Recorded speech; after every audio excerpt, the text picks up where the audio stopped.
Well, a very good morning to you. There's a panoramic view of Dublin 4 from one of our cameras shows you. It's a beautiful day here at Sydney Parade. We're looking forward to this IP50 game between the Northern Knights and the Leinster Lightning. The Leinster Lightning, I can tell you, have won the toss and they have decided to bowl first. The team's setups, lineups today for the Leinster Lightning: Tim Tector, Stephen Doheny, Chris de Freitas, Lorcan Tucker, wicketkeeper and captain, George Dockrell, David Delaney, Gavin Hoey, Byron McDonough, Harry Tector, Curtis Campher and Jai Mundra. The Northern Knights: Ross Adair, James McCollum, Cade Carmichael, Ruan Pretorius, Shane Dadswell, Cian Hilton will take the gloves. Tom Mays, Reuben Wilson, Cian Robertson, Carson McCullough, and last but by no means least, Morgan Topping. The players will be taking to the field very shortly for our 11:15 start. Our umpires today are Black and G. Morrison, and they're heading out to the middle now, as are the opening batsmen for the Northern Knights. 50 over game this, part of the IP50 competition, and we shall see how things progress. Just operating from the one camera at the moment. We are setting up others and they will join us as and when they are ready. The Leinster Lightning now taking to the field, the umpires also making their way to the middle, as are those opening batsmen. Super blue sky here this morning. A few wisps of chemtrails going around, but by and large, a blue sky. A little bit of haze off to the west, which I am assuming will burn off. The flag, well, it's hanging quite limply at the moment. Not a massive amount of breeze to be felt.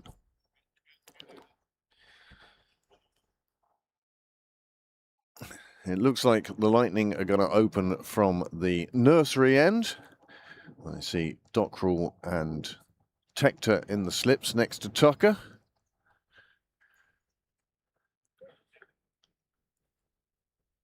And David Delaney down here at third man, just beside us here.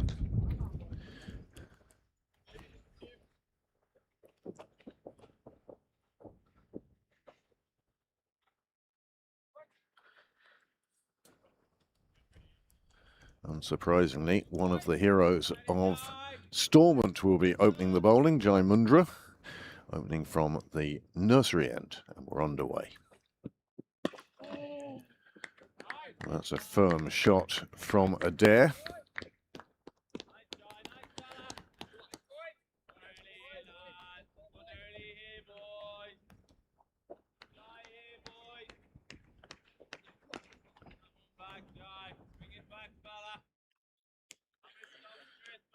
Early encouragement for the bowler.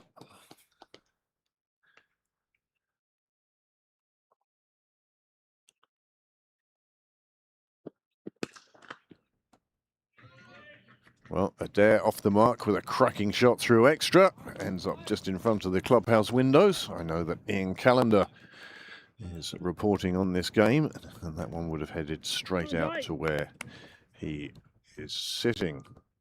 James McCallum is Ross Adair's opening partner, and immediately the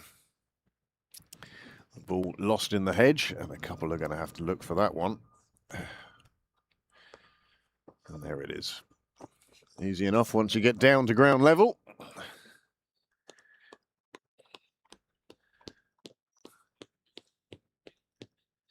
Well,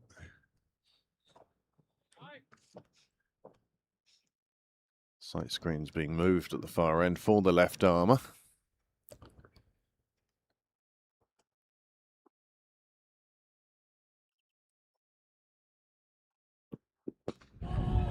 Callum again with an expansive shot, giving hope to the Leinster Lightning players behind the stumps. Little gasp of, ooh.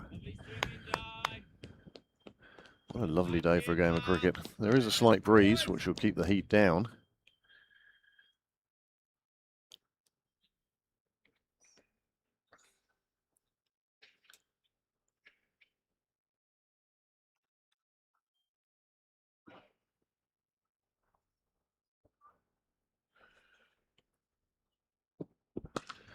And again, one with a bit of width, and Adair is onto it straight away. A second boundary in the over. Adair coming out with a statement.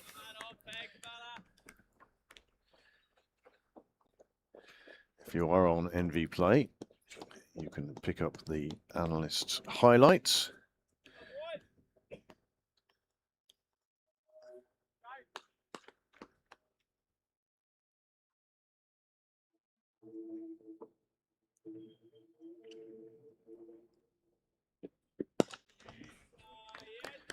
Much straighter ball from Mundra, bringing forth a defensive shot from McCallum.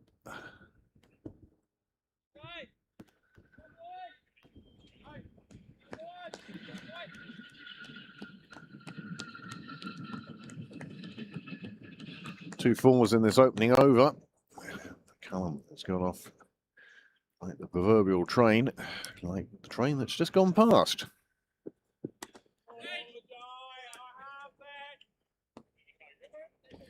And that concludes the first over.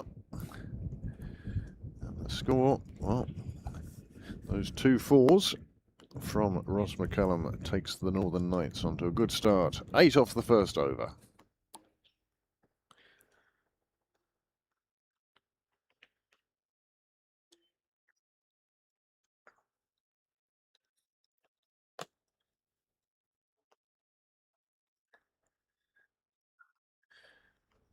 See camera number 2 close to being available to us. That will be the straight on camera from the St John's end, the end from which the bowler Byron McDonough will open up. Byron, who had a super game on Sunday, helping Pembroke close out what was a very close win against the Hills. 13 runs the margin in that Leinster Senior Cup semi-final on Sunday. Now McDonough wearing the blue of Leinster.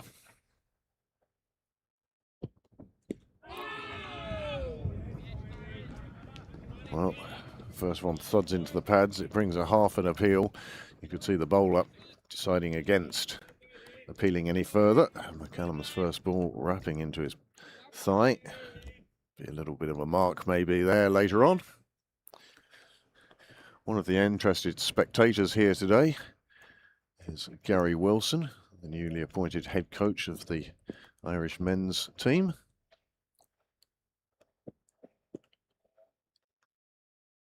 Again, thudding into the pads this time. Gets away.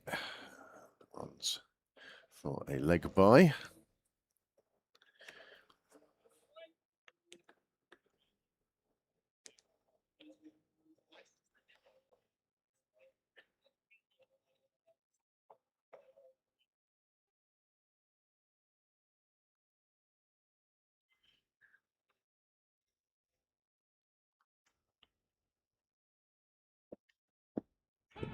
McDonough, who had appeared for Leinster in years gone by, with the demise of the 4th interprovincial side, he's made the move to Leinster. Great to see him getting opportunity, bowling well, as well as he ever has this season. Real pace and aggression.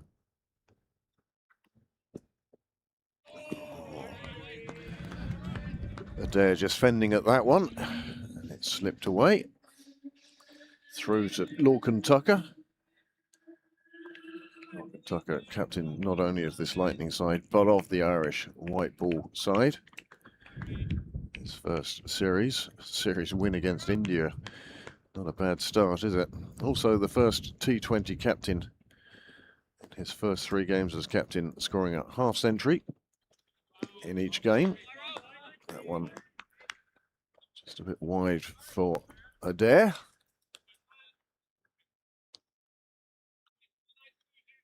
Well, if you are free on a Tuesday, I can recommend Sydney Parade as a location for you.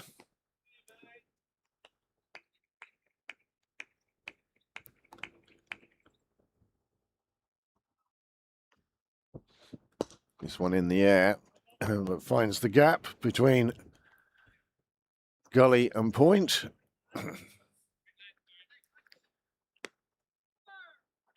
That finishes the second over. The score now has moved on to 10 without loss. Good over that from McDonough, just the two coming from it. Good solid start from the Pembroke bowler.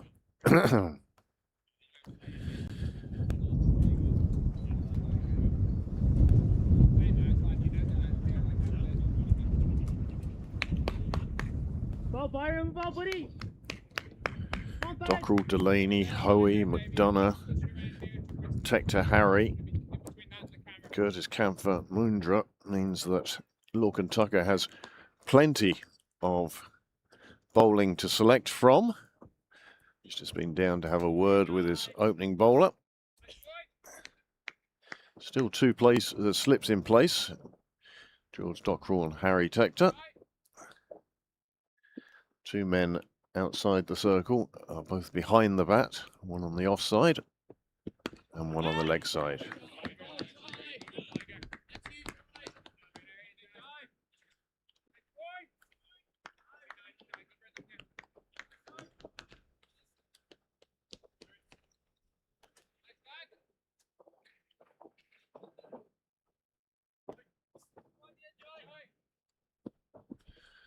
So the first dozen minutes have slipped by.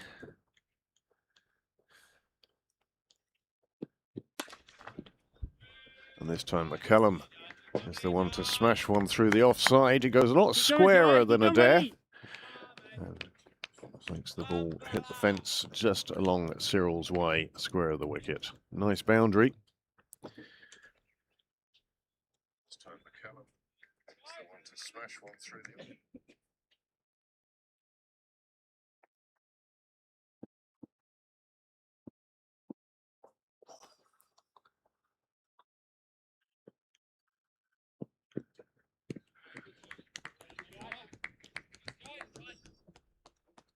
Callum deciding to leave that one alone. David Delaney continuing with his stretching.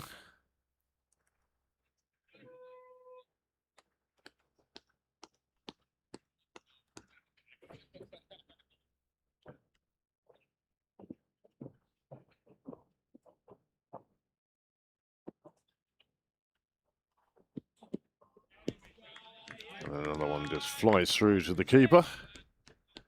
Long way to go in this innings.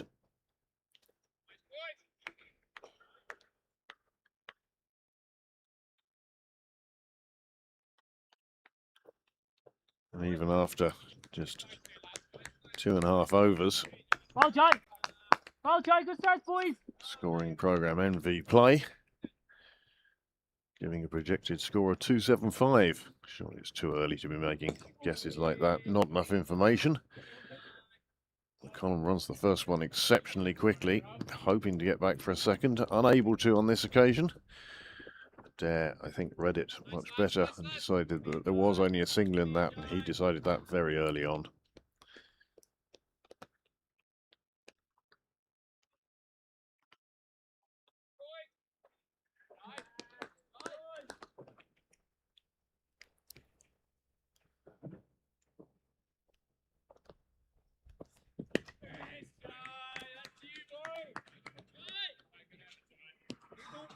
That is the end of the third over.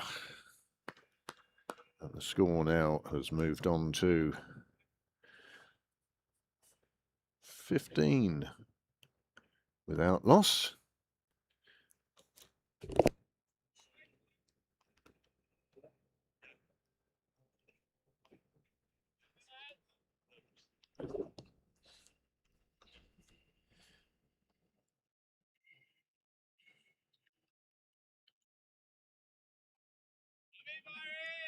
Donna now to come on again from the St John's end. Plenty of swing, perhaps more swing than he wanted. Score 16 without loss.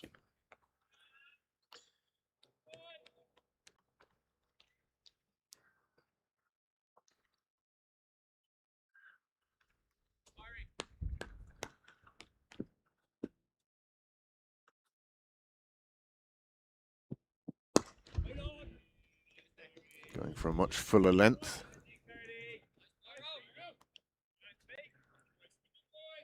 Camera 2 now operational, as you can see.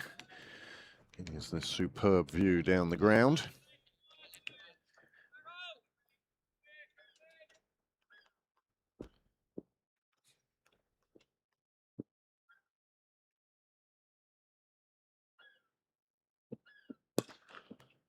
Hand coming off the bat, but makes no difference. Flies away to the boundary. And the Northern Knights are dealing almost exclusively in boundaries. McCullum on this occasion finding square leg with force and speed, despite one hand coming away from the bat in the middle of the shot. These two working together well.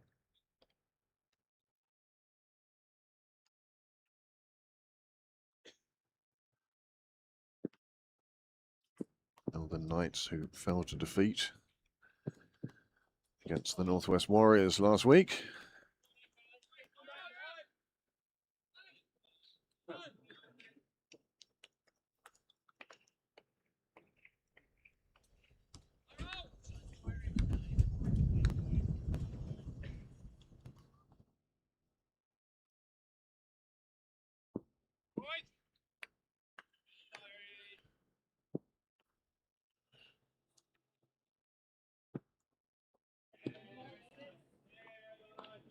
Much better line from McDonough on this occasion.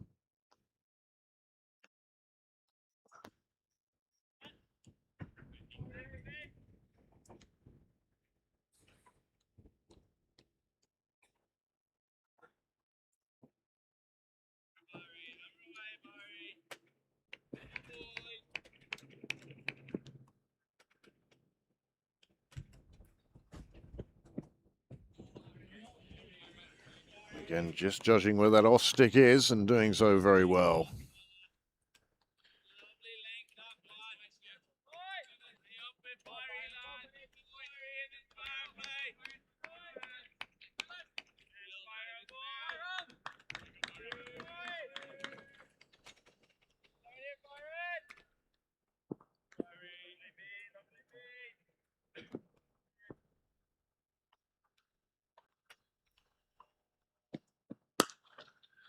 Time the shot through extra cover, cracked away. That travels very quickly over the ground here at Sydney Parade, and a fine way to end the over. Two boundaries coming from it, and the two batsmen, well, they'll be feeling particularly good about the way their morning is going.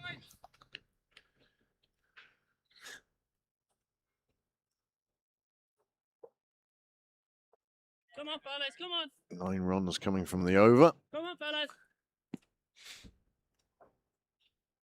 Attacking play of the Northern Knights playing dividends at the moment.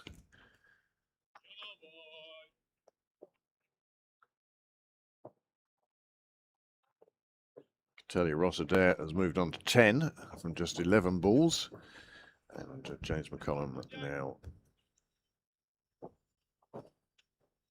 on 13 of 13 deliveries. That one takes an edge and just flies away. No stopping that.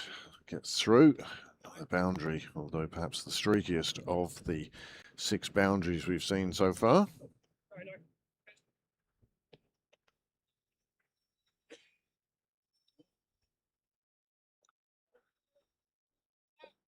Come on, fellas.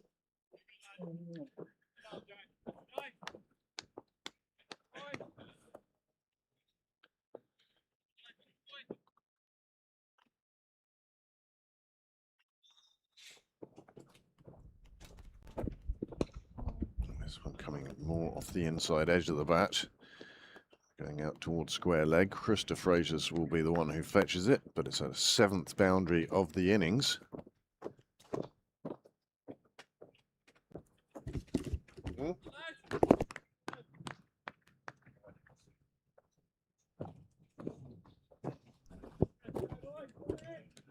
Keep going, fellas, keep going. Keep going, fellas, come on, boys, come on.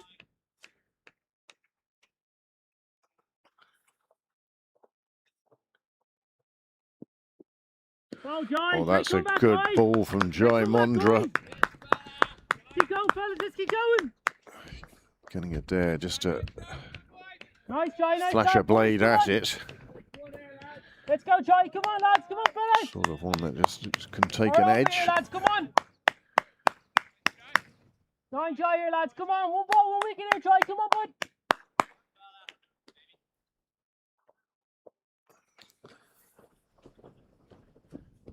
Oh, that's a big hit. A big, big hit. And it travels well past the line for the first maximum of the day. Unlucky, And Jai, it's Ross unlucky, McCullum got onto that short ball so quickly. Got a lot of elevation on the hit, but also got enough distance on it to clear the rope.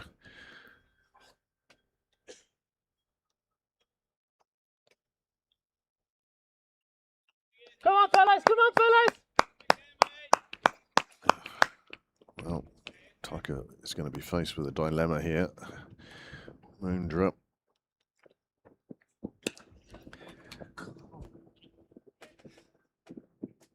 Disappearing for a 4th boundary in the over.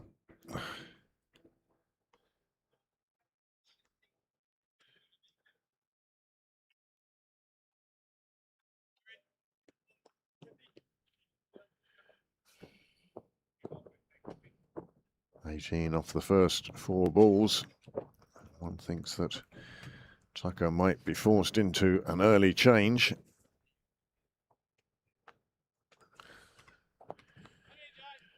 How would you deal with this if you were captain?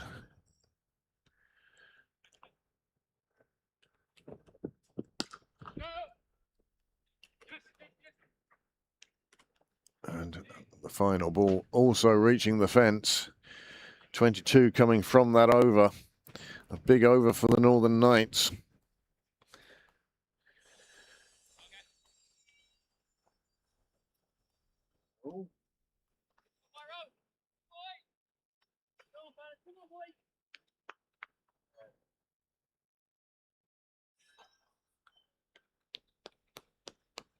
Three overs for 35 now for Moondra.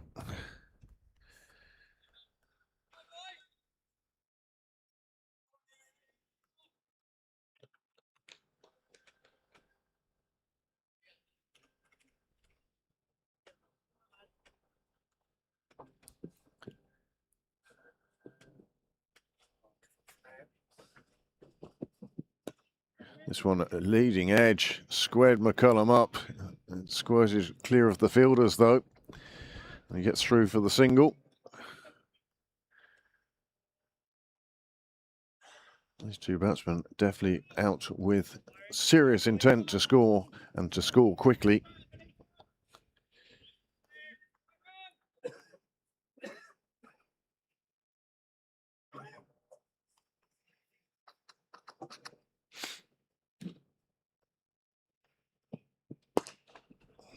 Pulled off the stumps, smacked away through extra again. The fielder is after it, but he can't get there. Curtis Camphor.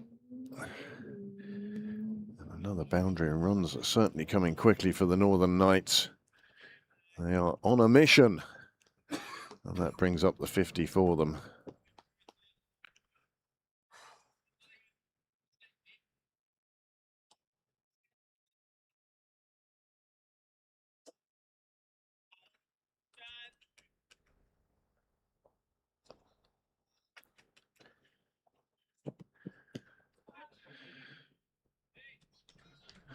Another boundary, this one slightly more unorthodox.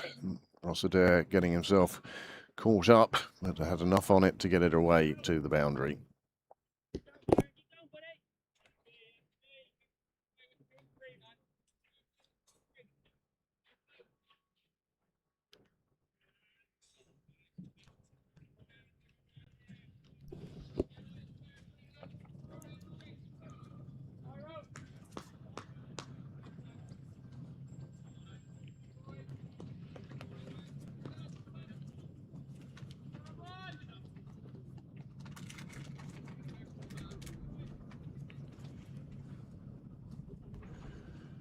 Adair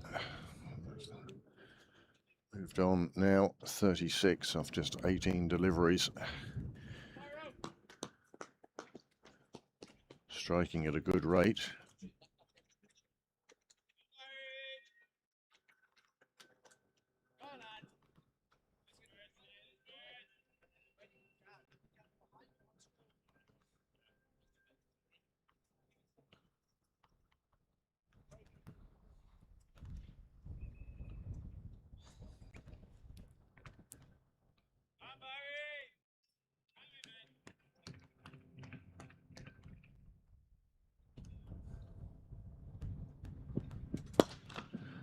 Dunner's first ball again taken off the stumps and thumped down the ground. It's another maximum.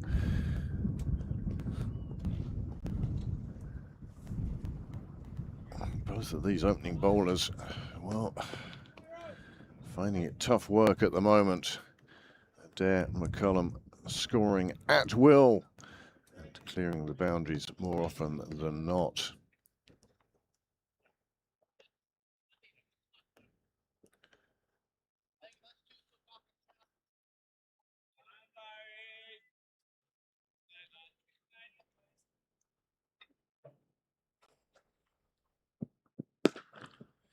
Again, another hand off the bat, but again, it doesn't make any difference. The ball reaches the boundary. And Ross Adair, in this, the 6th over, has reached his half century.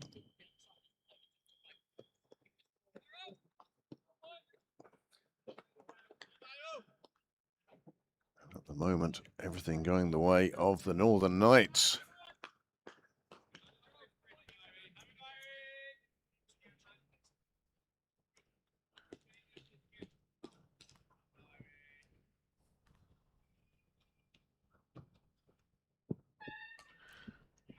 Well, he's scoring all over the place at the moment, and that one sticks in the fence, and McCullum flying along. They might not all be coming off the middle of the bat, but they're all flying away to various points on the ground. That one stuck in the fence. Somebody having to reach up and try and grab it out. Might need somebody taller.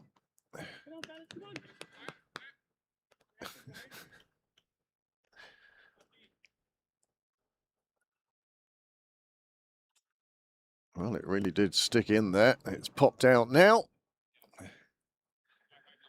That'll be returned to the umpires. 6 overs gone then. Plenty of runs on the board.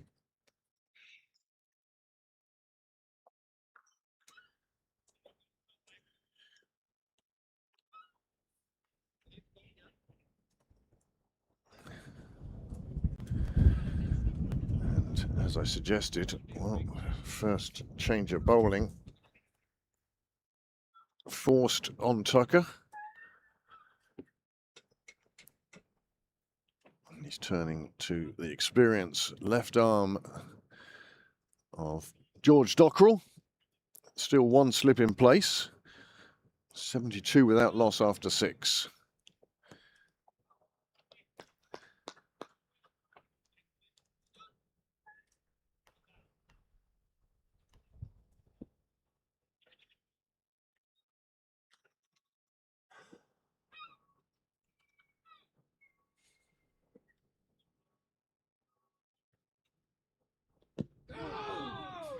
Well, McCullum nearly caught out first delivery.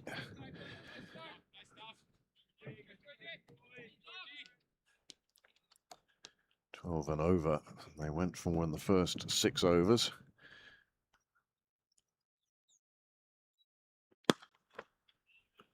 McCullum decides to keep going with the big shots. Takes on Dockrell, another 6 for him. Just digging that one out and lifting it straight back down the ground where it found yet another boundary. 16 boundaries so far.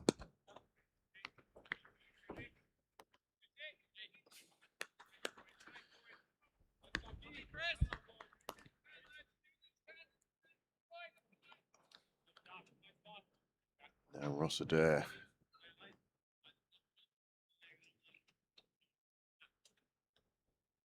I'll be eyeing up George Dockrell, looking to keep that run rate going.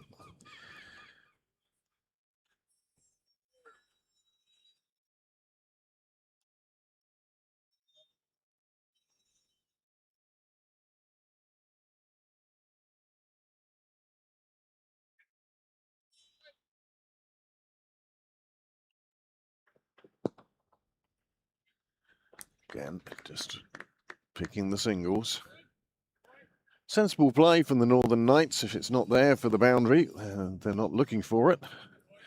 But they're also trying to stop any dot balls.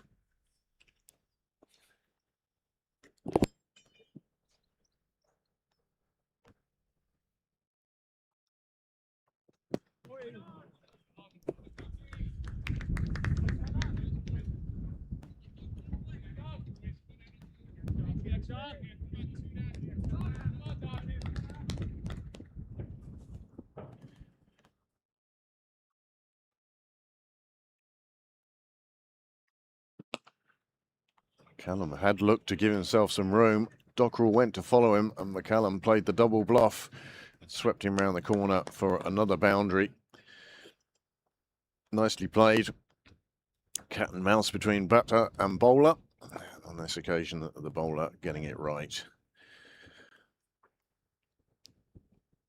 Well, I will join you again in just a minute or two. Until then, I'll leave you with the ground mics and the pictures from Pembroke Cricket Live.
Right there.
think so, Dave. Come on, Jai.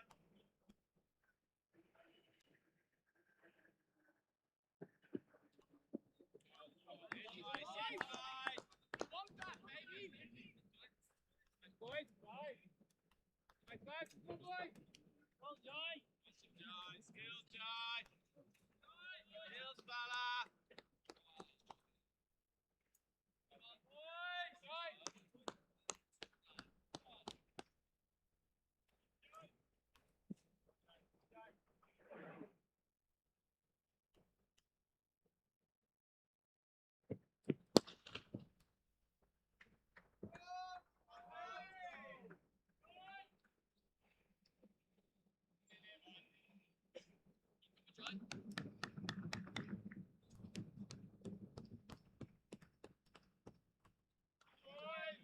Come on, fellas. Come on, Jai. Come on, boys.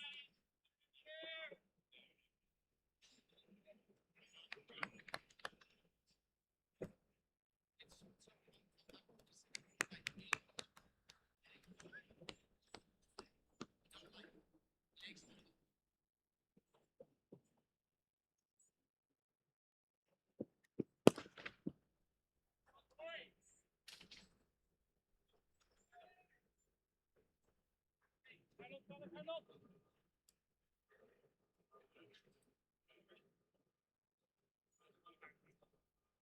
Keep down, fellas. Come on.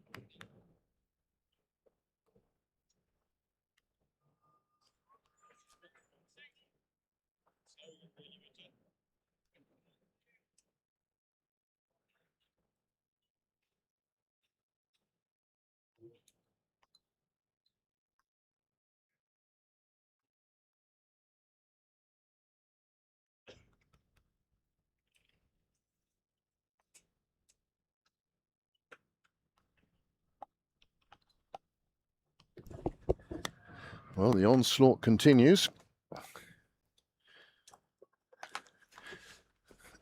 See from the scoreboard, which is slightly behind due to internet lag, etc.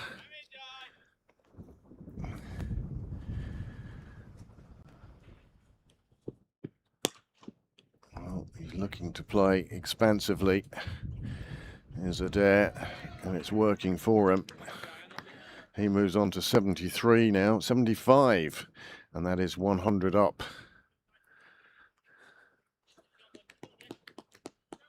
For the Northern Knights. 106 without loss after 8 overs.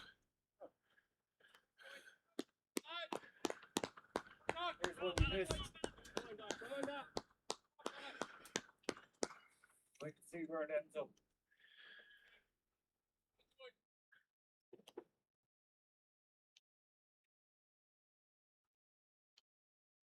Oh, wrong ball.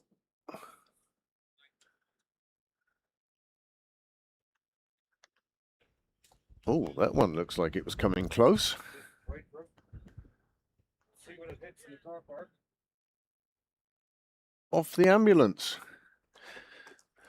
Nice shot. Ross Adair. Boy, he is a man on a mission. Strike rate of 267 with 75 runs off 28 deliveries.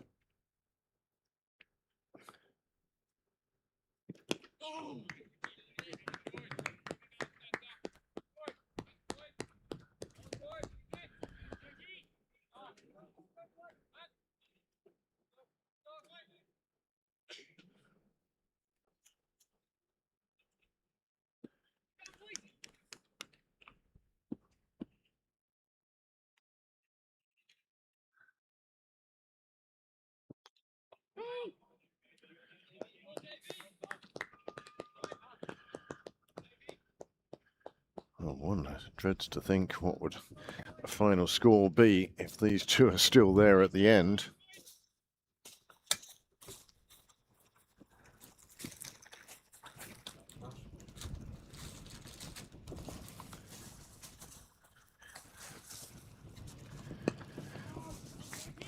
Again, that battle between bat and ball on this occasion. Doc Interpro wins out, a rare dot ball.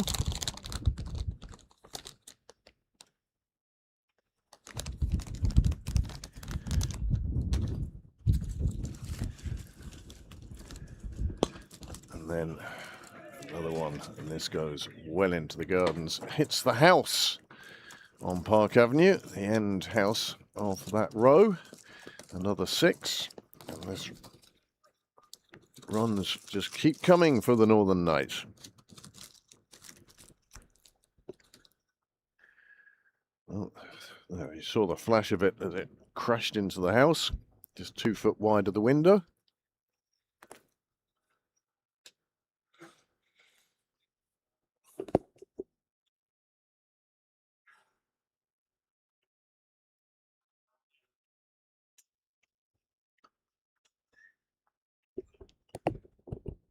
Wonder what words of wisdom came on with the water carrier.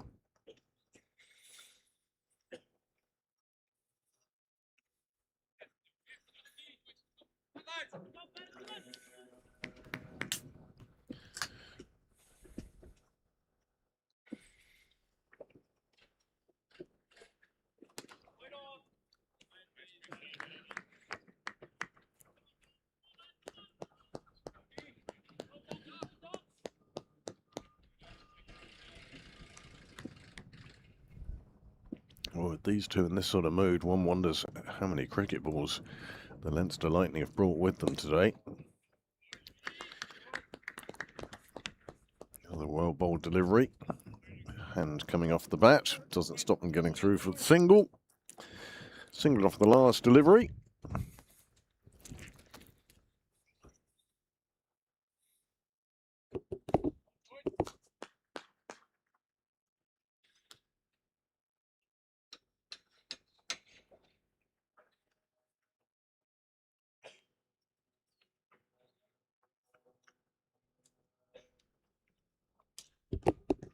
(1-1-3) without loss after 9 overs.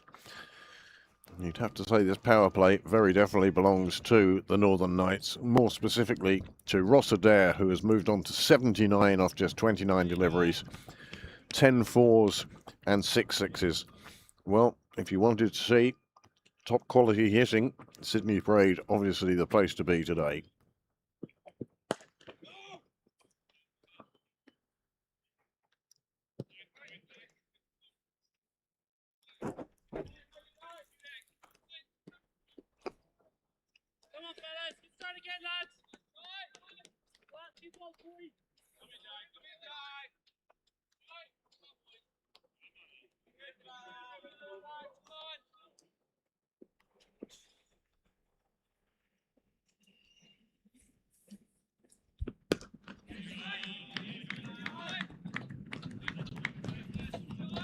Well, it's been a while during this innings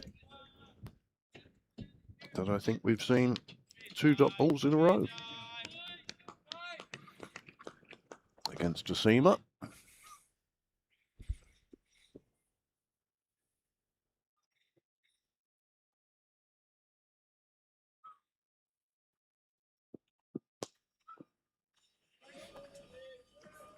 Just as we say that, another one crosses the rope, heads under those covers behind the team tents.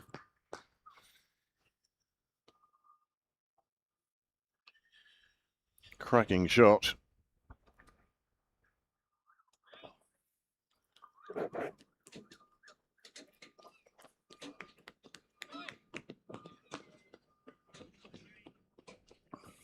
McCallum moves on to 36 himself, hardly batting slowly, and he has a strike rate of 123.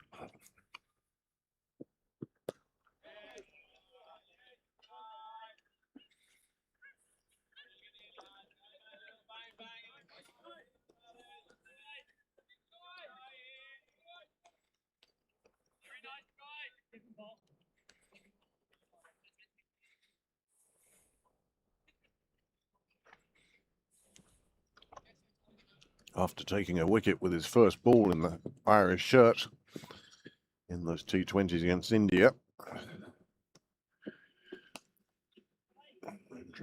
Juices an edge.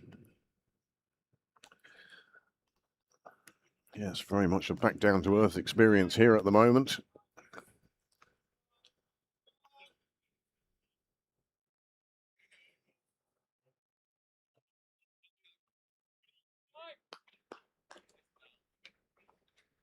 Last over at the power play. The fact that the Leinster Lightning will be glad to see coming, so they can spread the field a little bit more.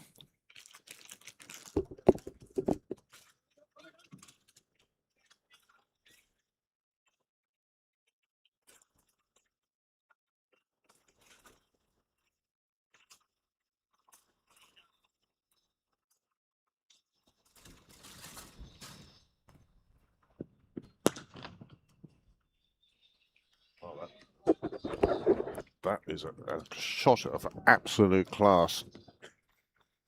Stand and deliver.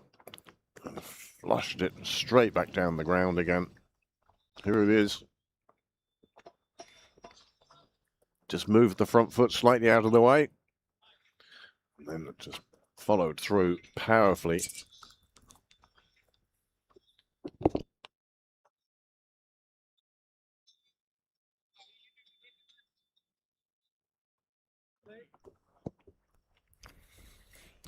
Hold the pose. Umpire signals the end of the power play into power play 2. A few more fielders allowed out to the fence, and one suspects the Leinster Lightning will put them out.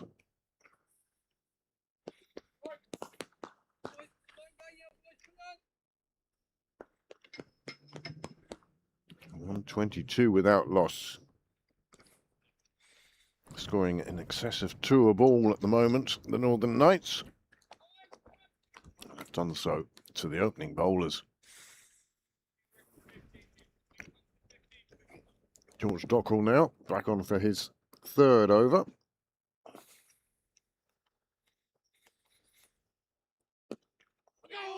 Oh, this one nearly getting through McCullum's defences.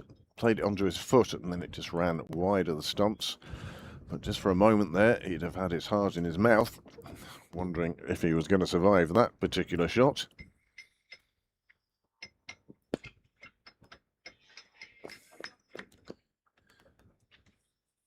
Quite happy to take the single.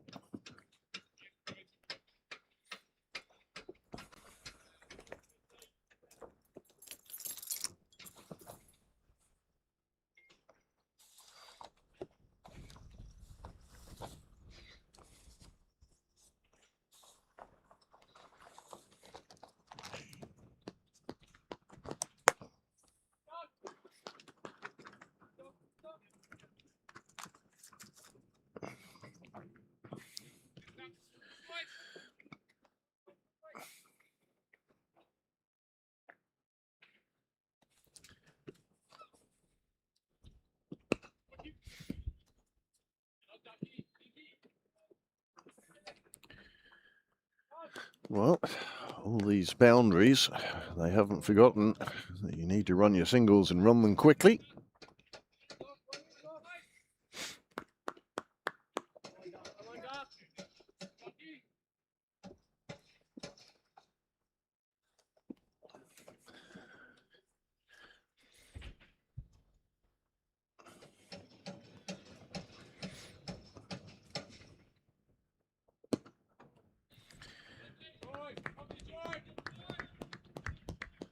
It'll be interesting to see when the players take drinks today with the current weather. They decide 2 drinks breaks are required, in which case it will probably be 17 and 34.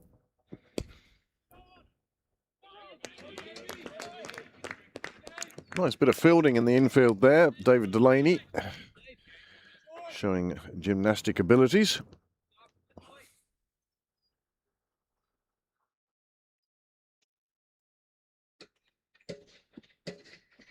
Doing enough to prevent the single.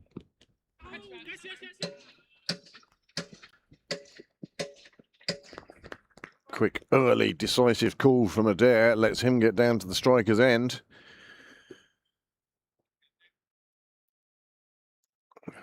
But it was the last ball of the over, so that'll mean McCullum to face.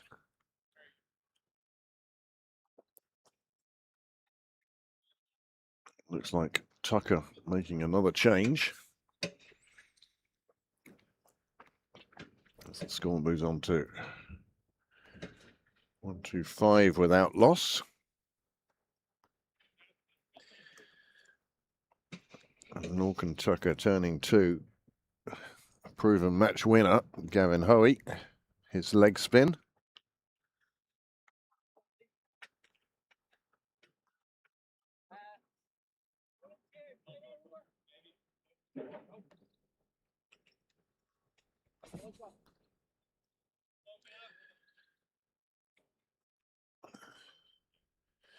Setting his field now.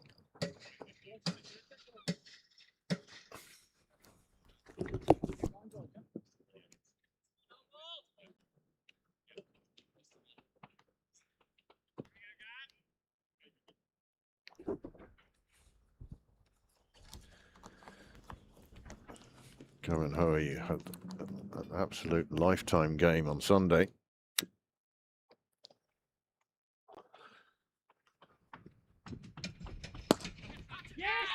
And he pays off. First delivery, McCullum could do nothing but lift it back to the bowler. He takes the catch, and that is the first wicket to fall in the 12th over.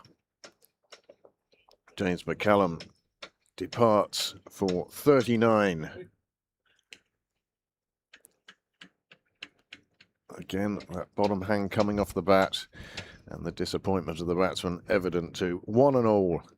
But the joy and delight amongst the Leinster players for having broken that opening partnership, 125 in just 11 overs. Hit straight back at Hoey. Well, that's casual. Matter of fact catch, one might call it. The first wicket falls. James McCullum, 39 off 36 with 5 fours, 2 sixes. And a strike rate of 111.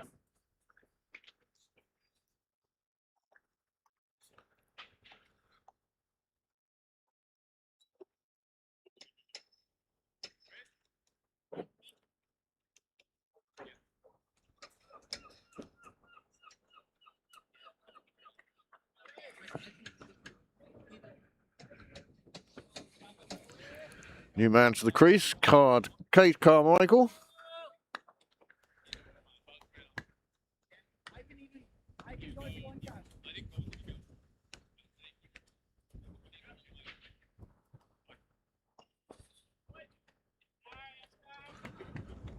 Well, that will certainly give a lift to the Leinster side.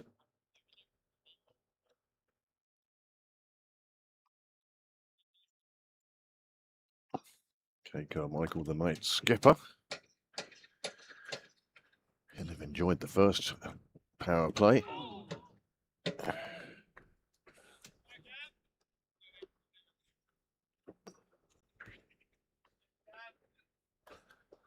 Harry Tector just replacing the bails to the satisfaction of the umpire.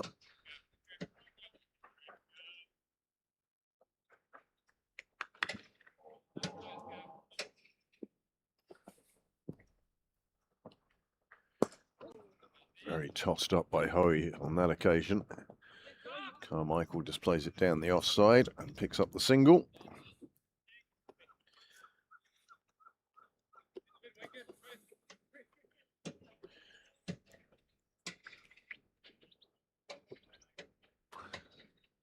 Well, it's been an absolute fabulous start from the Knights. Adair still there on 84. His opening partner, James McCullum. All right, then Chris, gotta come with me a bit then, yeah? He departed after the first ball of Hoey's first over.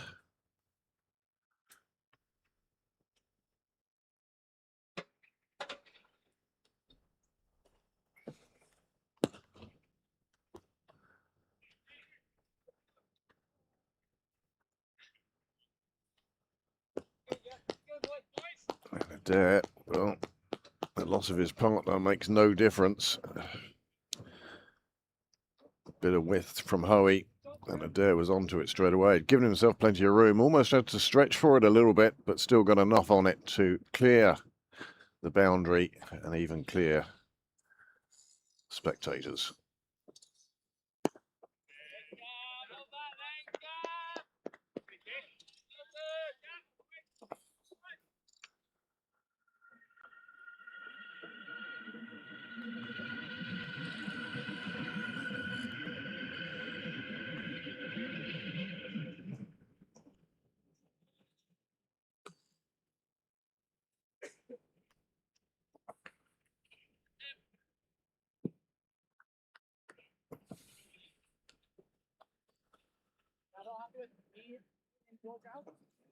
Even with the 6, which takes Rosadair into the 90s.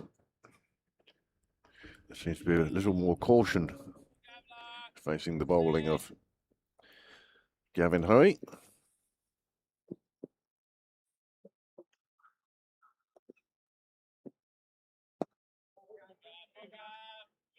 And that respect continues with Kate Carmichael keeping the last delivery out. Well, the change of bowling working for the Leinster Lightning, working for Lorcan Tucker, especially working for Gavin Hoey.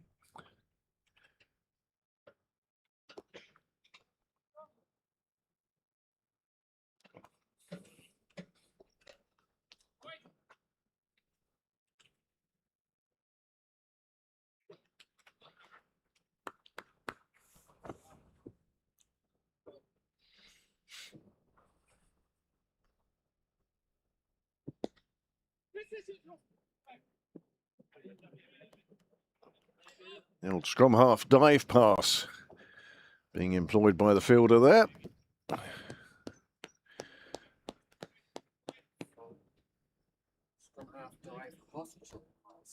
Yes. Scooped out rather than passed, I suppose.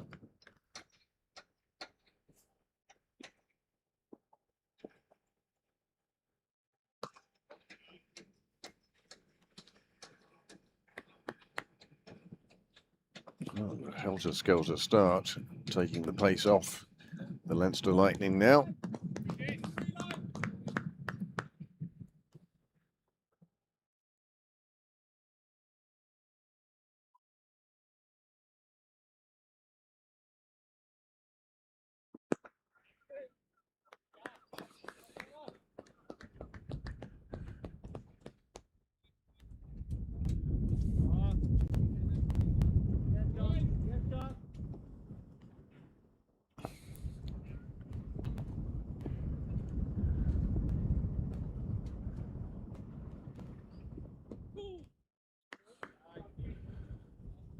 Tucker doing well behind the sticks to hang on to that one. Fired down the leg side. Signalled wide by our umpires. Umpires today, Black and Morrison.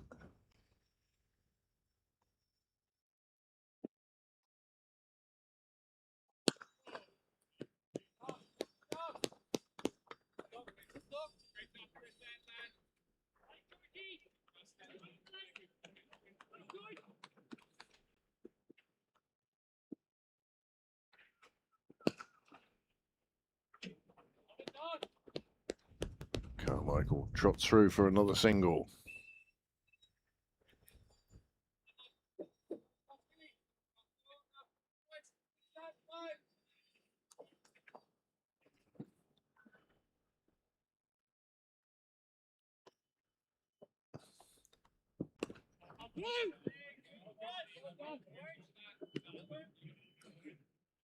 Doc will get through a quieter over. 13 have passed now.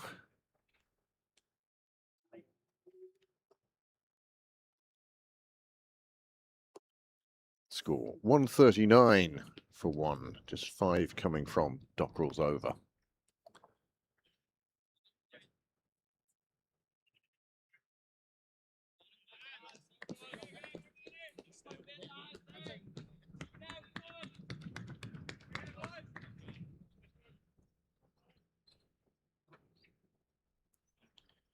It's list A game here at Sydney Parade between the Leinster Lightning and the Northern Knights.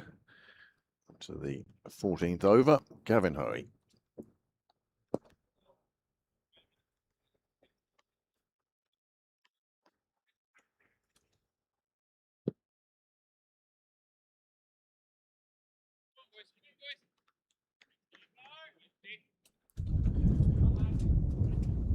Carmichael with the first ball, just turning it round to leg.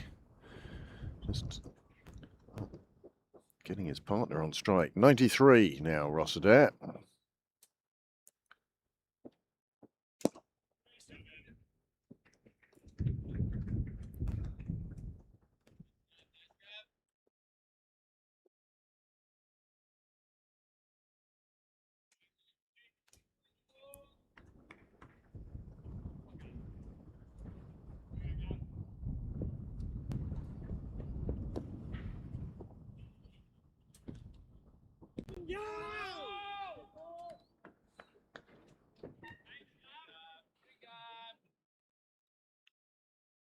For a moment, Tucker thought there might have been something on that. It wasn't to be.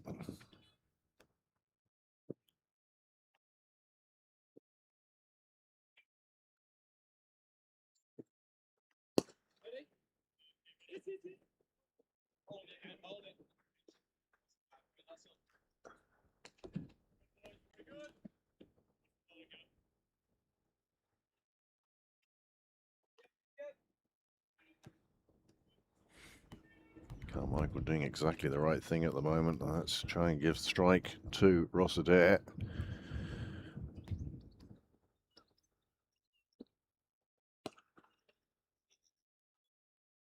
Outside the power play, of course.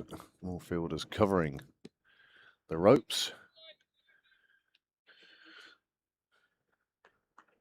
Long off. Deep point. And square leg. In fact, square leg now going behind square. And David Delaney going out closer to mid-wicket.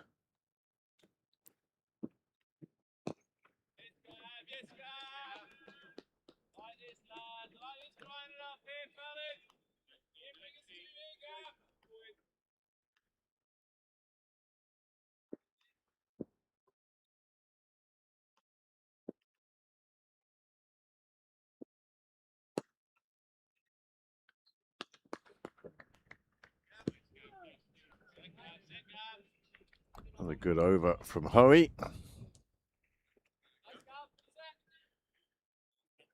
Definitely the taking the pace off the ball has been to the advantage of the Leinster Lightning. The first 50, it came up in the 6th over. Second, the 100 came up in the 8th over, which shows you just how destructive they were at that stage. And now, well, closing in on 150.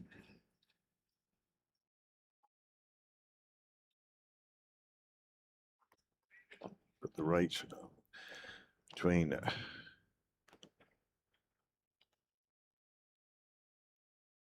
0 and 50, 6 overs, 2 overs then to get it to 100. And now it's taken a further 5, 6 overs to get it close to 150.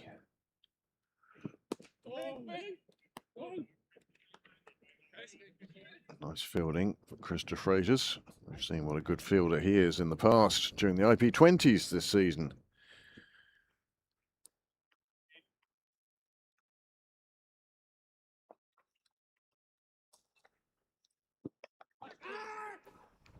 And there we go. Rossiter perishes.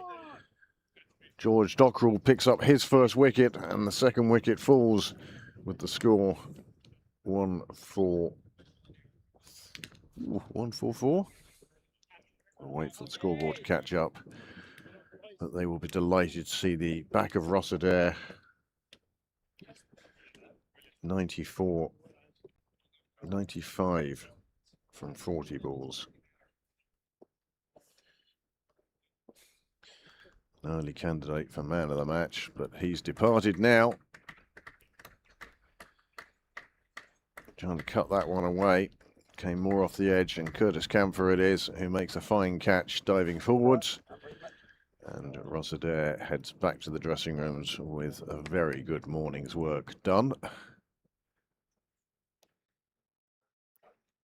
Just getting underneath that one a little bit more than he would have wanted. It flew to Camphor, and Dockrell delighted with his first wicket of the morning.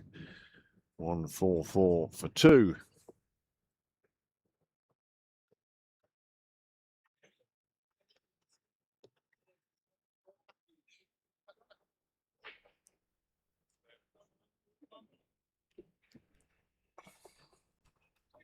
More time seeing him give himself room. And then, well, once he saw where it was going, he knew he was in trouble. A little too aerial with that shot. But a fine, fine innings. 95, including 7 sixes, 11 fours, and coming from just 40 deliveries. Certainly has got the Northern Knights off to a fabulous start. 144 for 2.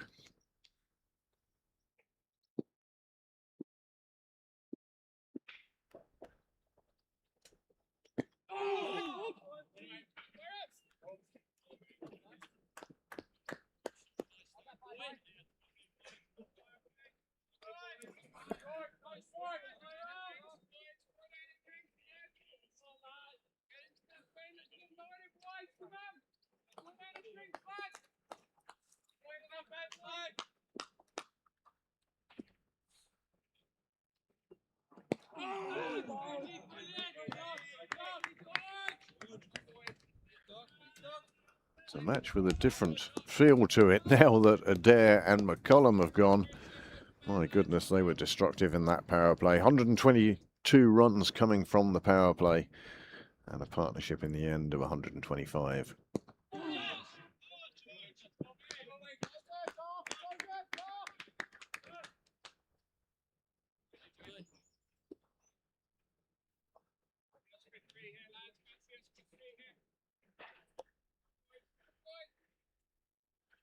Morgan Topping, the new batsman.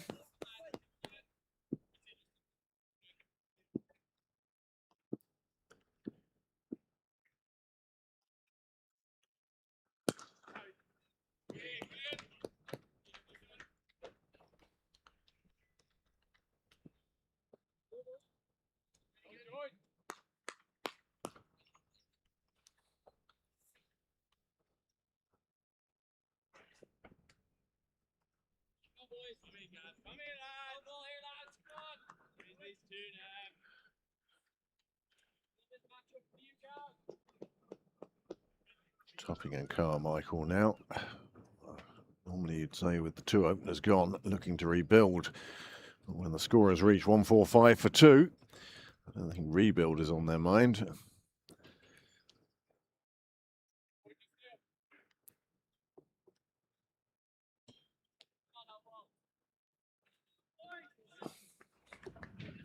Going into his 3rd over now.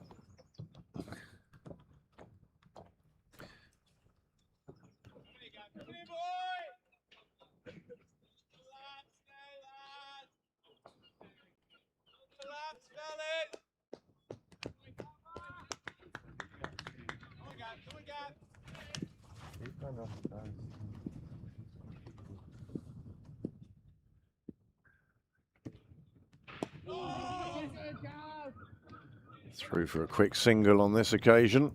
Topping. He'll just be looking to get bat on ball at the moment.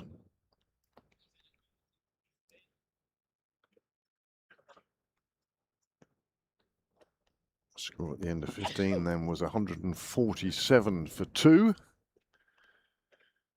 That's now moved on to 148. Captain Carmichael to face.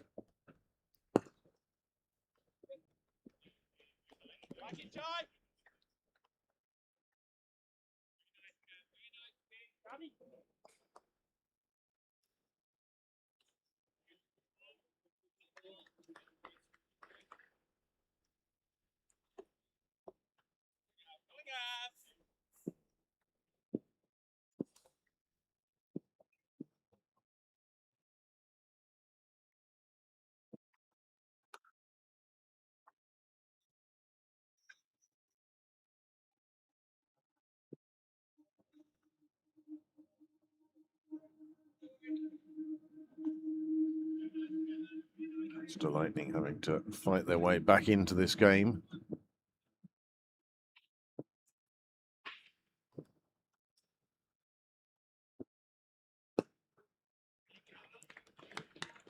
Lovely delivery from Hoey. These two came together just 5 runs ago, but 25 runs ago, well, Northern Knights were 125 without loss. Now 149 for 2.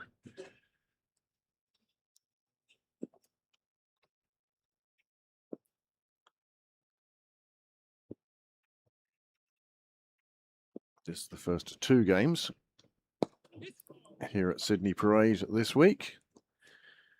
On Thursday, the Leinster Lightning will welcome the Northwest Warriors to Sydney Parade for another 50 over game. Andrew Balbirnie will be missing for the Warriors. He damaged his shoulder last week in the field.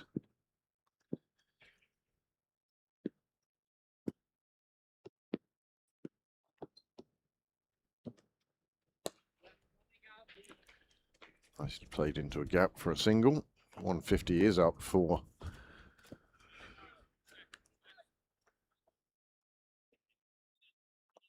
the Northern Knights.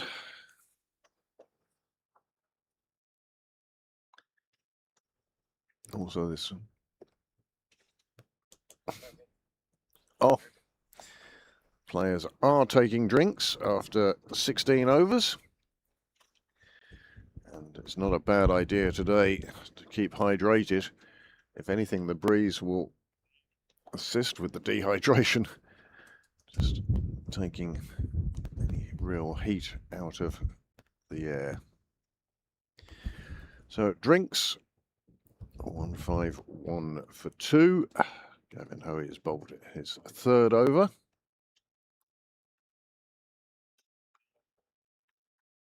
One for 18. He'll be pleased with the way that's going, but not as pleased as his captain will be.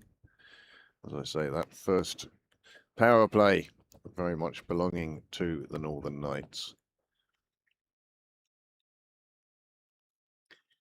Of course, this week also a very busy week internationally. The Irish women having won their first T20 finals game. They beat the West Indies in Bristol in their final game in the tournament. They could come home saying that they had beaten one of the semi-finalists, which just goes to show the gaps in international cricket. Stop it. Gaps in international cricket closing up all the time. It's now getting to almost to the stage where anybody can beat anybody. Australia, though, deserved champions. They were favourites going into the competition, and often that can be a tough tag to live with, but they did so, well, without concern, really. Defeated England in the final and did so very easily. So, drinks were taken at 16. I suspect we'll see them take drinks again, maybe at 33, maybe 34.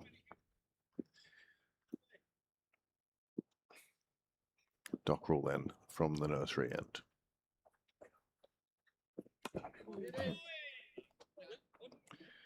They get through for a single off the first. Hoy doing the fielding for his spin partner.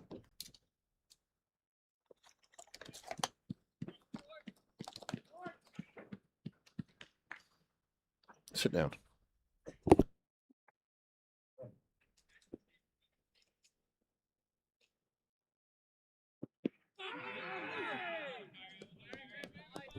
We haven't heard too many appeals today. That one turned down almost immediately.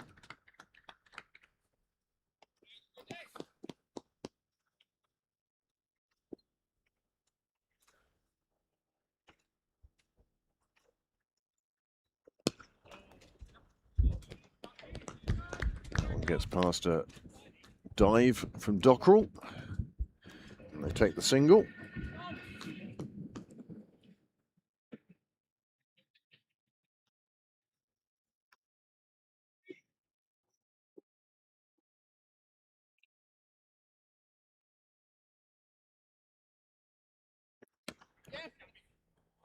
Topping it, also steering it to a gap, picking up the single. Yes, the West Indians are in Breedy for a 3-match series. They take place start on Friday the 10th.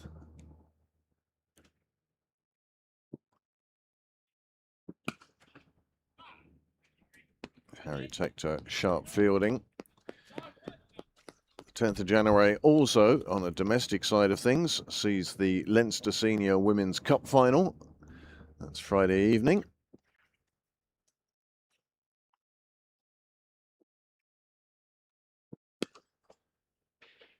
A game between Merrion and Balbriggan.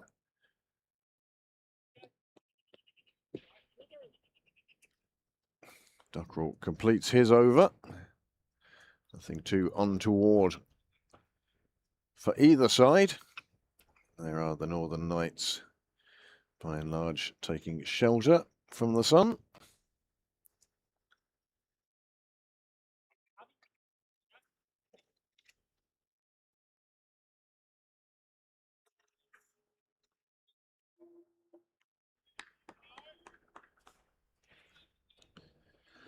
Duckrell now 6 overs into his allotted 10. And Hoey into his 4th now from the St John's end.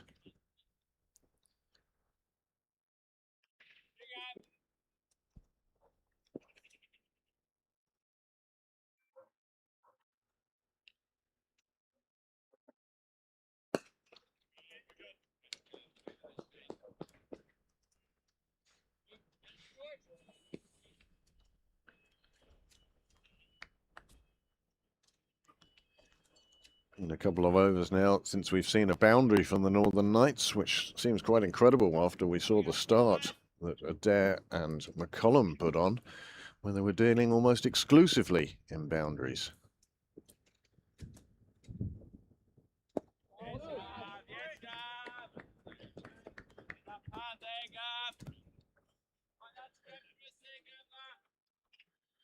That's your encouragement.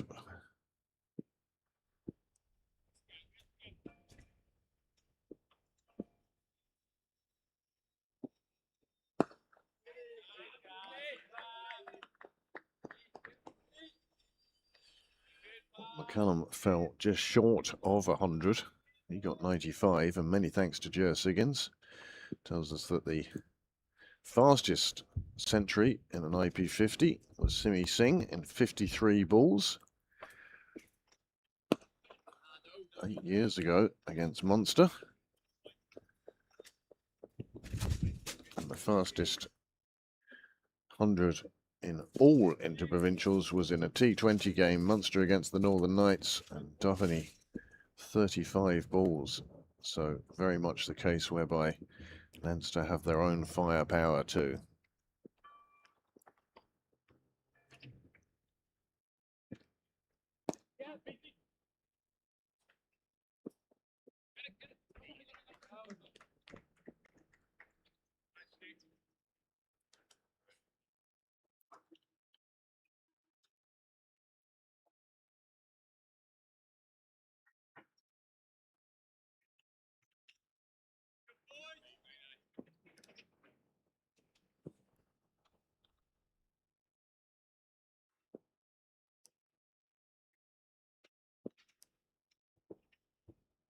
This one pushed through by Hoey.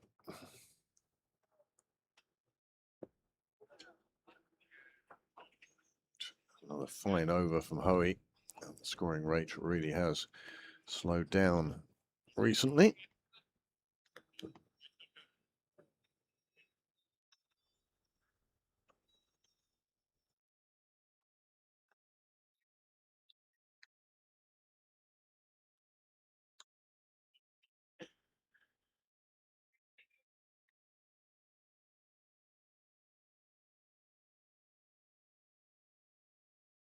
Oh, Dockrell's spell has come to an end.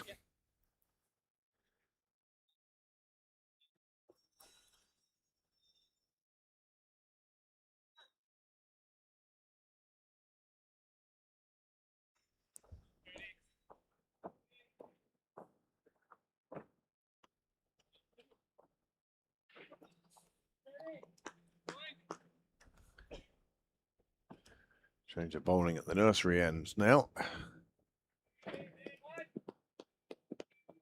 As my eyes deceive me.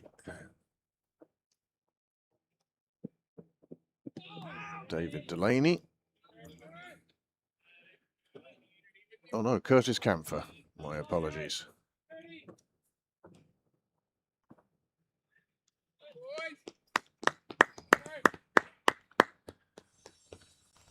Camphor, who's making his way back after injury.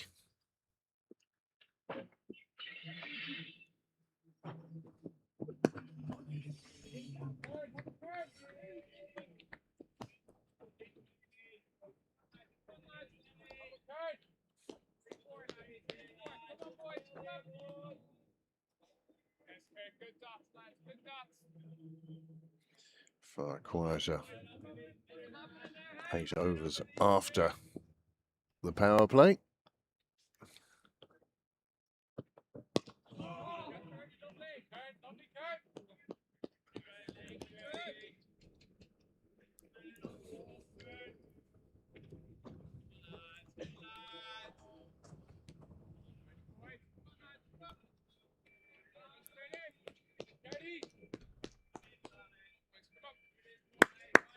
Stunning day here at Sydney Parade. A few people with their Tuesdays booked off. Edged past the keeper. No slips in place for Camphor, and it's run away for 4.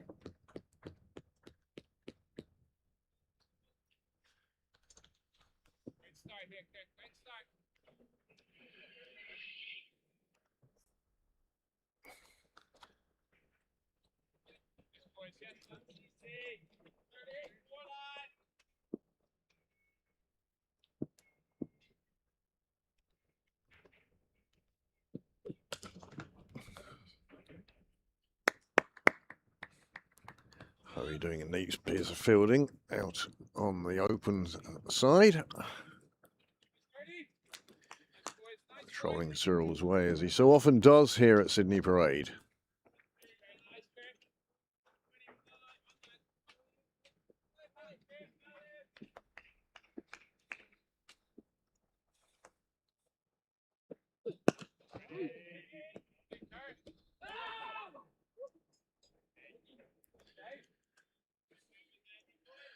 David Delaney just making sure the non-striker's aware that he's there.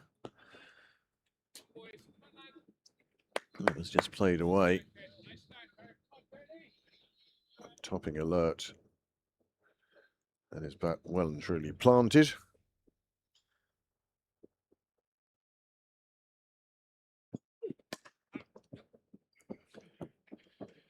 Oh, beat the diving fielder in the ring, and the cover behind unable to close the gap, and the last ball of the over disappears for 4. Comes off the toe of the bat. Not the cleanest shot that will be played here today, but it had enough on it here at Sydney Parade to run away for 4.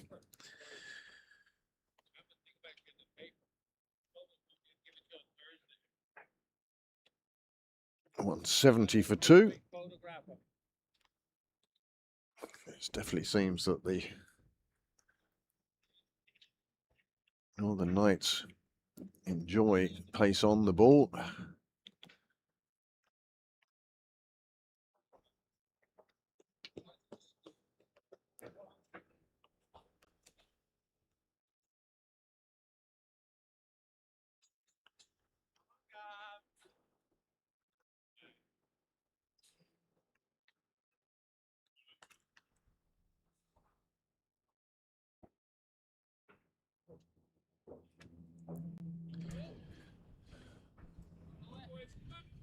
Only to take a 5th over from the St John's end. Picked up the wicket of James McCollum earlier on from his first delivery.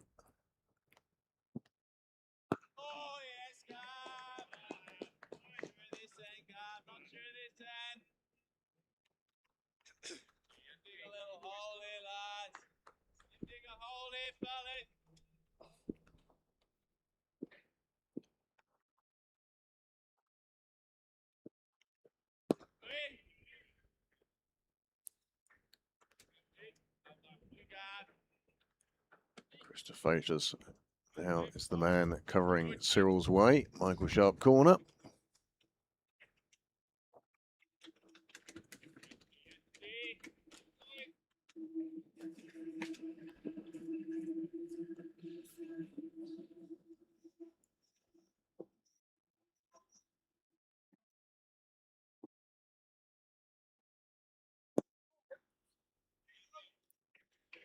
Just getting enough bat on it. Needed to.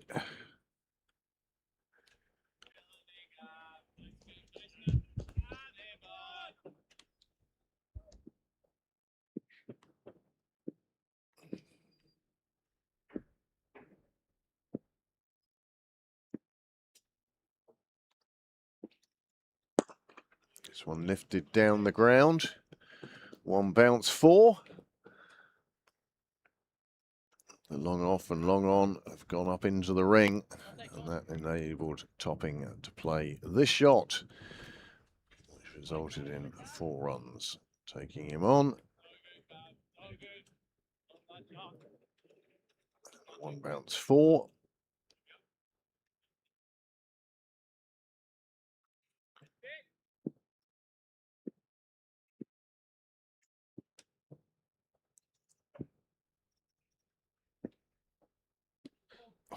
Plenty of turn on show for Hoey with that delivery. Bit and turned and leapt a little bit, left Topping. Well, pleased to have got through that one.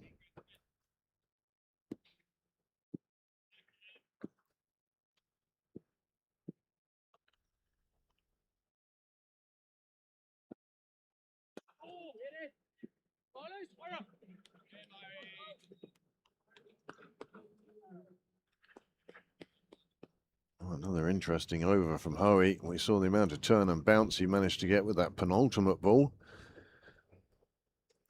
But Carmichael and Topping still in the middle, still building this partnership and building it quite nicely as well without fuss. Topping now 18 from just 16 deliveries. And Carmichael, well, 18 off 17 deliveries, striking it over 100 for Morgan Topping.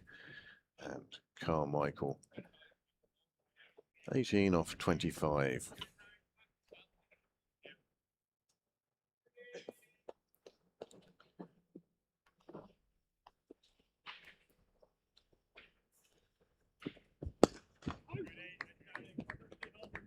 Camphor in for his second over, as more spectators have arrived. And a 4-legged friend. Come on, Cardi. Come on, Cardi. Sean the barman making his way down Cyril's way. Tea and coffee will shortly be available, plus I'm sure there'll be other drinks available too. As Carmichael just steers this one down to third. And drill with the fielding.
The over's gone now.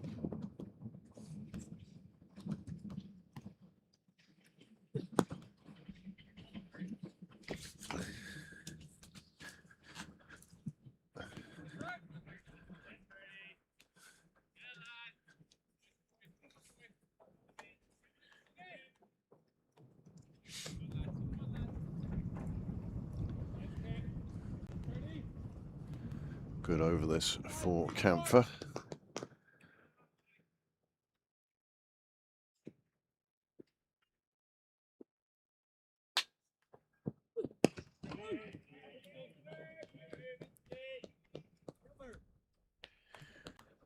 And to the end of the over, 177 for 2.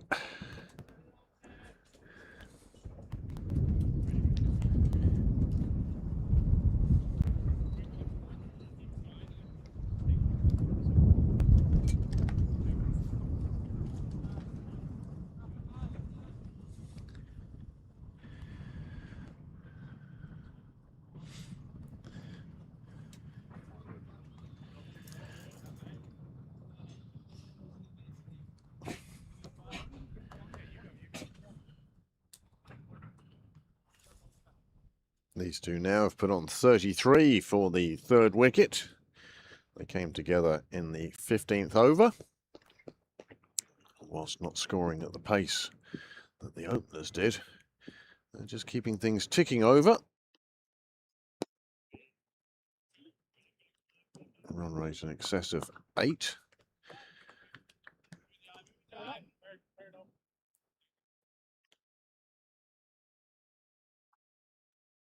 Over 9 at 5 overs. It was over 12 at 10 overs. But now it's been pegged back to between 8 and 9.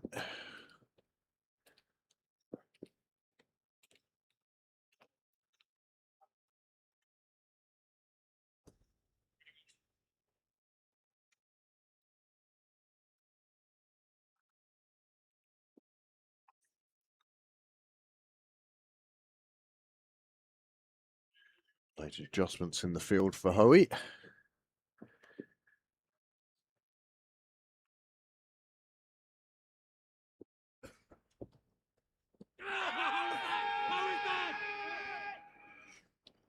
Well, somewhat of a false shot from Carmichael, looking to reverse.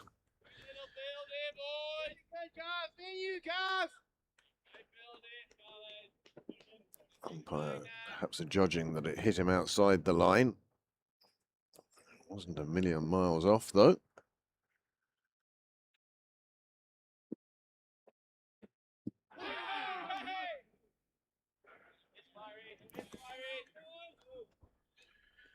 Carmichael perhaps needing a little reset here now. He'll take a moment, refix the gloves.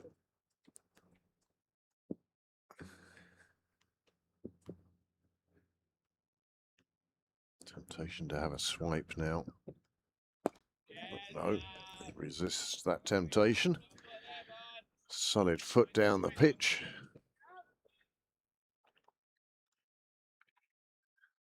What a lovely day for cricket here at Sydney Parade. Minimal breeze, plenty of sunshine. They take on the infield. Topping safely home though. Another one onto the board. 180 up now.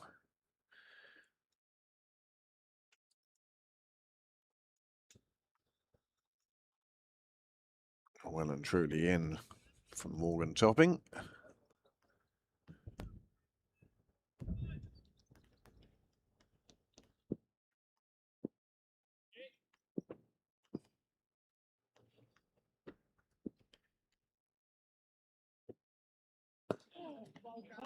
Well, that looks to be like the googly from Hoey to finish off the over.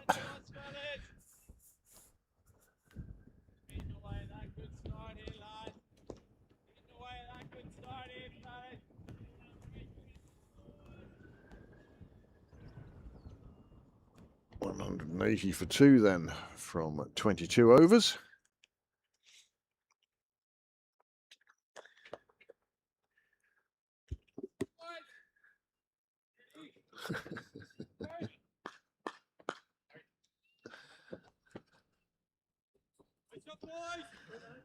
I hope you're enjoying this production from Sydney Parade, Pembroke Cricket Live. Thank you very much for joining us today. Broken camera and all. Broken camera and all, yes.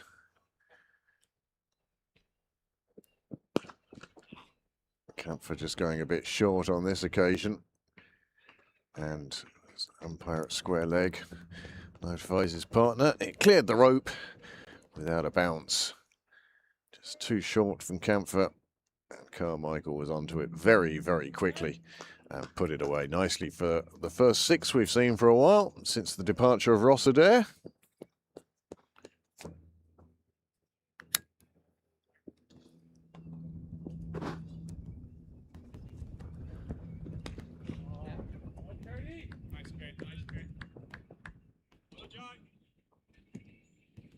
Down to third, where Jai Mundra does the fielding.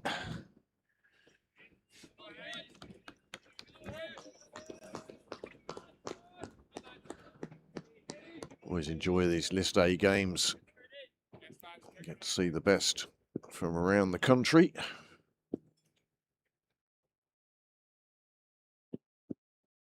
Okay.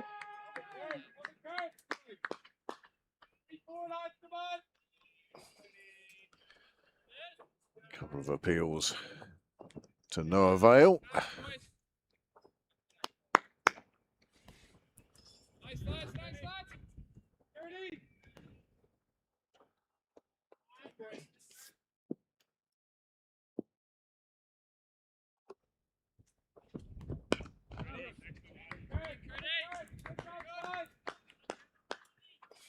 Topping playing a very nice shot to that delivery.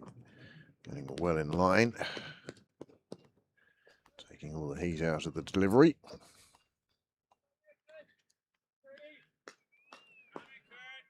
There you see Pembroke looking just as good as it does today.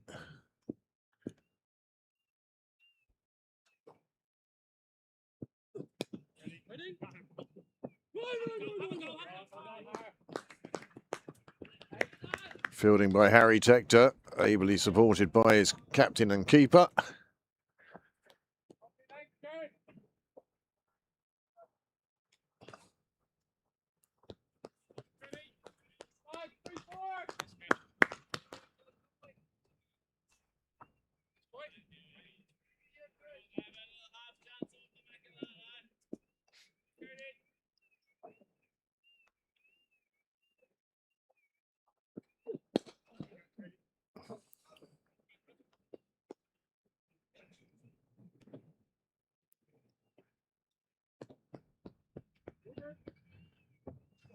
Kampfer gets through his over, 188 for 2.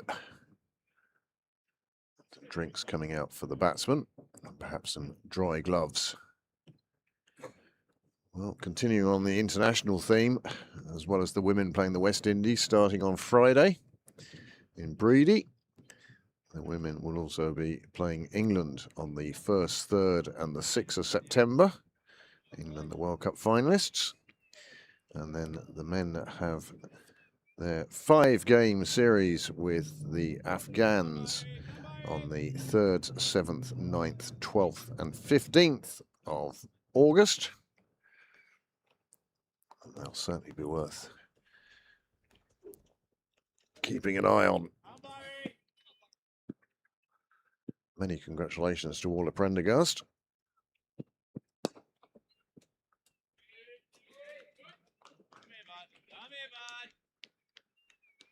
As Byron McDonough returns from the St John's End for his 4th over. His first 3 were quite expensive. And the first ball of his 2nd spell disappears to the boundary as well.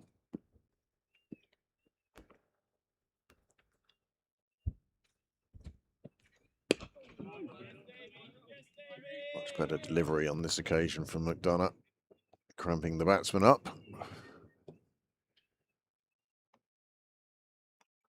Great to see Jai Mundra in the side today. Hollard, the other debutant and a star of that 220 series against India.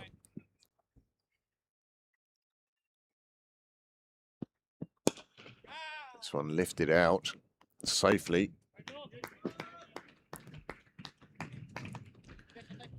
Travels to mid-wicket for topping.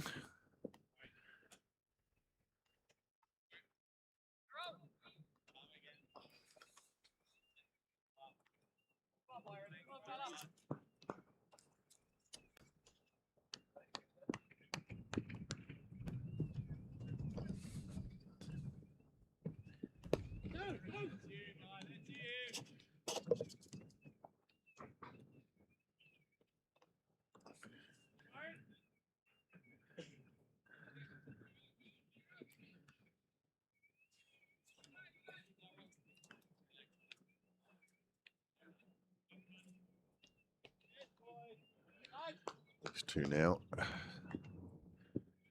closing in on that 50 partnership, 48 thus far. Nicely steered down to third.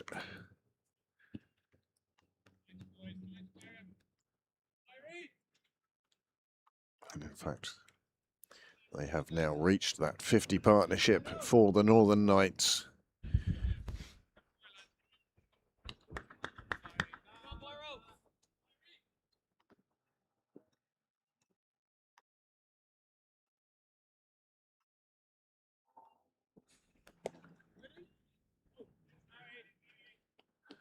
Harry Tector making sure no single taken there from the last ball of the over. The umpire just having a word with the bowler about his follow-through, I suspect.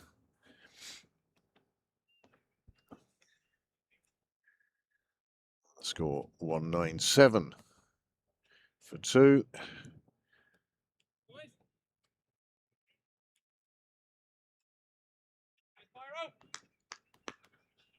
That 50 partnership coming up in 9 overs since the departure of Ross Adair brought these two together.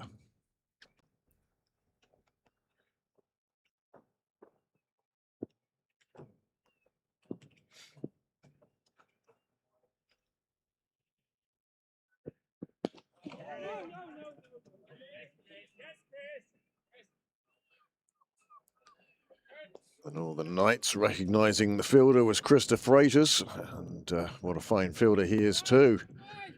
Proved time and time again. Just a sign of the heat out there at the moment. You can see Kay Carmichael squeezing a bit of the perspiration from his helmet.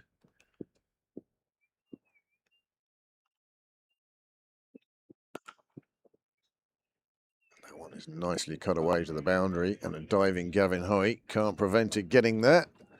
And that will bring up 200 for the Northern Knights. 200 in the 25th over.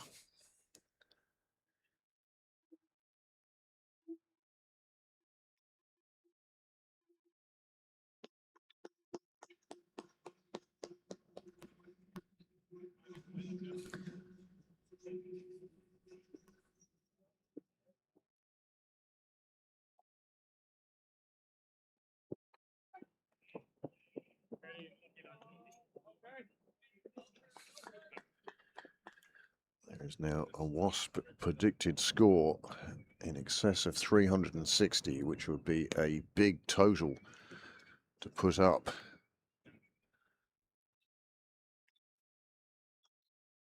There is the latest boundary sliding off the edge of the bat.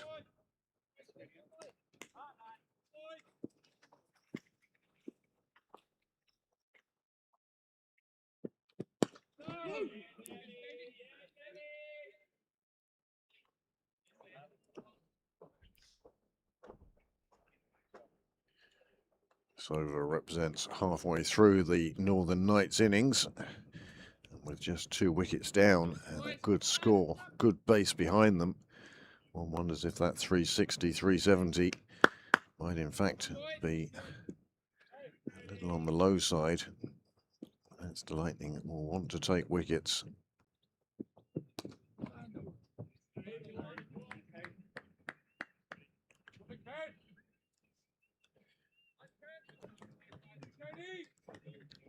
Current run rate just a little over 8 1/4.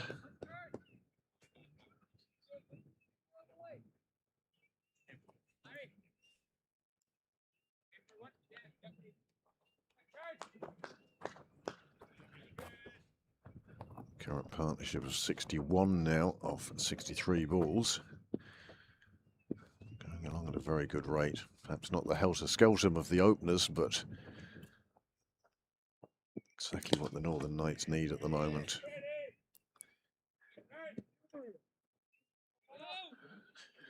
Kampfer completes his fourth. The Lightning have completed half of the allotted 25, half of the allotted 50, which is 25.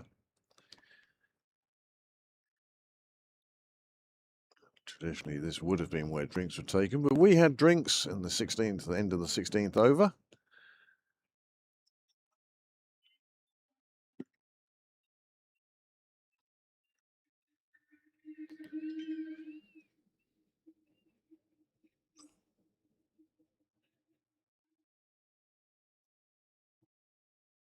.205 for 2 is the score at the halfway mark.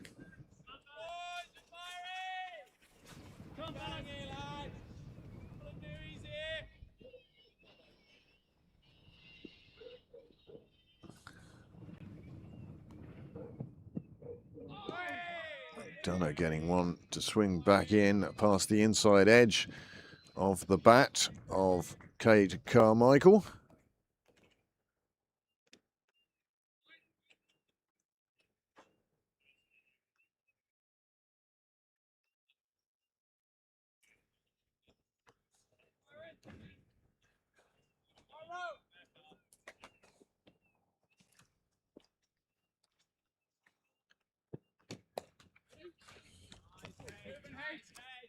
Again, Harry Tector cutting that one off before it went down to De Freitas at third man.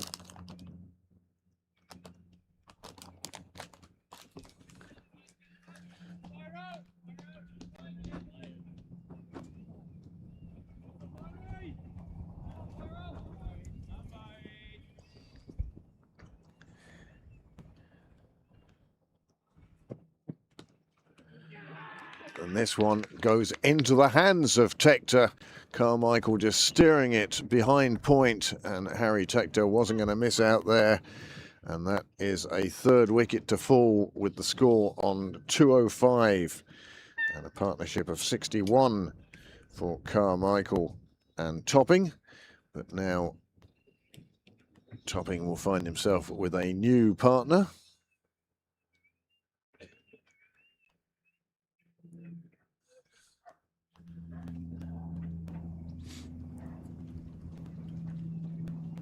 The new partner will be Ruin Pretorius.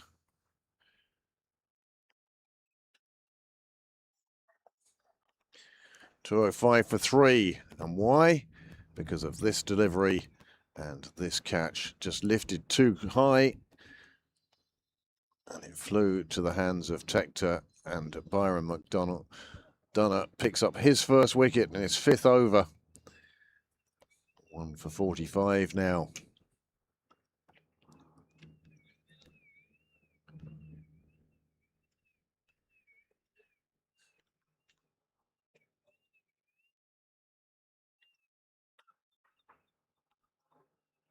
That no doubt brings the Wasp projected score down from that 170 we saw down to 370 we saw down to 350.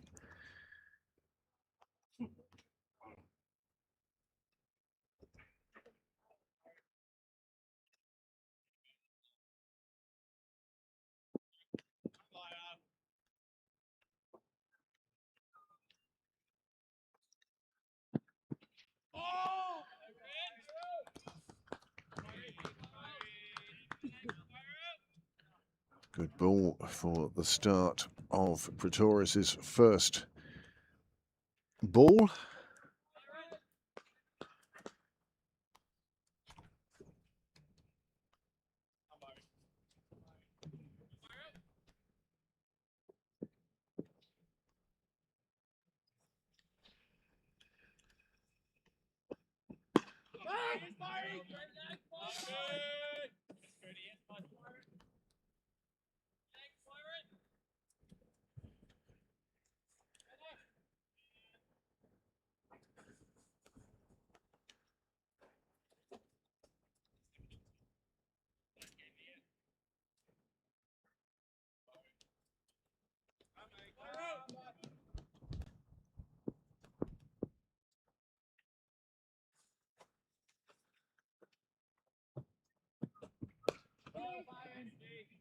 Again, being steered into that danger area that is Harry Tector.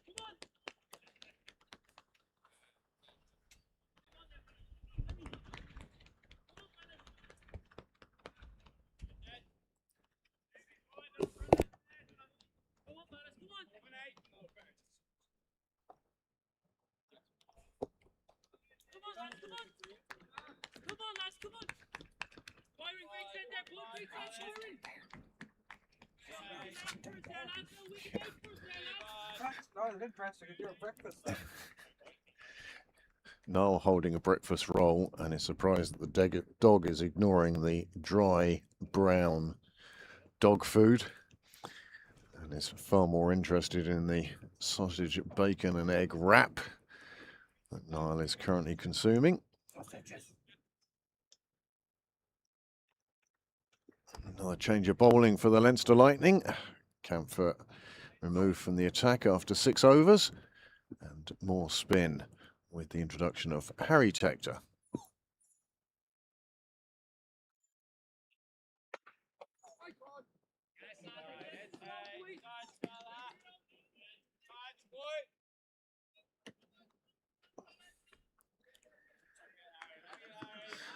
Whimpering dog beside me.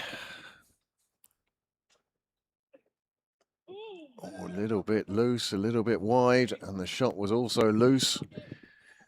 Gets past the keeper. Pretorius gets down to the striker's end. Topping still striking at a runner ball.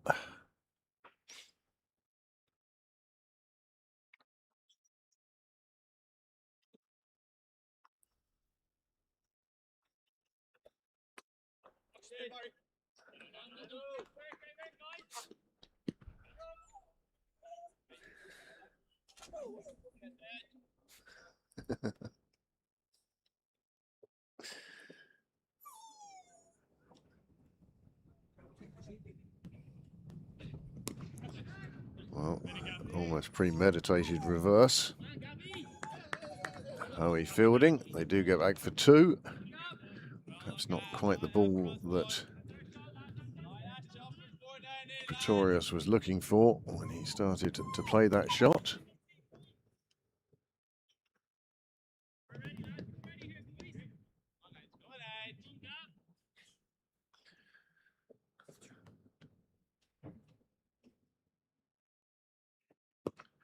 Goes for the reverse again. Again, finds the fielder. McDonough on this occasion.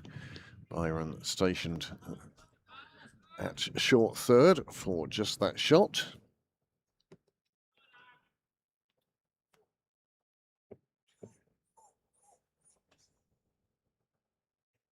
Oh, this one a bit too far down leg. The batsman probably would have been better off just leaving that one, but he didn't, and it comes out with a dot. The score then at the end of 27 overs. 208 for 3. Good opening over from Harry Tector, just the 3 runs coming from it. Absolutely beautiful day here. I've yet to see William Dwyer. I know he's on the ground. I have heard his voice. I'm wondering if he's gone with the sleeveless or just the t-shirt today. Most people in t-shirts around the ground.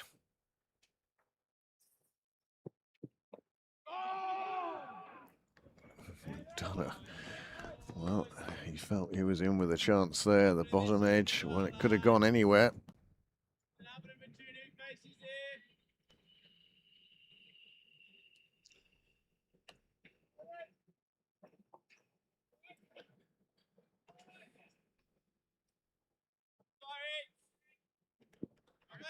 Topping has moved on to 38 at this stage.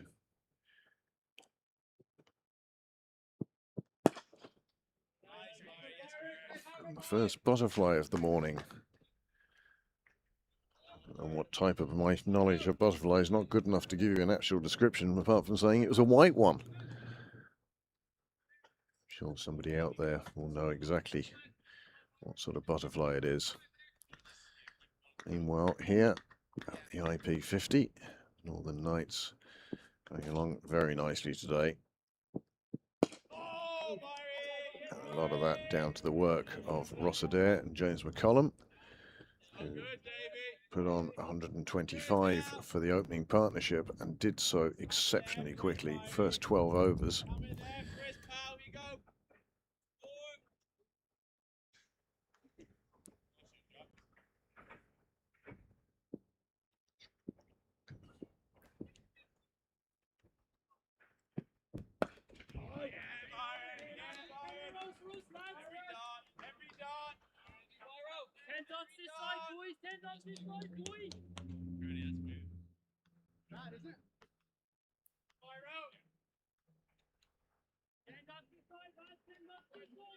Dunner into his 6th over now, 1 for 45 thus far.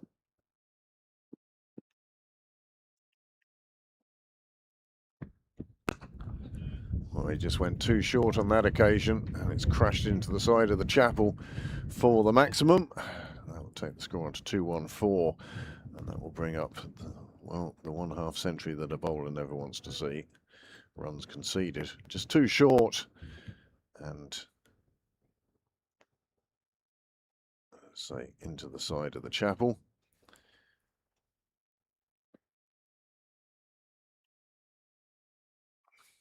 That'll take Topping into the 40s.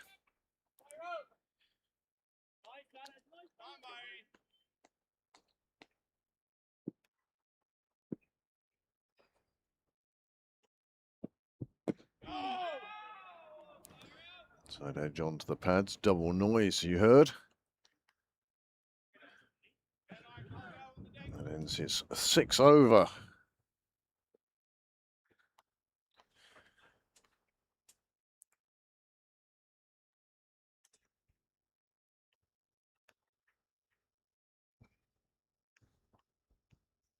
Just wait for the Envy Play scoring app to catch up to real life.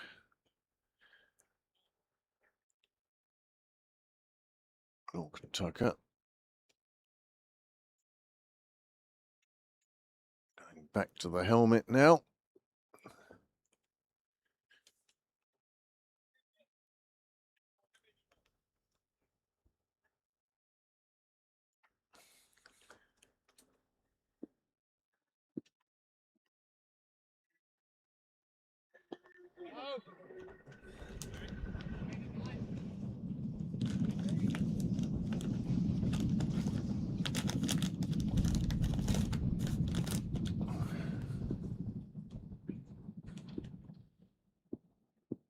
His 2 runs came from his first over.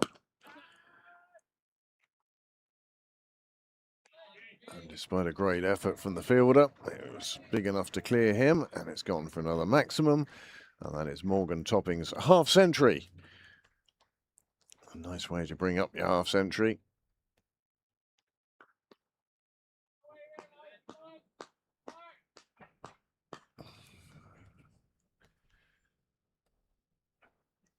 His 50 coming in just 47 deliveries with 6 fours, and after that 2 sixes.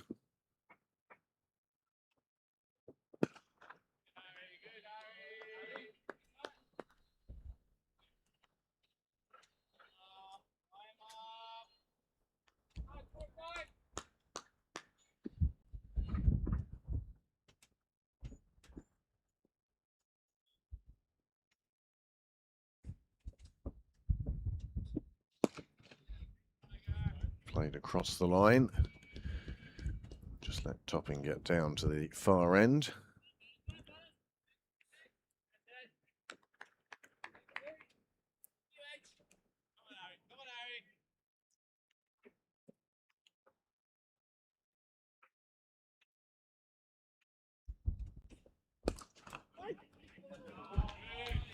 Beats the first diving fielder and beats the second as well.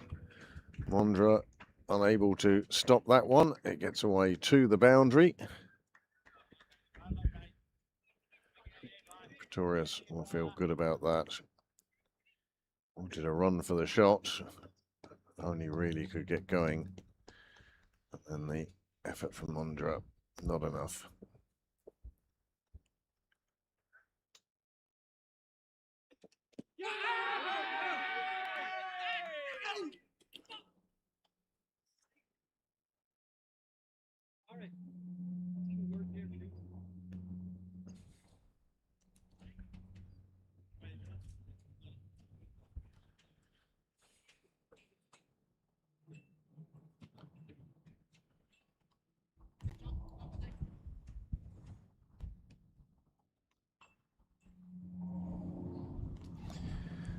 Obvious dissatisfaction from Harry Tector with the call of the umpire.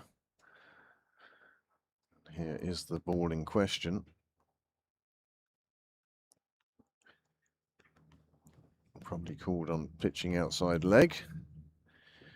But again, Pretorius looking to employ that reverse shot.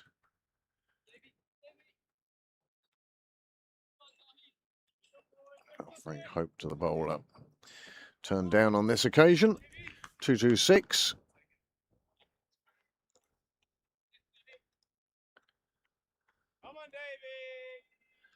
And another change of bowling for the Leinster Lightning, a reflection of the amount of choice that Lorcan Tucker has at his disposal.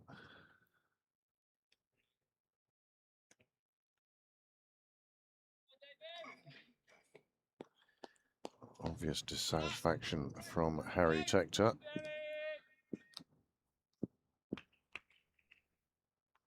Now David Delaney. Clontarf and Trinity. Replacing Burren McDonough at the St John's end.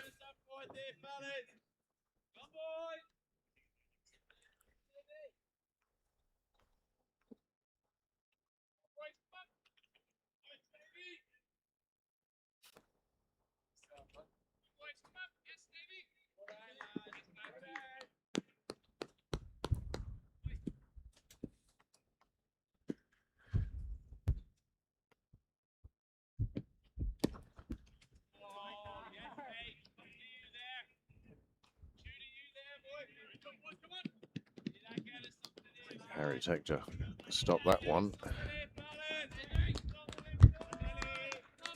Surprised it didn't rebound off him back towards the stumps. Went at it very firmly.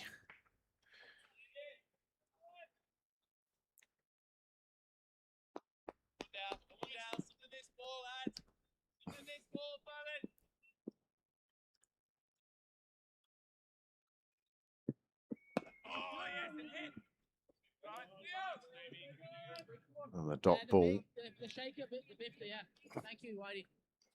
Delaney showing his experience, not giving the batsman any room at the moment.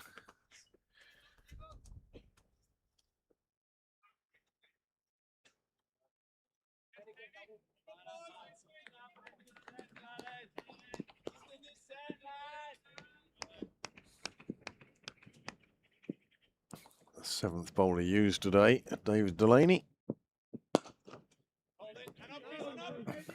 Fraser's doing another fine job in there at close mid-wicket.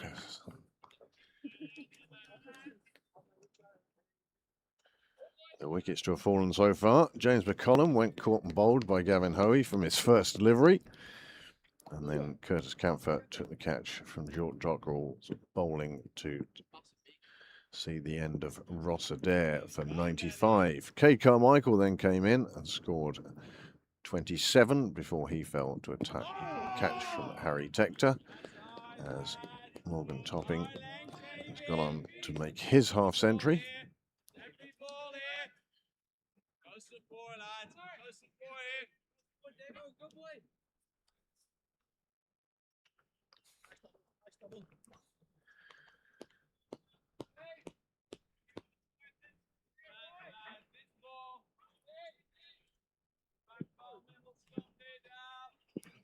Good over this from Delaney.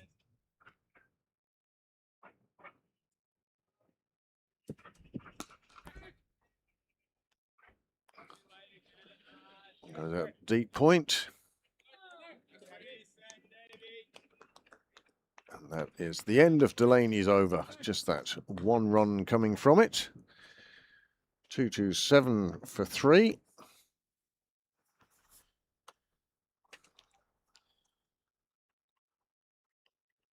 So yes, the men's international side will be hoping to take their form from the India series into that 5-match series with the Afghanis. Will be taking place up at Stormont, and the women, as I say, they're in Breedy at the end of this week. On Friday, of course, plenty of other sport going on. England, India playing the third T20 this evening. That's a 5:30 start.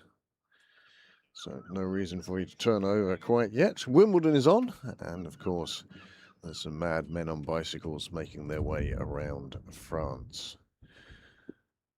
The weather, well, it looks like it's going to be absolutely stunningly beautiful from now until next Tuesday. And it's only going to get better and better as the week goes on. Ideal for cricket today, just a little bit of a breeze to keep the outright heat off. And while the sun is shining, well, the NCU have been making hay. 227 for 3 from 30 overs. 20 overs remain, and 2, 4 or 6 overs until drinks.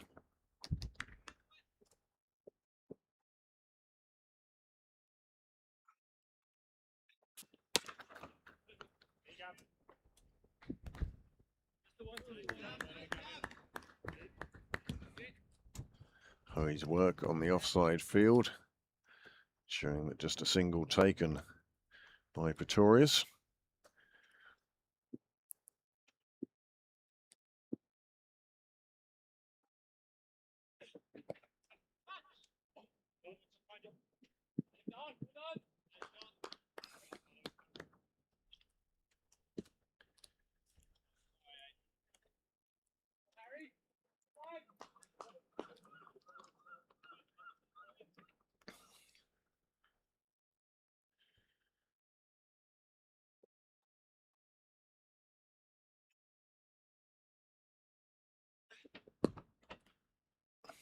This time just pushed down to the square leg umpire. Single taken.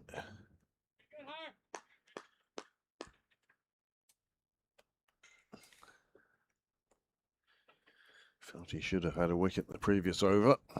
Wasn't to be.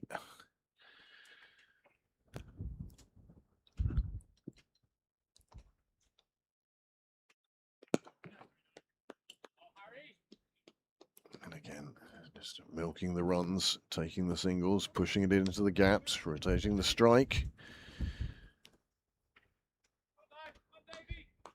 That ends the 31st over.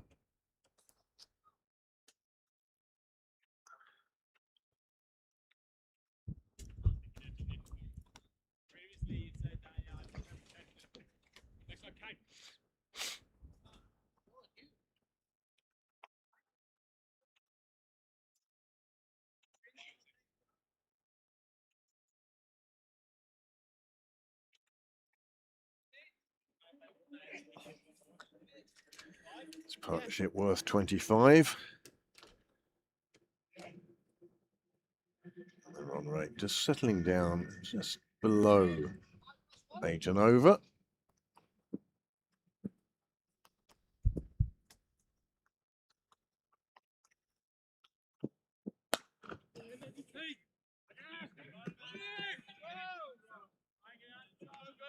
Wide delivery from Delaney on this occasion, but only a single.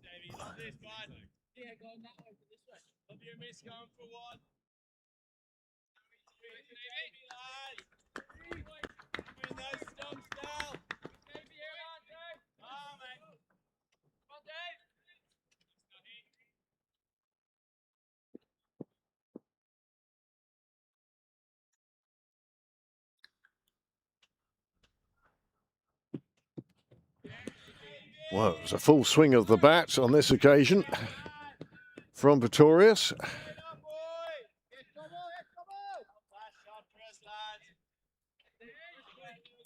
That will provide some encouragement to the bowler.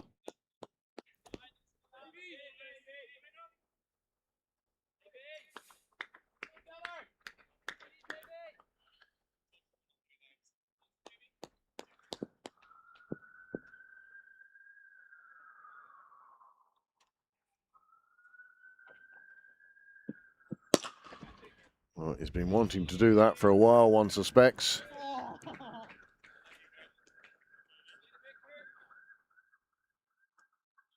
Nicely, forcefully, deliberately played, just straight down the ground. Big swing of the arms, nice contact, one bounce, and away it went.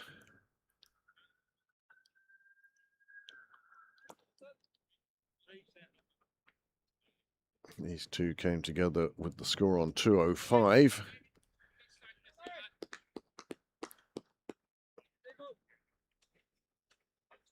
They had reached 200 in 25 overs. So it's still going along quite nicely since then too. Nice batting track here today at Sydney Parade.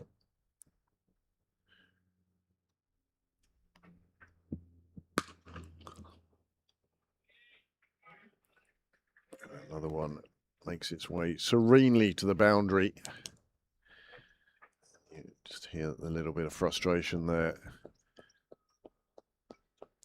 David Delaney falling on his follow through. Then he had the worm's eye view of the ball crossing the rope.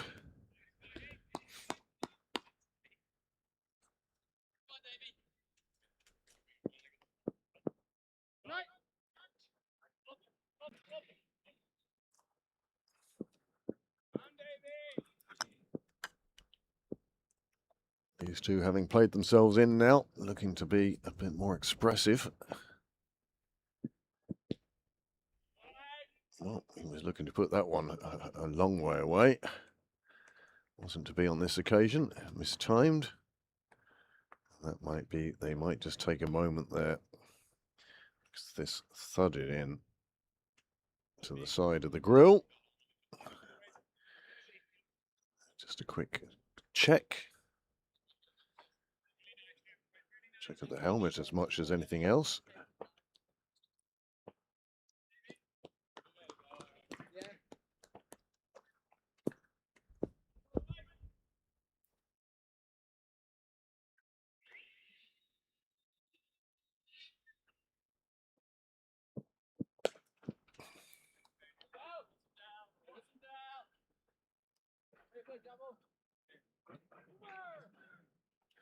That is 32 overs gone and 242 on the board. 10 coming from that over, a good over for the Northern Knights as they carry their way serenely towards, well, Wasp is saying 367.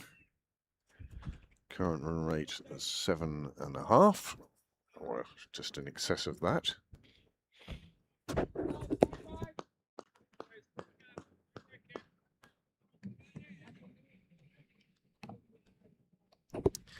Many thanks to those of you who have tuned in to this fine Tuesday, July morning. Is it still morning? No, it's coming up to lunchtime, 1 o'clock. Well, it looks like Dockrell is going to be reintroduced to the attack at the nursery end. George last bowled his 6th over in the 17th over. This will be his 7th. To the 33rd over.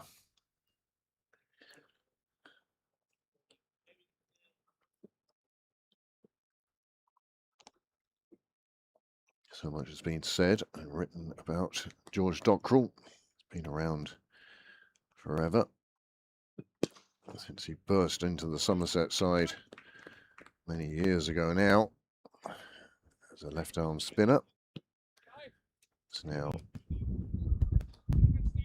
emerged as a middle-order batsman and Left arm, well, still a spinner, but Biles with guile rather than massive revolutions, changes of pace.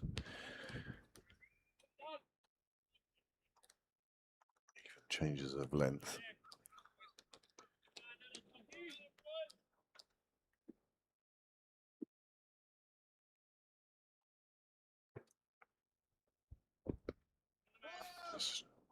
Straying a bit onto the pads there.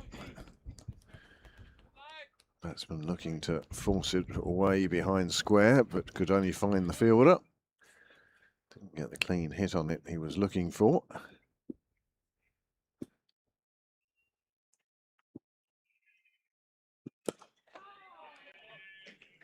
Well, that's beautifully played.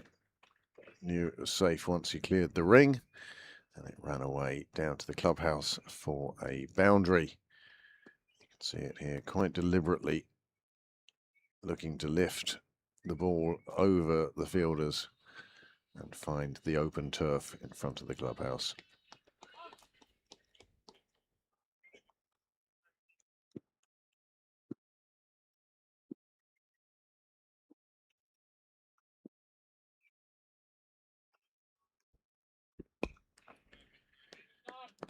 Plenty of wickets in hand for the Northern Knights. So it's just a matter of them choosing now when they want to take on the bowling and start to accelerate. I say accelerate, they're scoring at 7.5 at the moment.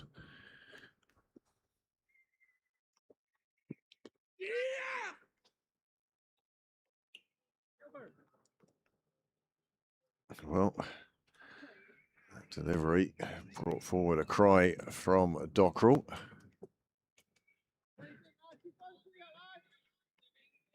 Slightest of edges, and it's gone to ground. Always awkward for keepers standing up. Any sort of change of direction there, instead of going into the palm of the hand, going into the fingers. And on this occasion, just going to ground.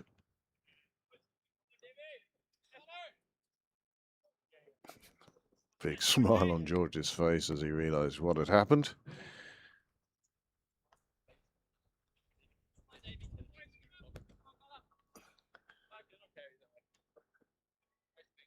Just unable to gather that one, Tucker.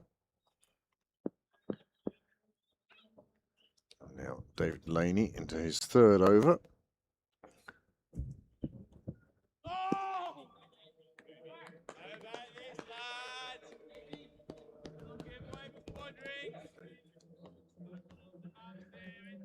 247 for 3 of 33.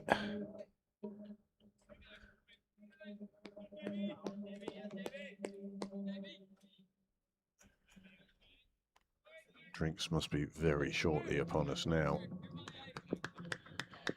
Could this be the last over before drinks? I think so. At which point, myself and Miley sat patiently at my feet here. We'll take a short break and a short little walk, just to stretch both of our legs. His 4, my 2.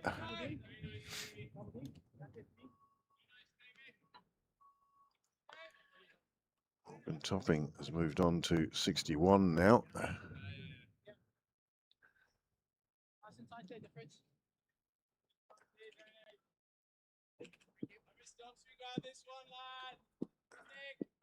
Trap has been set for the short ball, or is it a double bluff? Oh, just evading the hands of the fielder at mid-off. Camphor it was, and it very nearly ended up in his hands. It's just lifted down the ground, inside edge of the bat. The hands went up, and just the fingers making contact, and that wasn't enough to prevent it running to the boundary. And 250 for the Northern Knights has now come up in the 34th over. The 200 came up in the 25th over.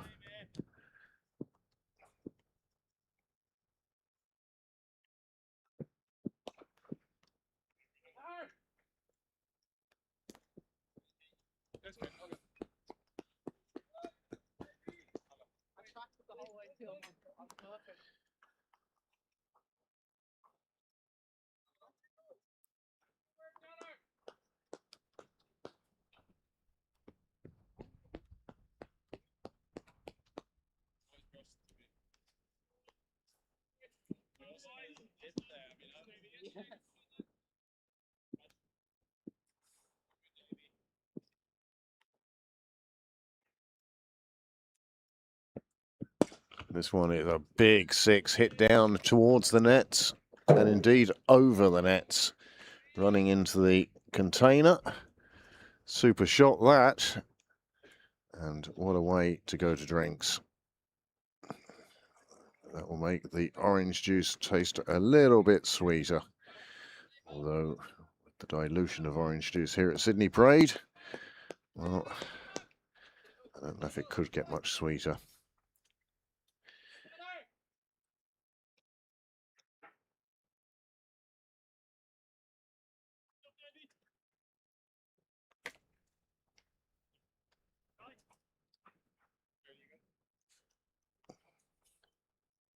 Only a little fella. No, I said to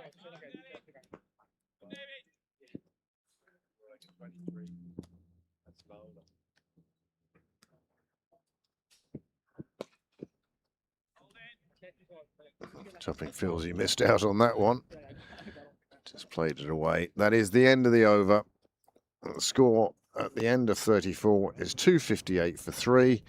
The players will go for drinks, and so will your commentator.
Well, the players have had their break, and even Miley's had a little break from underneath the table. So, after 34 overs, 258 for 3, and one would expect that the next 16 overs will see the Northern Knights want to take this total, well, certainly past 350.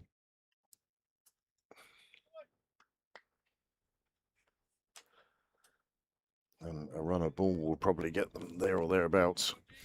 George Dockrell then in for his 8th over, and he has bowled well today.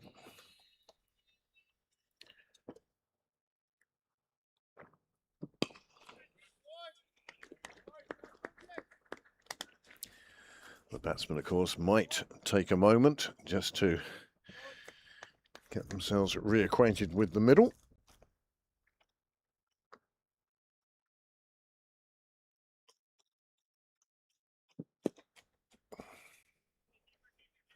Looking for 2 on this occasion. They decide against it, and perhaps wisely too. Nice fielding in the deep, preventing the second run.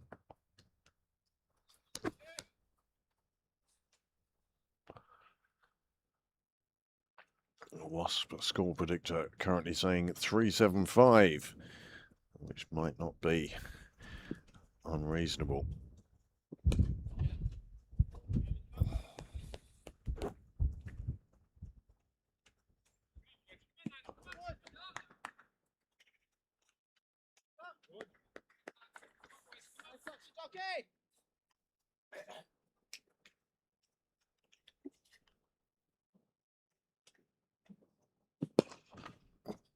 Well, that's a big shot. George just looking at the batsman.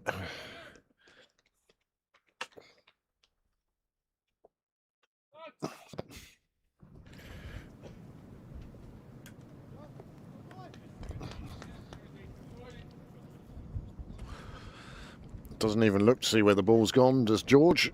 Just looks at the batsman and says, "What are you doing?"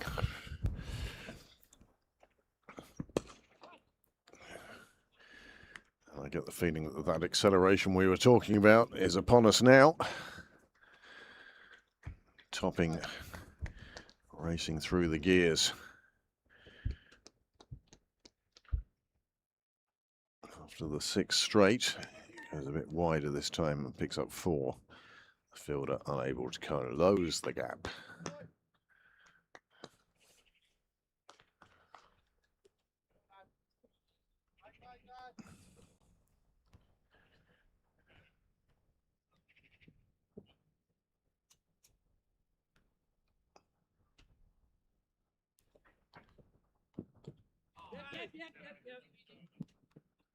Fired in at the pads. Inside edge, end of the over. And 267 for 3 after 35. 9 runs coming from Dockrell's 8th over.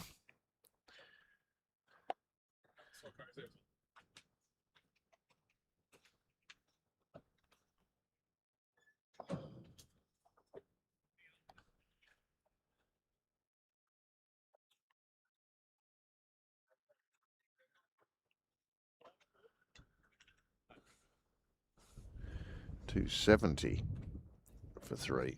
So 12 coming from Dockrell's over.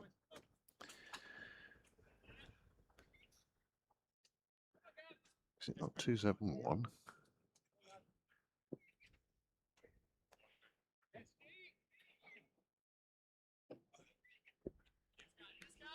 Hurry back for his 7th over. Again at the St John's end, his preferred end, one feels.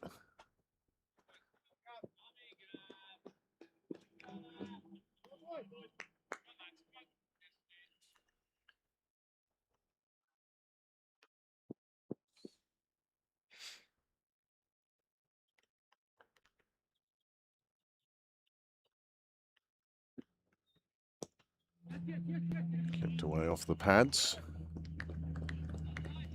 Nice bit of fielding by Moondra. Keeps it to a single. That will bring Morgan Topping back on strike. He's on 72 now off just 70 deliveries.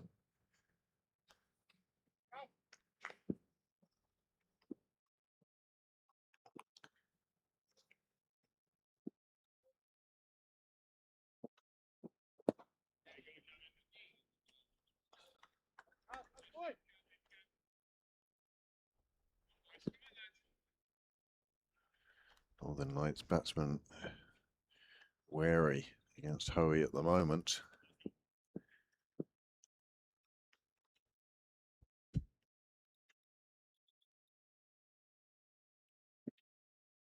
Tossed up and powered away, and powered all the way to Cyril's way. The acceleration I spoke about to come after drinks, definitely in action now.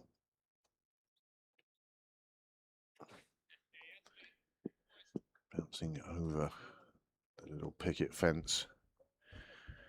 Picturesque ground here at Sydney Parade. He's gone for the big shot again. This one squirting off the bat, nowhere near where he was aiming.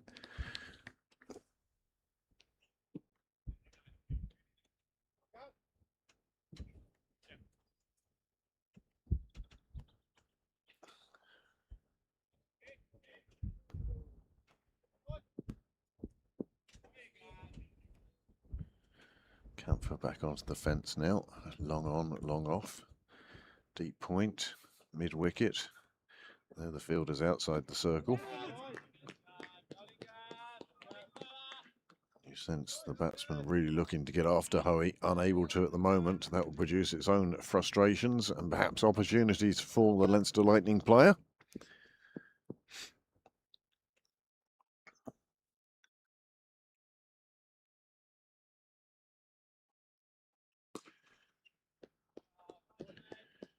Saw the batsman moving around, threw it up a bit wider.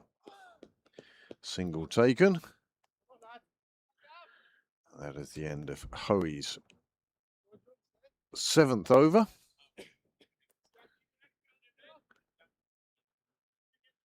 We just wait for NV Play to catch up with real life.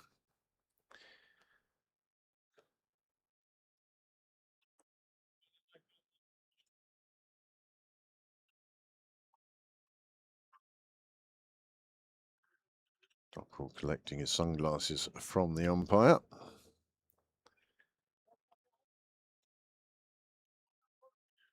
Slight movement of the sight screens for the left-hander.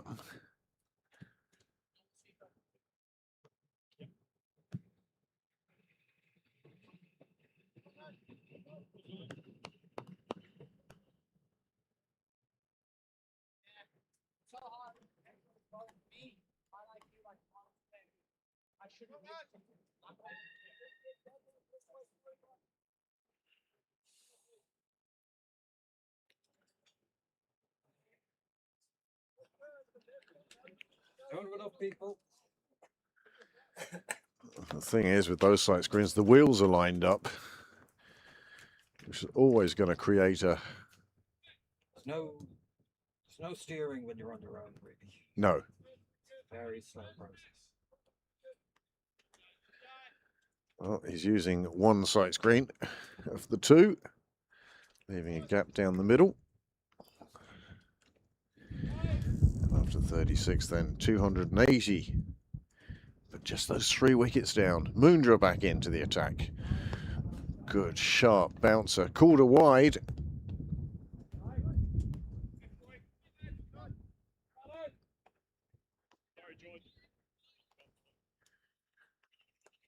Moondra into his 6th over now.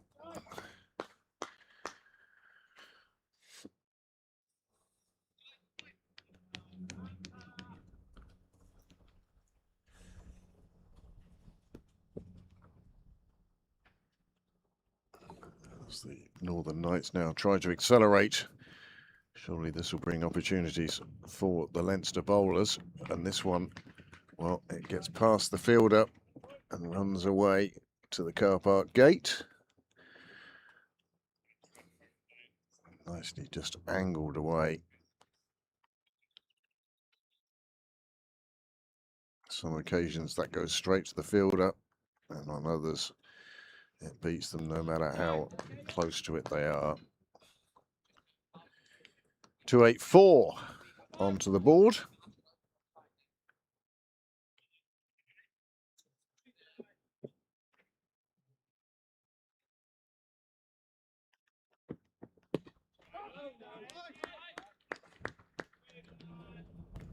Well bowled, well kept out.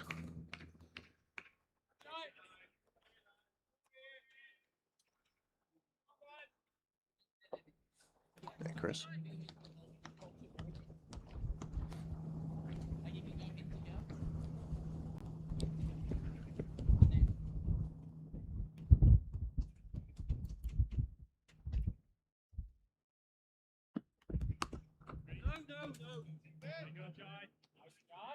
Joey Mundra doing a very good job of ignoring the movement of the batsman. You can see he's trying to set himself up for a shot. He's moved on to 43 now, Pretorius. And it's been some judicious hitting in the latter part of his innings that's got him there. 5 fours, 2 sixes.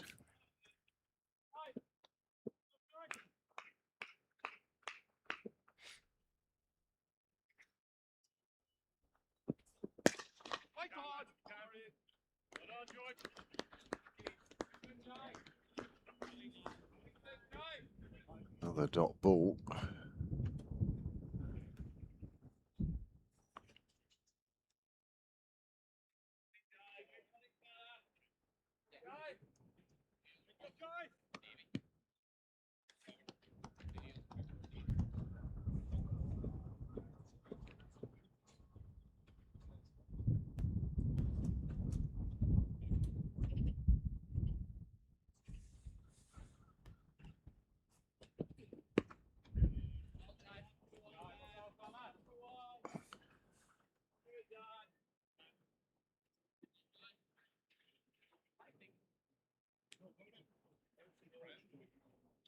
Pretorius in the end taking a single. These two came together with the score on 205. They've put on over 80 now for the 4th wicket. It's been good partnerships. 125 to open.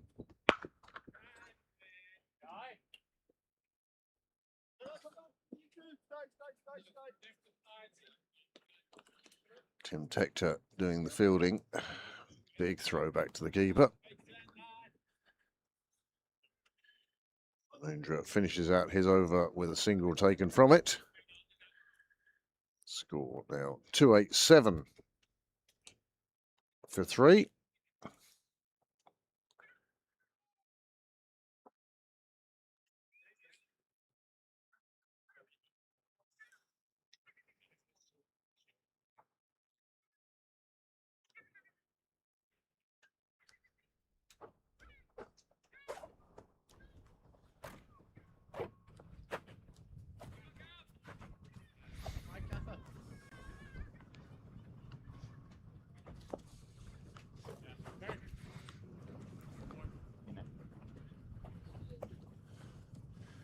Hurry now back for his 8th over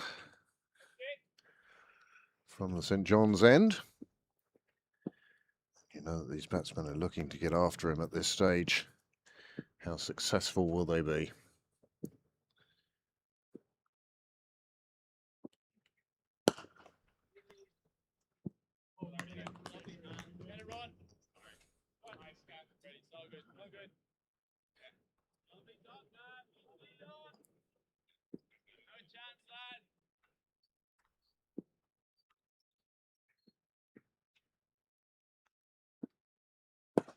He's gone big. He's coming down here towards us, and it makes it all the way to the rope.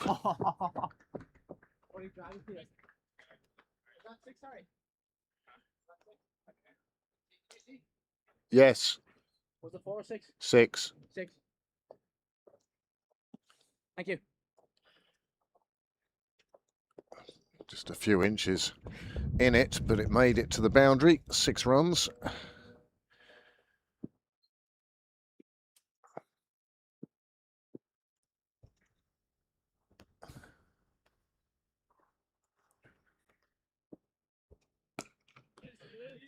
This time carved away on the offside for just a single.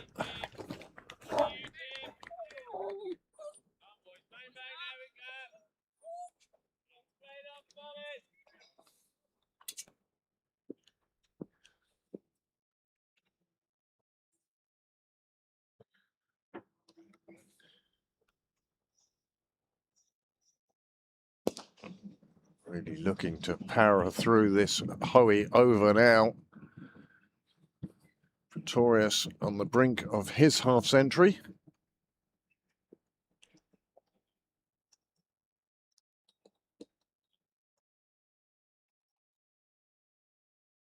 Looking to extend the arms and hit hard.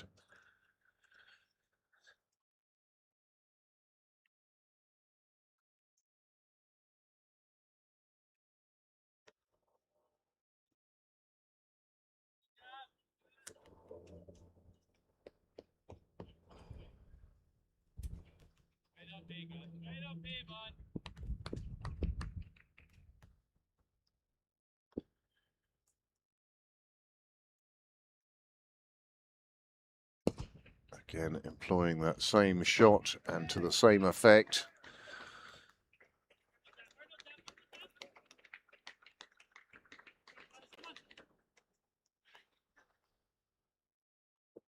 Foot down, swing of the arms, and safely to the fence.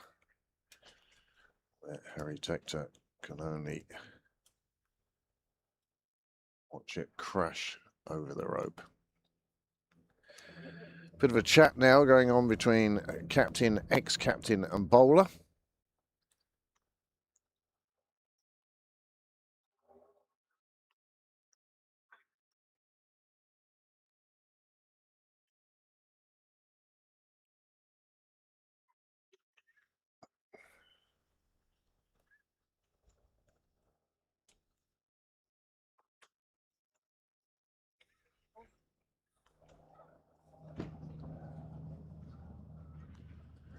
Pretorius. Oh, they're just having a discussion.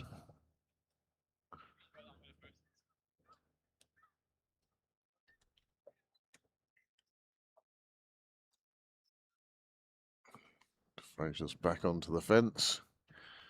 Behind square on the leg side. Which means Curtis Camphor goes from long on into mid on.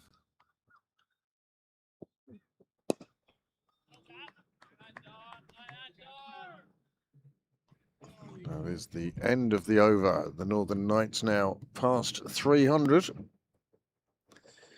They've moved on to 302 for 3 of 38. 12 overs remaining in this innings.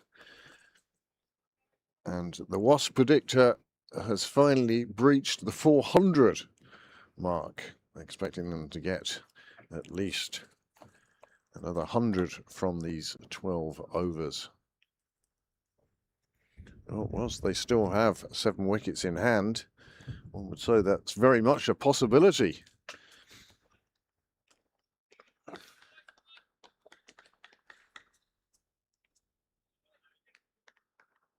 $302 for 3 from 38 overs.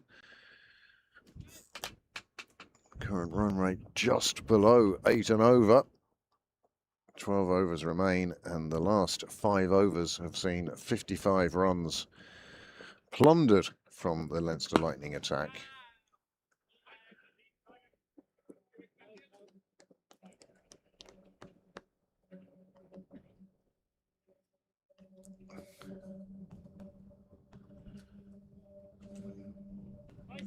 Morgan topping in the 80s now. Pretorius, he's reached his half century, 52. This stands now worth 99.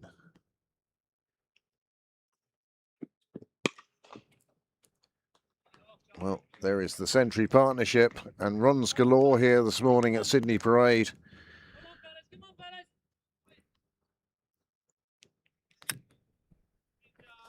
Brings the 100 partnership up with this beautiful shot.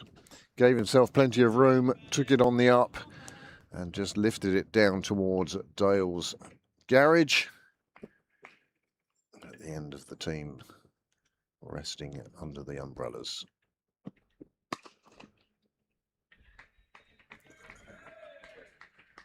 Successive fours from Moondra.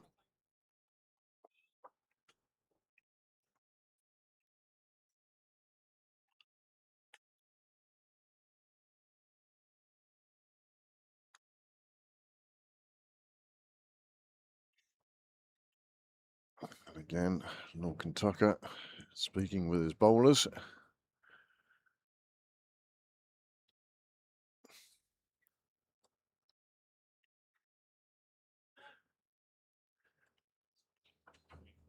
Lovely day for batting, apparently.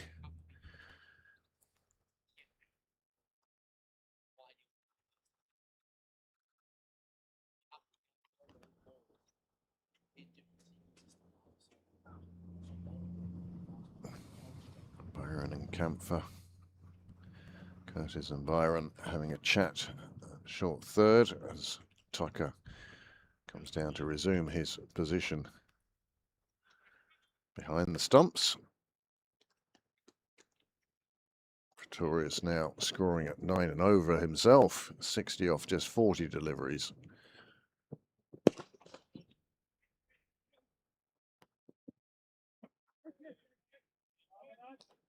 Two taken.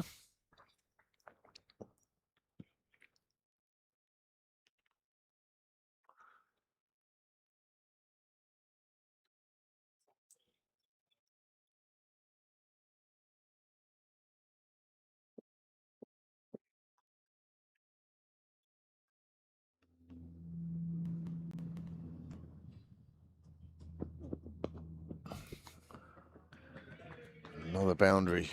360 hitting here now from the Northern Knights. This one round the leg side.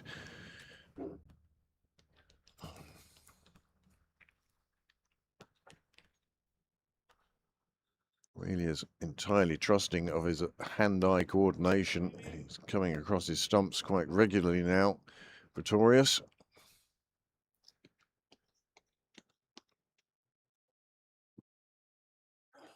Score starting to rattle along again, the same way it started.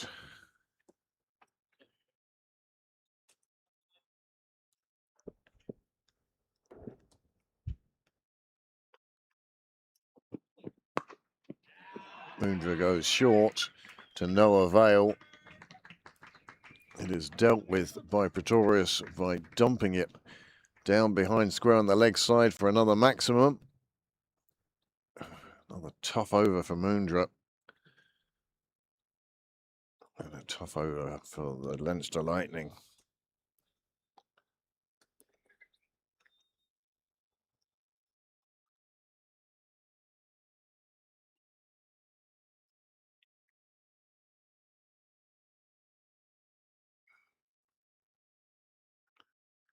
Well, 3-2-3 for 3. A bit quiet in the Leinster Lightning field at the moment.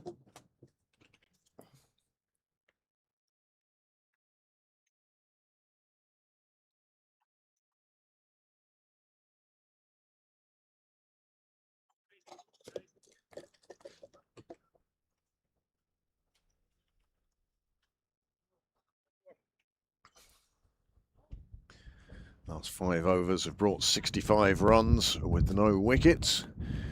And Wasp Predictor is just climbing and climbing now. 427 it's predicting the Northern Knights will end up with.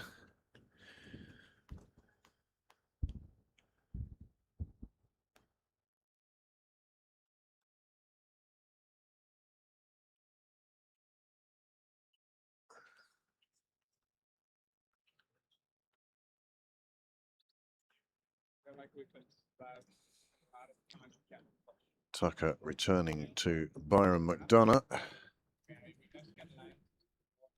He's been called down by the Brains Trust. This will be his 7th over.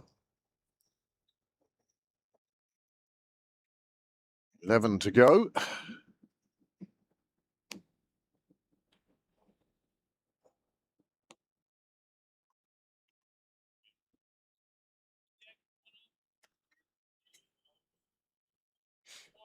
This has been a very, very good performance from the Northern Knights. Somewhat disappointed, no doubt, to lose to the Northwest Warriors last week. But they've got themselves into a super position here against the Leinster Lightning in the Lightning's own backyard. Topping takes a single. McDonough did well to get a hand on that. Either way, one felt that a single was going to be the result.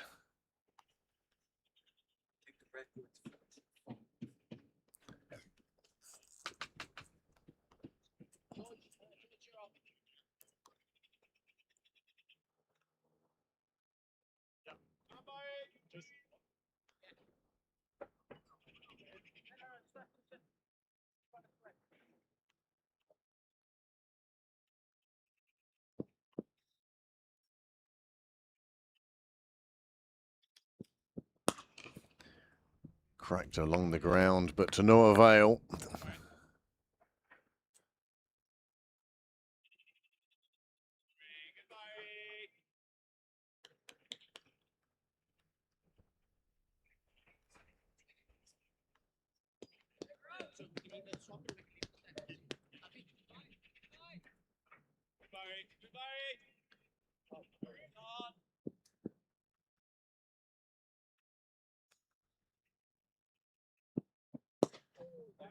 Oh, this one on the full. Torres runs the first one hard, but to no avail. They will only take the one.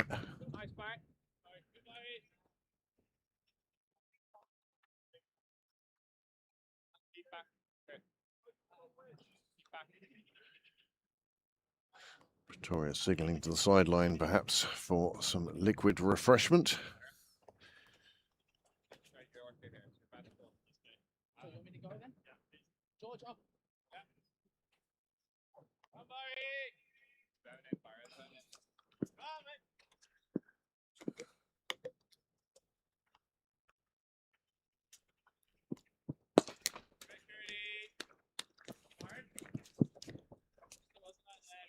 Just a single taken. It's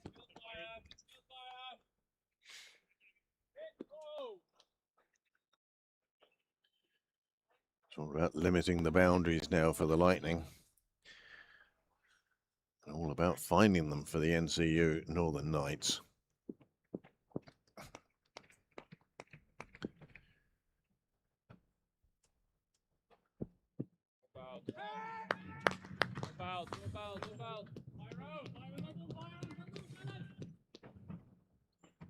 This guy is such a shape.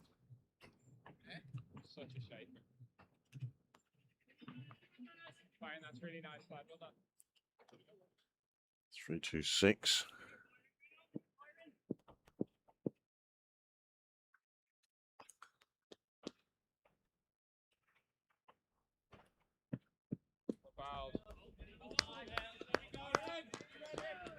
Well bowled from McDonough to close out the over. Slower ball wide of the stumps. Gets through for the dot ball. 3-2-6 for 3.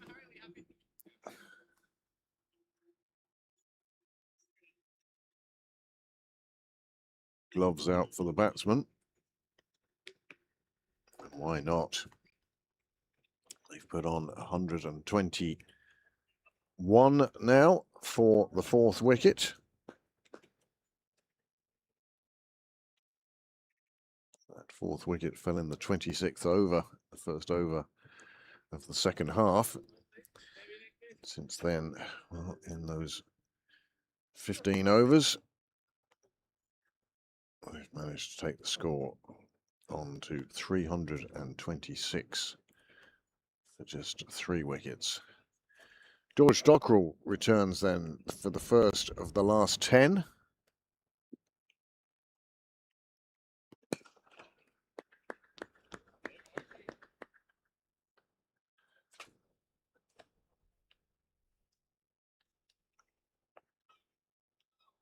Topping takes the single.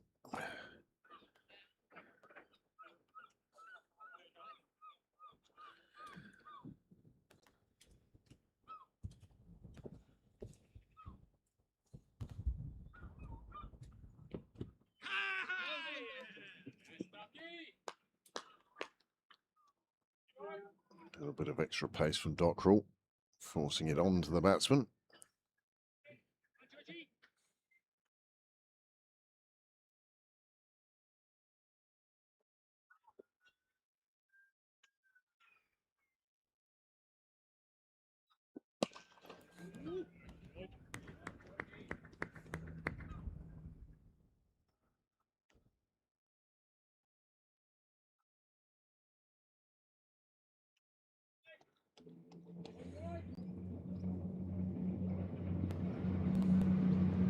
Seven bowlers used by the Lightning in these 40 overs.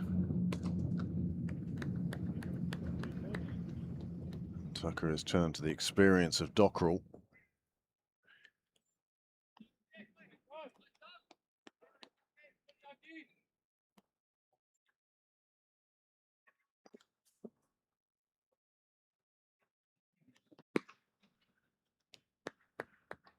Hoyt out to the leg side for another single. So I don't think Tucker or the Leinster Lightning will be too worried about the singles. It's the big overs they want to avoid. He's gone big on this one. There is a fielder underneath it. And the catch is taken. And that is the end of Morgan Topping. He departs for 85. And the fourth wicket has fallen with the score on 3-8.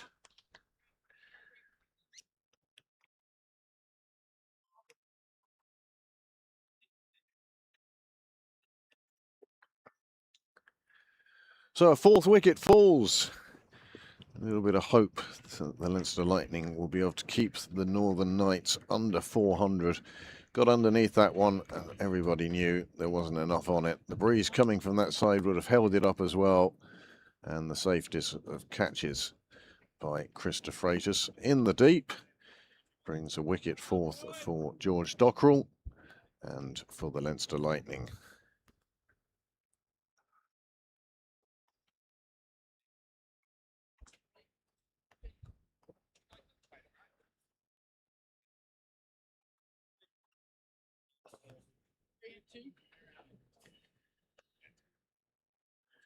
New batsman to the middle. It's the wicketkeeper Hilton, Cian Hilton. He'd have been sat the sidelines for quite a while watching that partnership, a partnership that ended like that.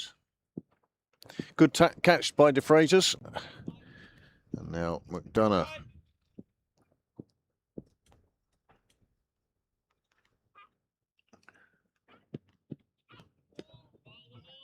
To the established batsman, Pretorius. He's on 75. As I say, going along at about 9 and over himself.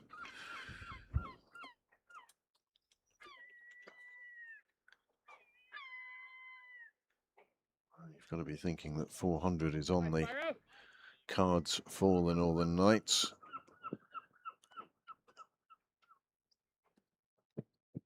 Well done, Byron. I got it, Byron. I got it. So good.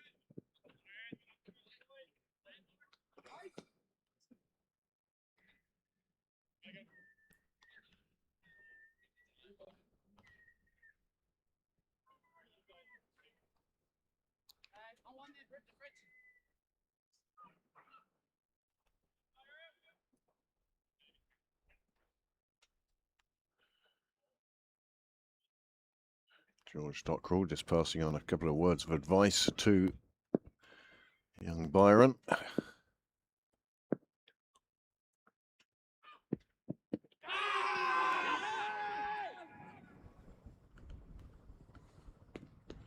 Hilton wrapped on the pads. Solid appeal from the Leinster Lightning players. Umpire had moved away already. Really nice, Byron. Really nice. Yeah, hit outside leg once again.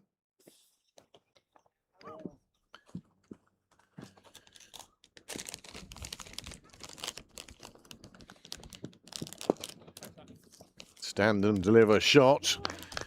just delivers another wicket. Fifth wicket goes down. And Pretorius' stay productive, but over.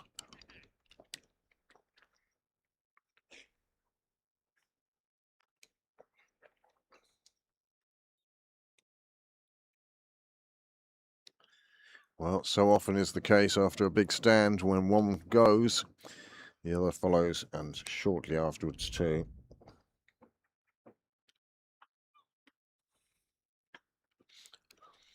Just slicing off the bat, looking for the big shot. Fielder set himself very early and waited for the ball's arrival, and arrive it did. And the fourth wicket falls.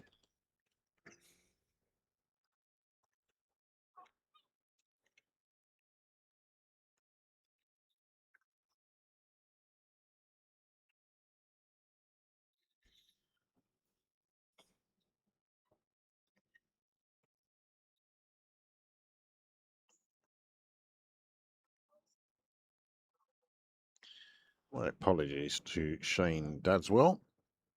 He actually came in at the fall of the previous wicket. And it's Keane Hilton who's now at the striker's end.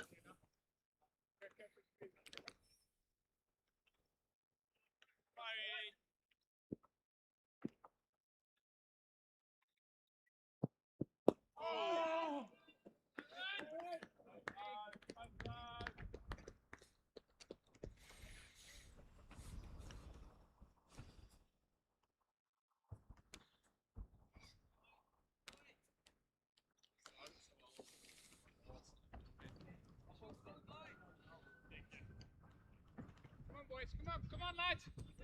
Stand, come on.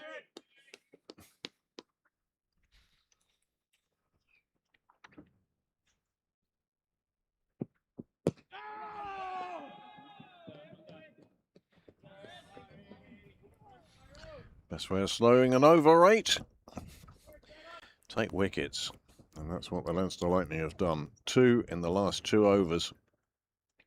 That's the one that McDonough picked up, thanks to nice catch.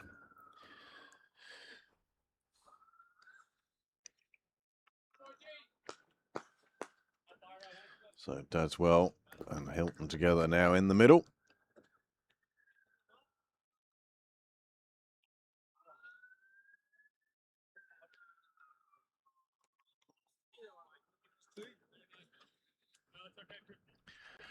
Well, the highest interprovincial score here at Sydney Parade, thanks to the oracle that is J. Siggins, was 316 for 8 by the Northern Knights 3 years ago. They've gone past that.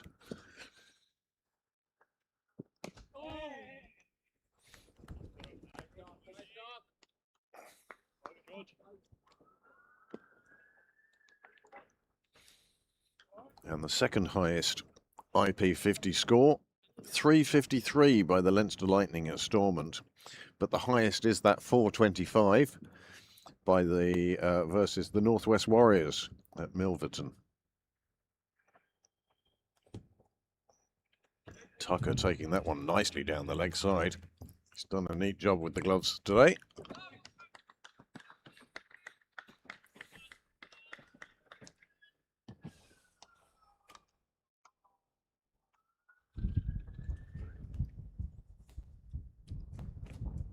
Dockrell finishing out his spell now.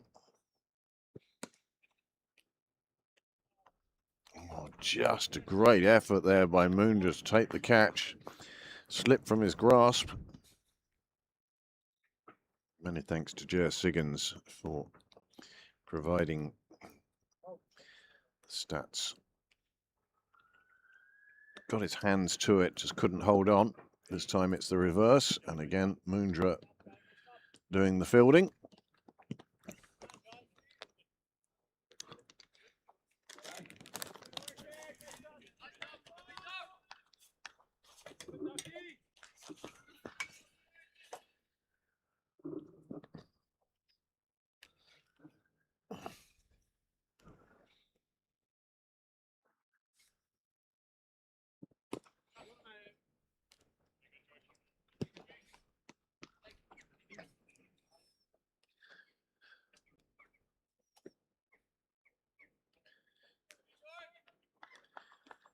Wasp has now come down from 427 to 400.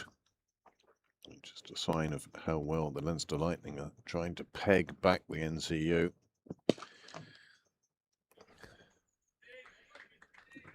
Difficult task at the best of times when you have such a good score under your belt. Still 5 wickets in hand.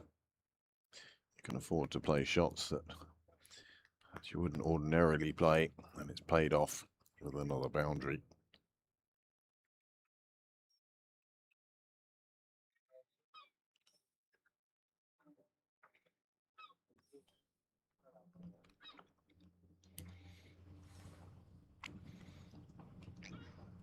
A few ardent cricket supporters have made their way down to Sydney Parade. We hope more of you will be able to do so during the afternoon and perhaps even after work this evening. Top quality cricket on show here at Sydney Parade. A lot of it has been superb hitting by the NCU players just while they're looking for the ball.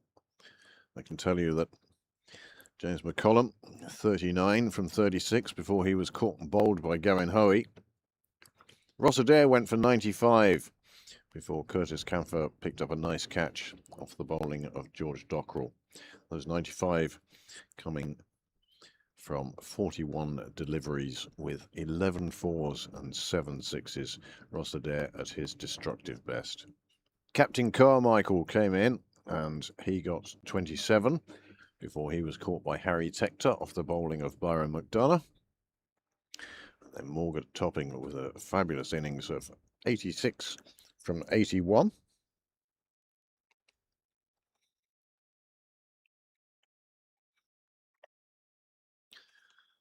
With 8 fours and 4 sixes. And then Ruin Pretorius, who provided him with such good partnership of 123 before Pretorius fell for 76. Daswell's not out 5, Hilton not out 1, and Dockrell, just to finish off his spell, does so with a dot ball, and the score after 43, 339 for 5.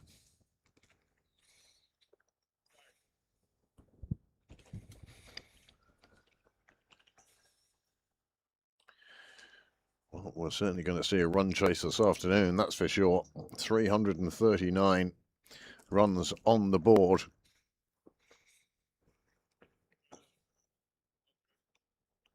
Gavin Hoey now to return for his 9th over.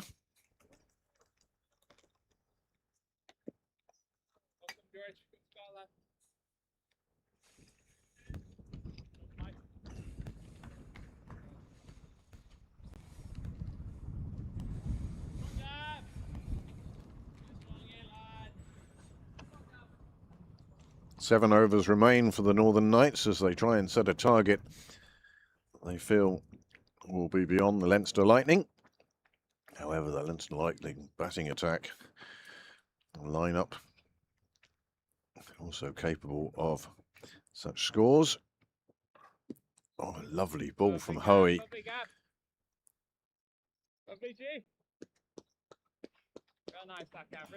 Sliding it past the bat of Hilton.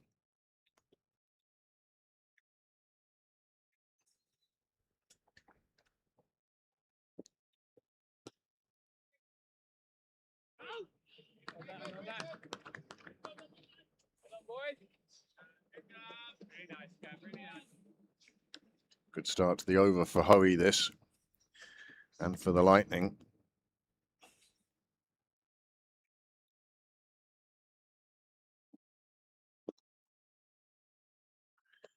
Attempted reverse, going straight to the fielder. Can sense frustration building within Hilton. Dadswell doing exactly the right thing and going down, just having a word. Just calm down. A, we've got plenty of balls to face. B, look at the scoreboard. We're doing all right.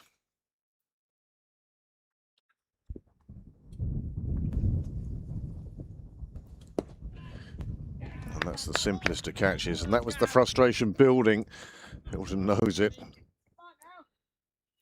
And that wicket scoring was the 3-3-9. Hilton departs.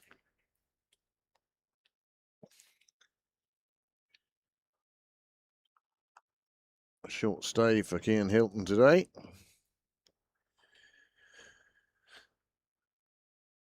Dadswell waiting for his next partner. And this is why Coulton bowled just, well, not off the middle of the bat. You can see the frustration.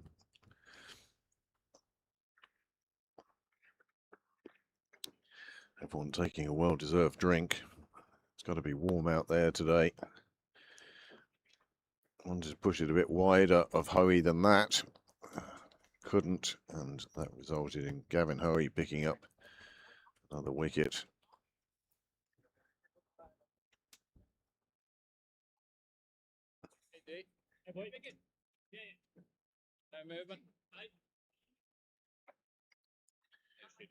Certainly taking the pace off the ball has been of big help to the Leinster Lightning today. Dockrell finishing with 2 for 63 from his 10 overs.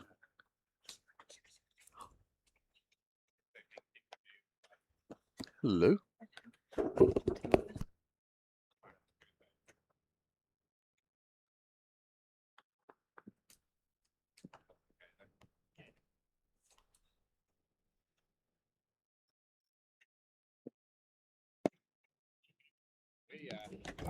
Nicely played down the ground for the single.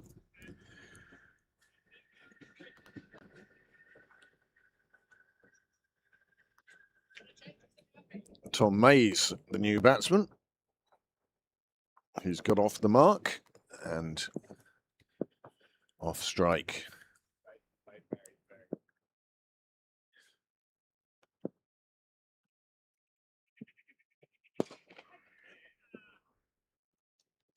Nice bit of fielding in the deep by Camphor. Nice work by Camphor.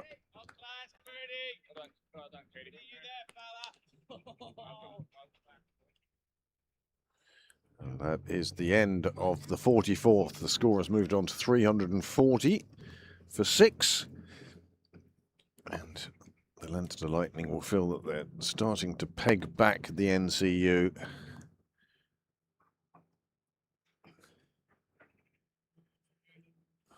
The Wasp figure now, 388. We saw it as high as 427 at one stage. They've done really well to peg that one back.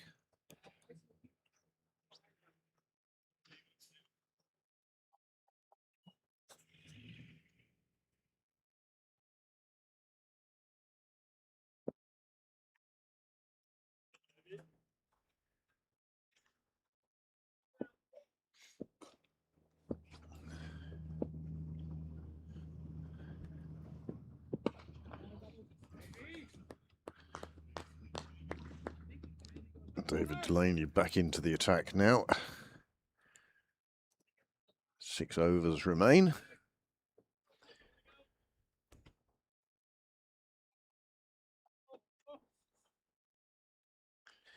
It looks like that record of 425 may be safe for another day.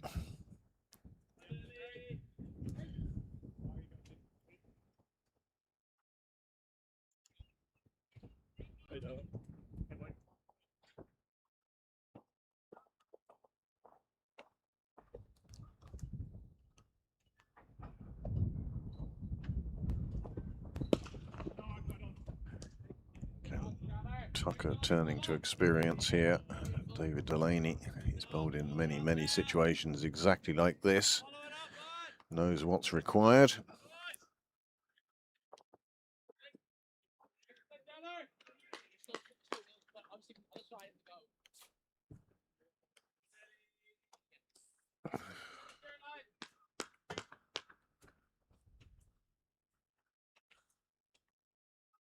That's proved to be a wicket with plenty of runs in, that is for sure. And Mays doesn't last long as Delaney picks up the 7th. 7th wicket with 3-4-2 on the board. Dadswell will pick up his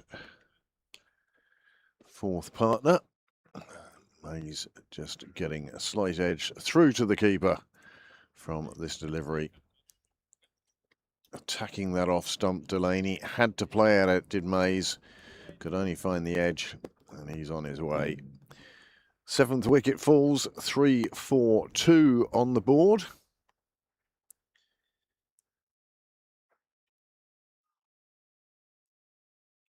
And suddenly, in the space of 5 overs, 4 wickets have fallen. They were 330 for 3, 328 for 3, and now 342 for 7. Another partnership that didn't really get going, and they're doing well to peg the NCU back from what looked like being a 400+ score. And the reason they're doing that is for bowling such as this. Mays with the big swing of the bat, and the little look behind him, and Tucker has taken and celebrated by the time he heads off.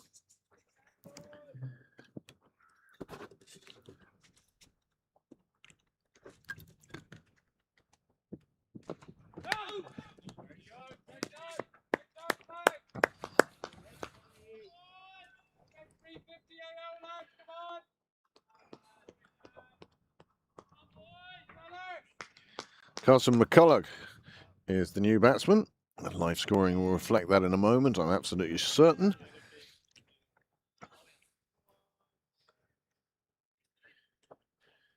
David Delaney bowling exceptionally well at the moment. As I say, all the experience, knows exactly what's required.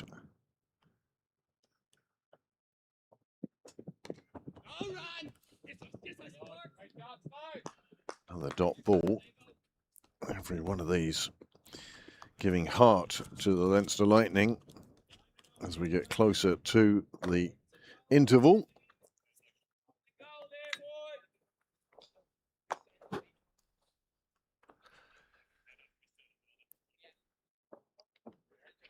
All the excitement seemed to have come at the start of the innings with Ross Adair in his 95 off just 40 deliveries. But Morgan Topping also contributing 86 off 81.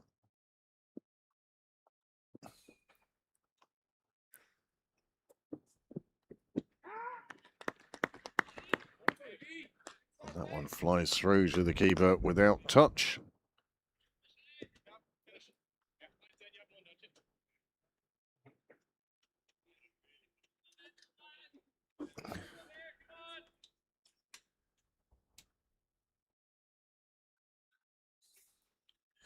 Well, it will be Gavin Hoey to finish out his 10 overs.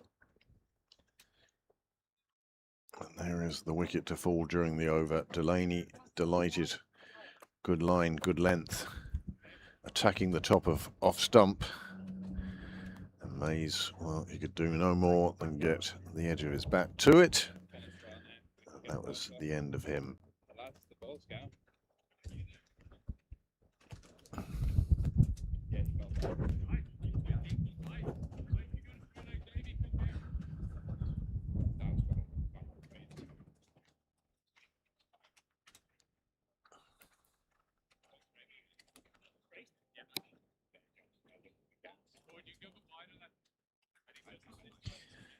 Last 5 overs have only brought 16 runs, 4 wickets.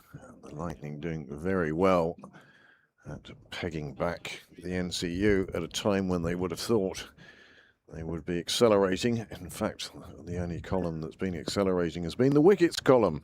7 down now, 5 overs still to go.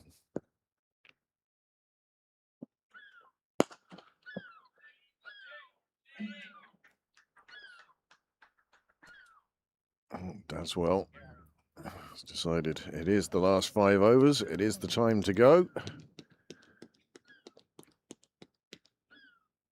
Just a full extension of the arms, sending that one beyond the fielders on the rope. beyond the nets and beyond.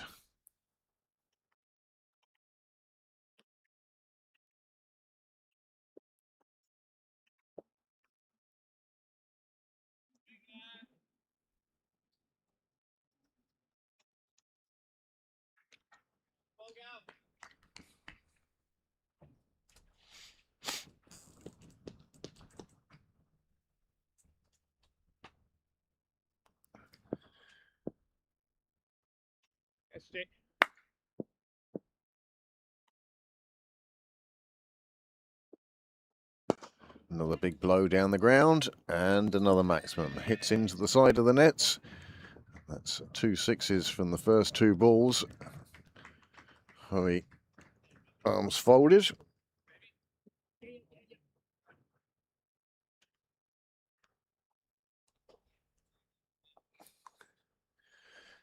Dadswell doing exactly what his side needs at this particular juncture.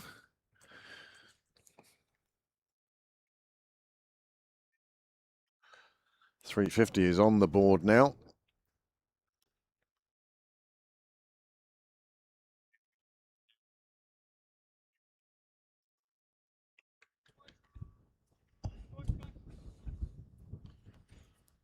Carson McCulloch getting just a lean on his bat at the moment, and watch Shane Dadswell go about his business.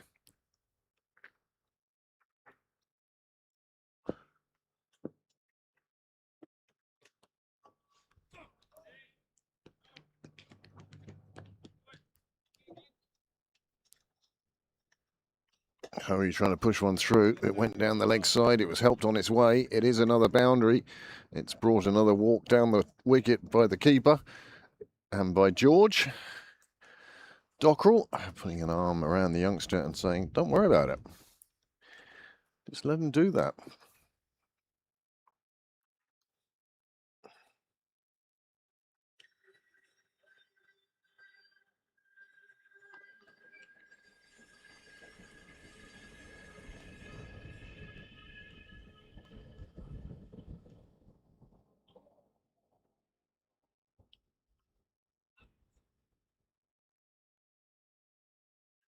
Changing the angle of attack now and deciding to go around the wicket to the right-hander.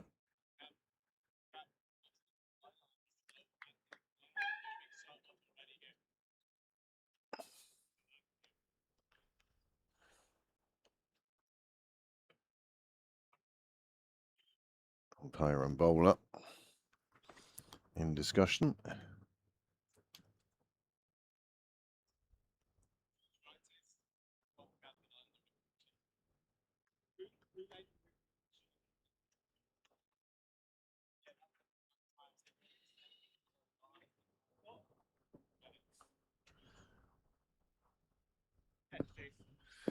Well, this is unusual. See how wide past off stump Dadswell is. And he goes with another big blow. It's 1 bounce and into the car park. Another 4 and 20 off the first 4 deliveries. Dadswell certainly striking big.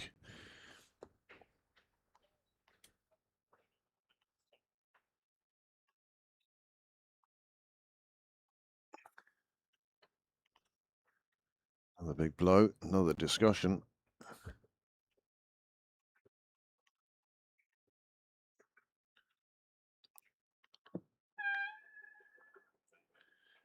Perhaps 400 isn't beyond the bounds of possibility for the Northern Knights now.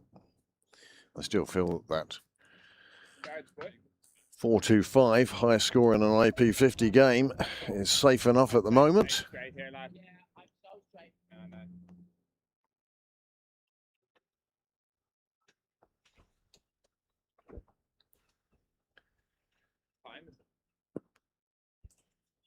Ten past 2.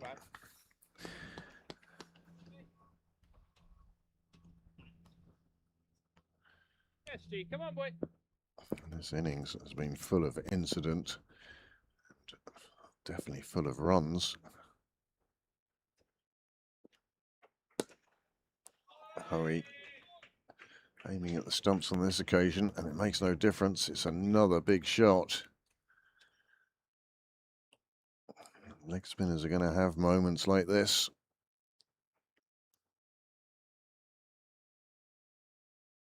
That one disappearing into the gardens. It will require another new ball.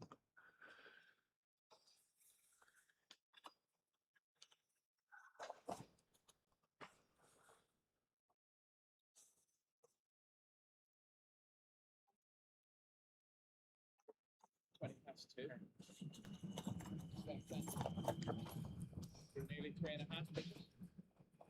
Start. Quarter past will be 3 hours. 3.5. It's going to be closer to 4 as well. Well, another ball is brought out for Hoey.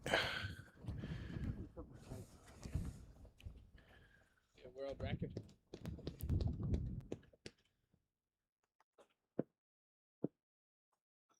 Again, Daswell with this unusual stance right across his stumps. Hoey tries to go with a seamer almost, but it's the same result, and it's the end of the over, and the score 3-7-4 for 7. That over costing Hoey a whole heap of runs. The Knights will be delighted with that and the way that went.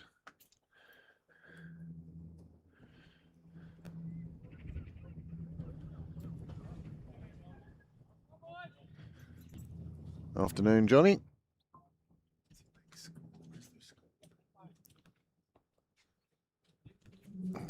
It looked like it was going to be a bigger score than this earlier on, but now Dadswell striking at, well, in excess of 300 now.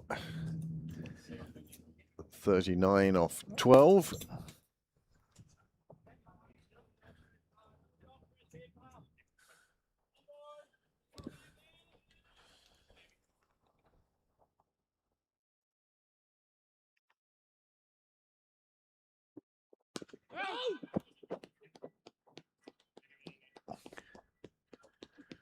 Delaney back into the attack.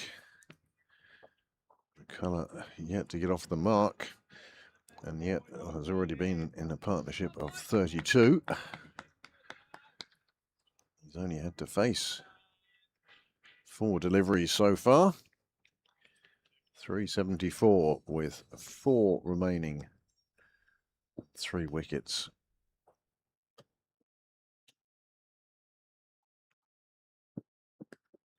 Oh, inside edge flies away. Nobody's going to stop that. You can't set a field for that sort of shot.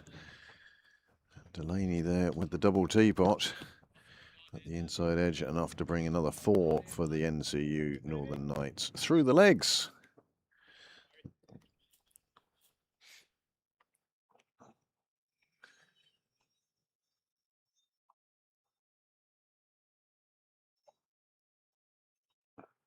Wasp again has crept above 400, and that's where the Northern Knights will be looking at this stage.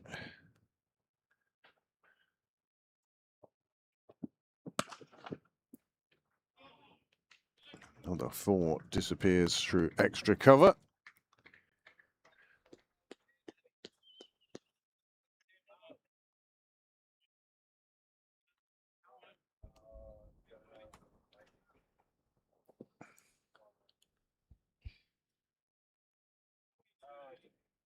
Come on, Davey.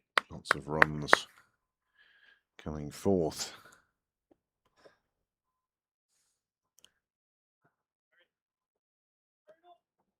For the Knights. Aaron McDonough moving from deep third into the ring, meaning somebody else can slip out. And edged past the keeper. Nicely played from McCullough.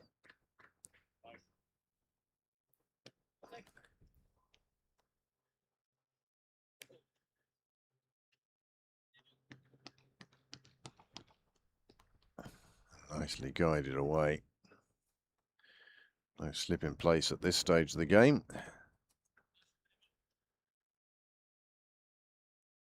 the runs once again after a flurry of wickets. The runs starting to flow once more.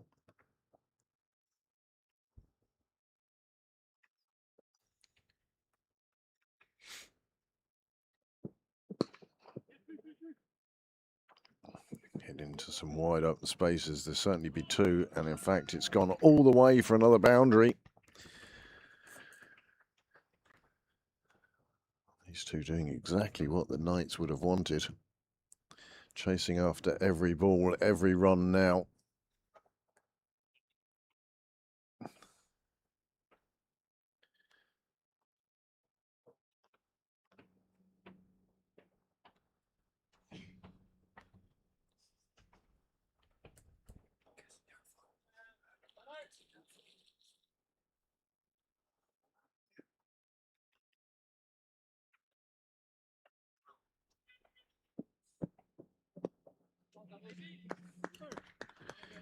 But Delaney finishing off with a dot ball.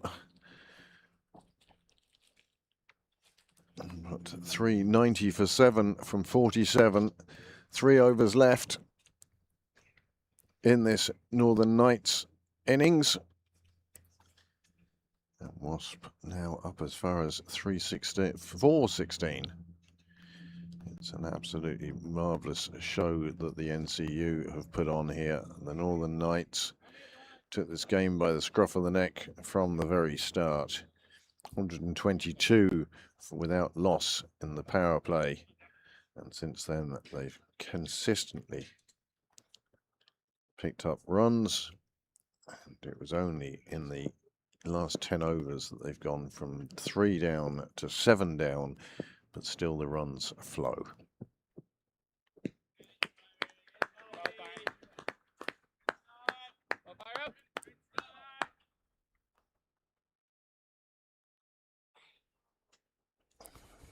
McDonough bowling the 48th, and I suspect also the 50th.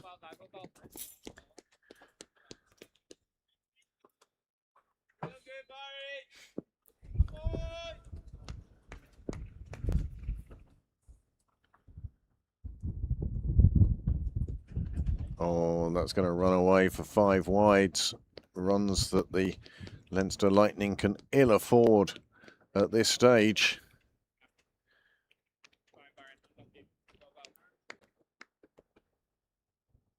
Just drifting down the leg side and a little wide, arriving to Tucker on the bounce. Always an awkward one to take, and especially after 47 overs in the field.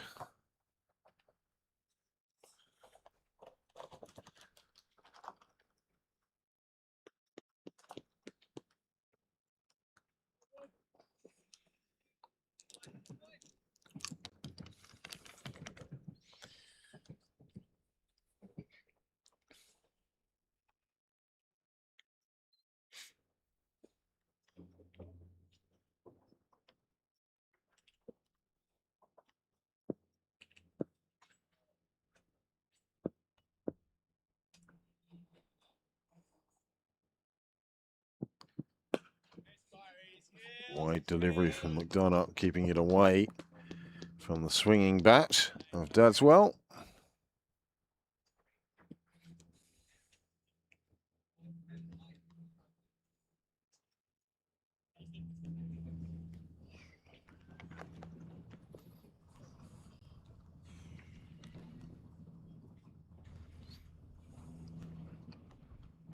Well, you don't know what a pass score is until both sides have batted, but certainly the Northern Knights making 400 look quite ordinary. Very nice, Byron, very nice. Well done, go on. Come on, Gab, keep throwing it in, lads, come on. Come on, boys, come on. Nice, Byron. Oh, really nice. Nice, Byron.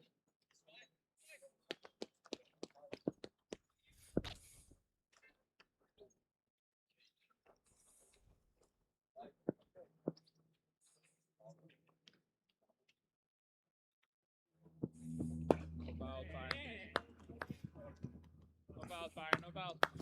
Another single.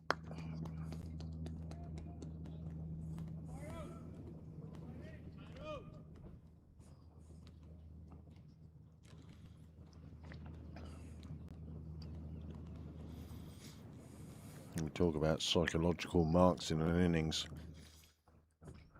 Well, you've got to be thinking that 400 on the board is very much a psychological mark. And there is the 400 up for the Northern Knights. And quite apt that it should come via a driven 4 off the pace bowling. Trying to reach it with one hand. Once it got past him, nobody else is going to be close enough to prevent it running down to the ground redevelopment works. It's coming on very fine down here.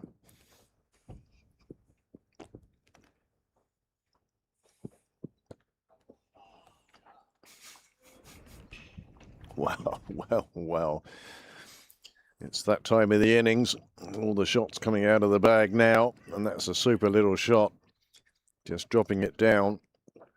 McCullough getting enough on it to get it past the keeper. Nobody fielding behind him. An unusual shot, but it went for 4 as wicketkeeper, batsman and bowler all watched it disappear to the boundary. Super shot this. Perfect last couple of overs shot.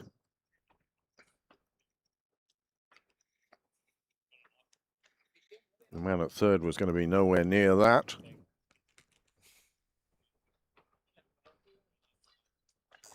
And after 48 overs, 406 for 7. Well, I said the 425 was probably safe. Can they take 20 runs from the last 2 overs? They can try, but this one not going to reach the rope, but reach the fielder. And the fielder takes the catch. And the 8th wicket falls.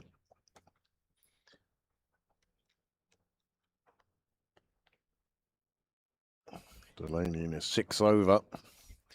Once again, proving that experience very often what is needed.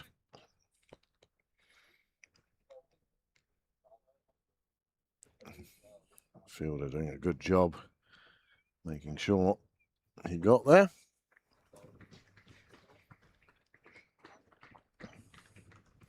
Good round of applause.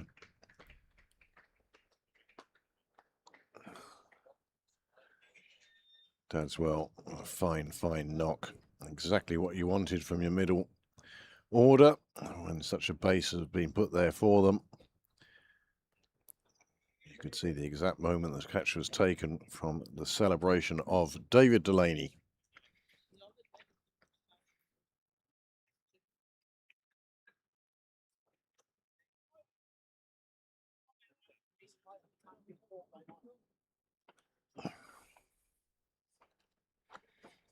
Partnership of 64 for the 8th wicket. 3rd biggest partnership we've seen in the game.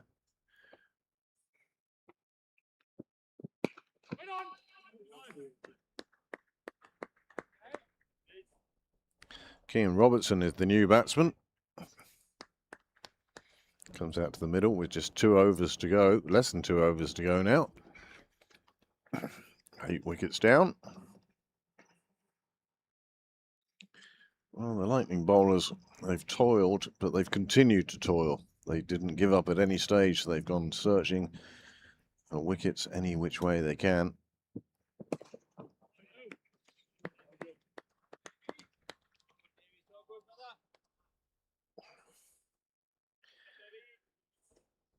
David Delaney, of course, very much in the all-rounder category.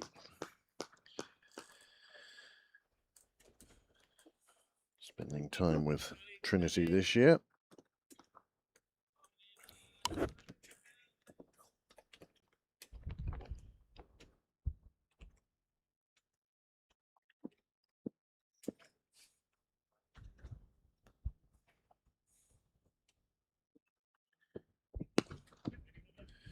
That's exactly what Robertson wanted, was to get off strike. And that Carson McCullough, who has 25 off just 12 deliveries. Put him back onto strike.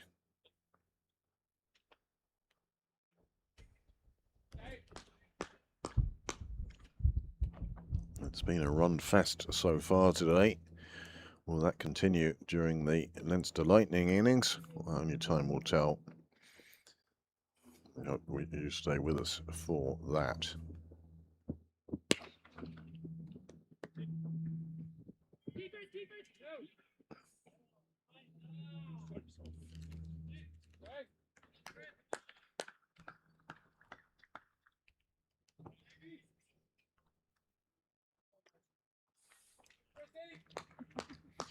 What do you think the advice is for Robertson here now? Have a big swing, because you're either scoring 2, 4 or 6. But they certainly want McCulloch to be facing at the start of the final over.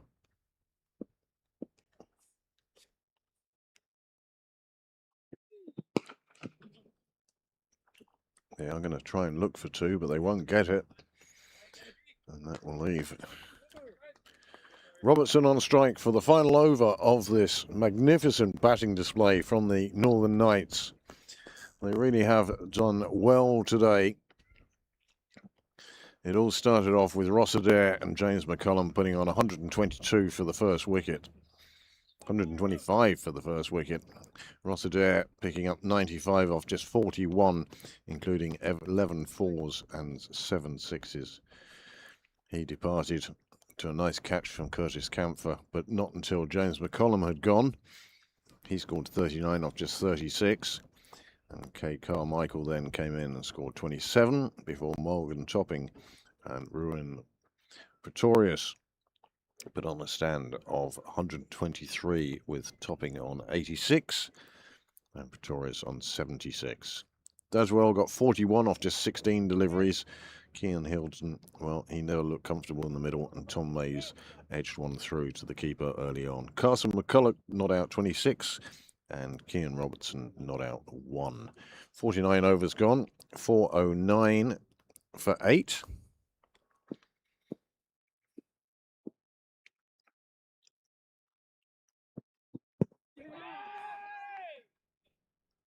Nice bang. I like that field, George. Byron McDonough So hard with that. doing very well. I mean, York is the best ball. Nailed it every time. 7 bowlers used by the Lightning during this, well, if not assault, then certainly an attack by the Northern Knights. 409 for 8 with 1 over to go. One of the new dugouts here at Sydney Parade. Full toss, bunted down the pitch, no run taken. Nice fire out. Dunner just showing something a little different.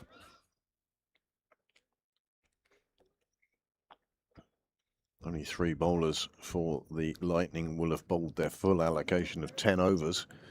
The 2 spinners, Dockrell and Hoey, and now Byron McDonough.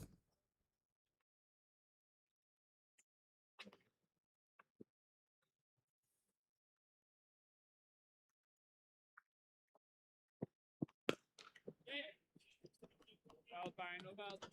Just a single.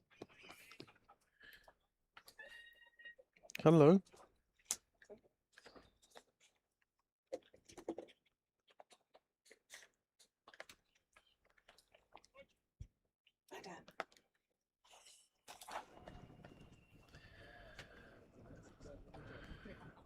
So into the last over now. Leinster Lightning will be keen to see no more boundaries. The NCU won't mind losing a wicket if it meant more boundaries. This one rattling into the pads. Robinson gets down to the non-striker's end.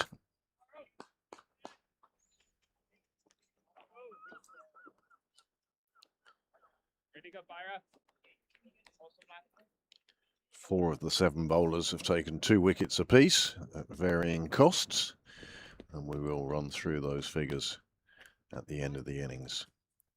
At the moment, the Leinster Lightning just want to get through this over and make their way back to the clubhouse in preparation for their chase this afternoon.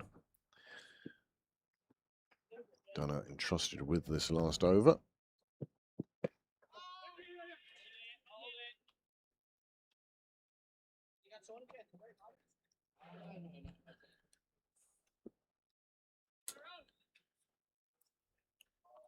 Mid ball. Take something dramatic for the record to go Hear now. you. Mid ball. What's the record? And one over left. I think that record is 6. 5 wides. I wouldn't say anything is particularly safe here today, including us. The way these batsmen have gone today. Who's that bowling? Byron, isn't it? They'll take one. Robinson is keen to come back for the second, and he doesn't make it, and he is run out from the final delivery, and the score then will be 4-1-4 for 9. That closes the innings, and what a innings it has been. We have seen runs galore here today. Ross Adair started it all off, and then at the end, Robinson, unable to make his ground, looked up at the umpire and kept his running going back to the dressing rooms. So, with 50 overs gone, the Northern Knights have amassed 414, and they have done so, well, superbly well. Ross Adair, as I say, 95 off just 41 deliveries. He really did come out all guns blazing, and he reached his personal milestone of 95, as I say, in just 41 balls. 11 fours and 7 sixes. His opening partner, James McCullum, 39 off 36 before he was caught and bowled by Gavin Hoey. Cade Carmichael, 27. Morgan Topping with a fabulous 86 off 81 with 8 fours and 4 sixes. He was joined by Ruan Pretorius, and the two of them put on 123. Pretorius scored 76 with 10 fours and 3 sixes. Shane Daswell came in at the end and provided an absolutely perfect impetus to the Northern Knights innings with 41 off just 16 balls before he went for one too many, and Christopher Freitas took the catch. Cian Hilton, well, 1 off 9.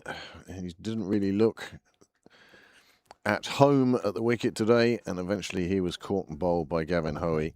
Tom Mays, he got a beautiful delivery from David Delaney very early in his innings and was caught behind by Lorcan Tucker. Carson McCullough, another one who added impetus with 28 from just 16 deliveries before Kean Robertson came in and sacrificed himself, run out looking for one extra run off the last ball, and he was gone for 4. The man who didn't bat today, Ruben Wilson, but I'm sure we'll see him in action soon enough.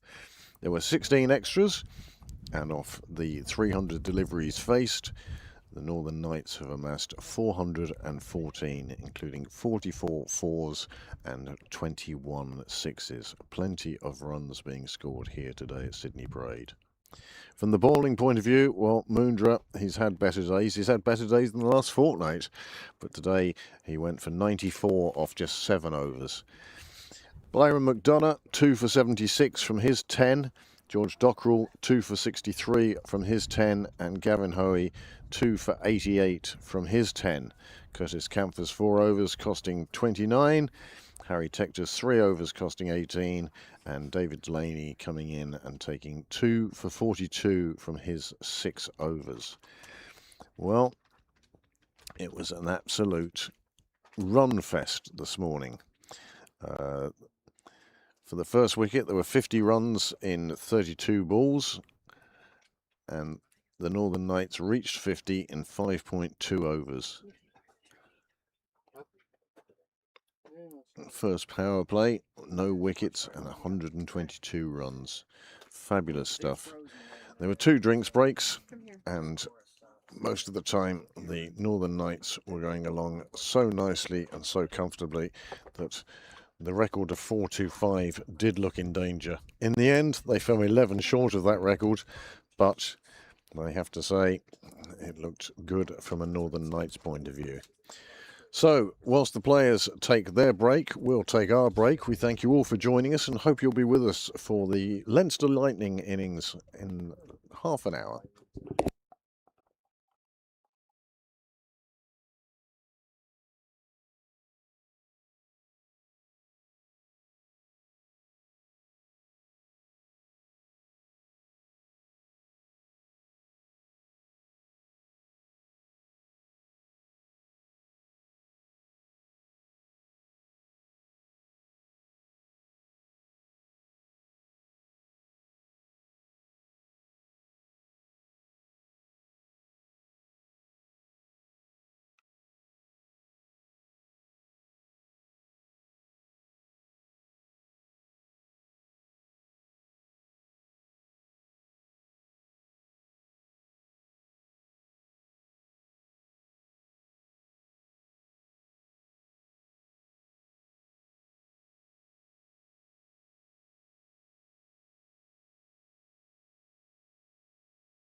Players and umpires have made their way back out to the middle.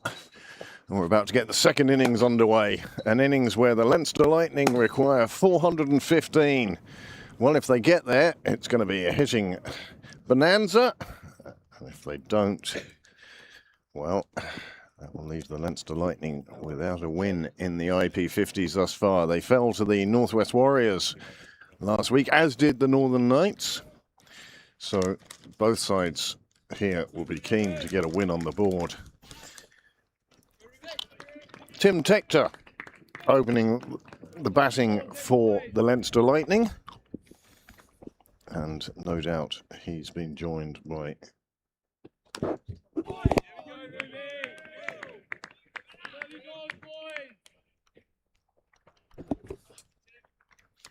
and we're underway.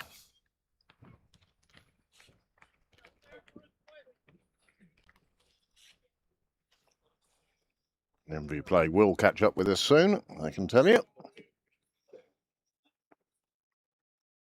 But opening the bowling for the Northern Knights is Clontarf's Reuben Wilson.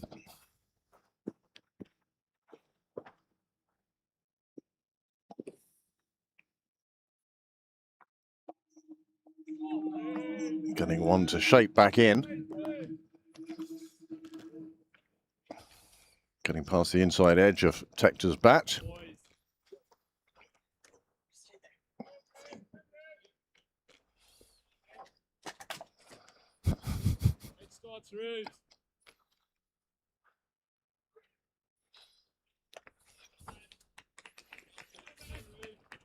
Come here.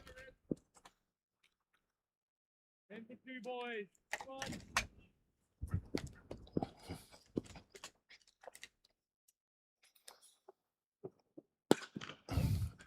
Well, Tector underway. A shot characteristic of many of his innings. Pushed through extra cover and 4 runs on the board.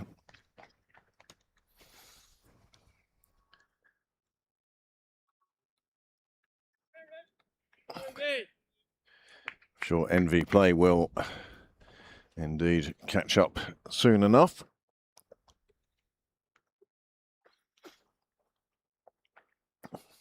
And there we go.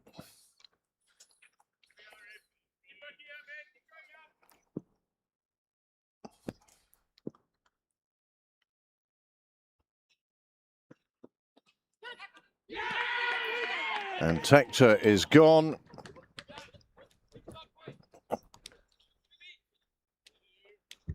Just fending at one, pushing it out to second slip, and that is the first wicket to fall.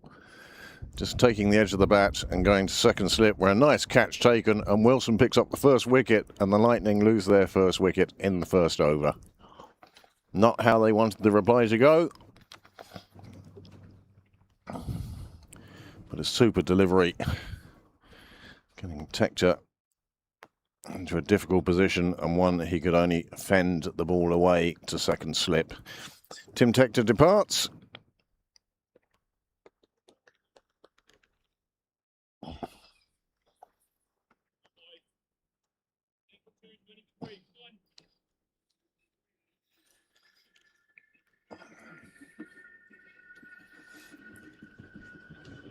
What an eventful first over it's been. 2 dots, 4 crashed through extra, and then a catch at second slip.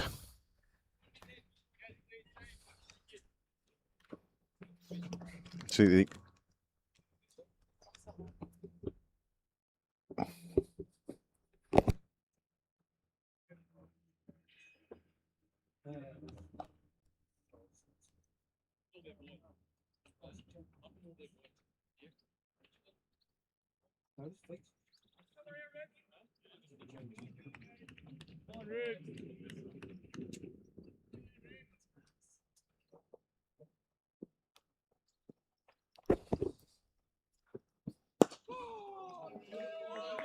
De Freitas, the new man to the crease.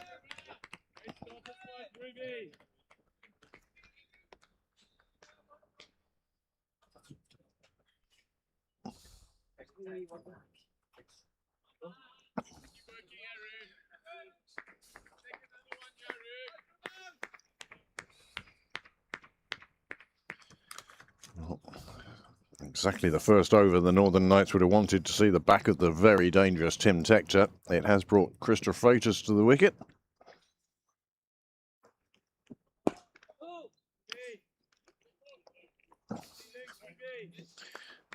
We didn't see too many no balls in the first innings, if at all. But we did on this occasion, overstepping. Free hit signalled.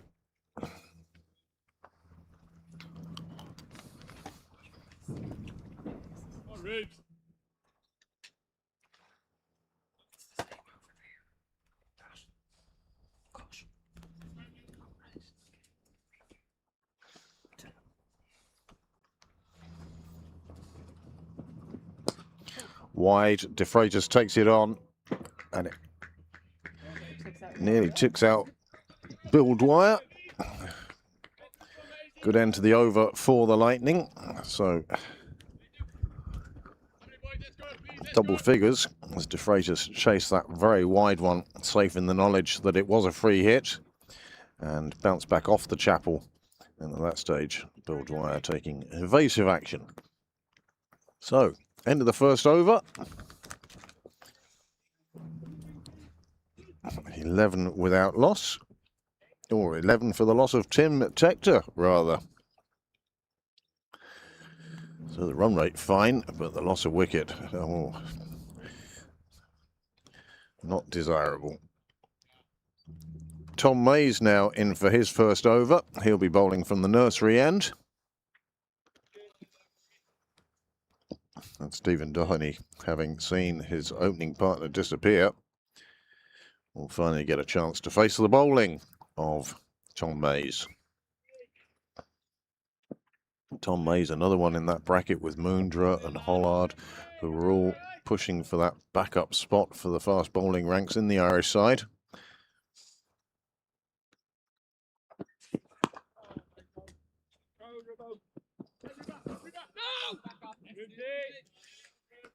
Very definitive call of no from Doheny to any second.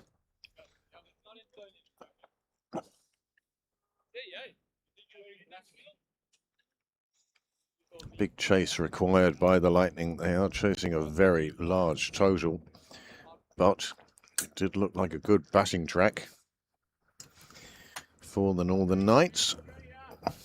They made the most of it. Hay made while the sun shines.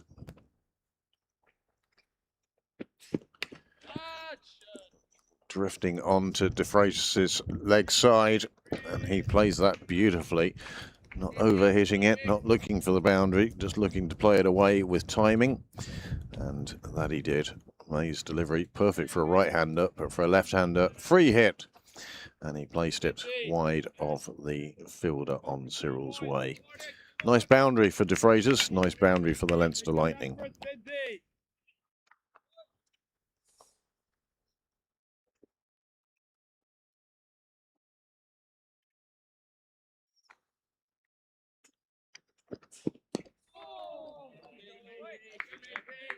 Better delivery from Mays on this occasion.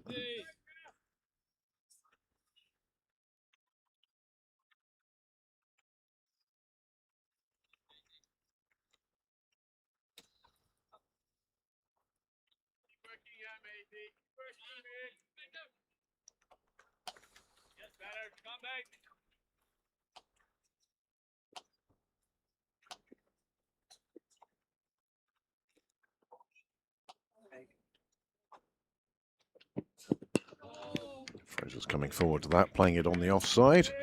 Let's pick up a single.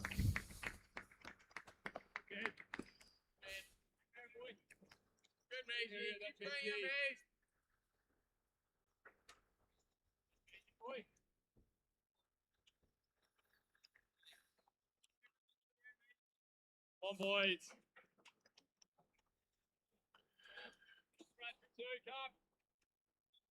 Busy for two boys.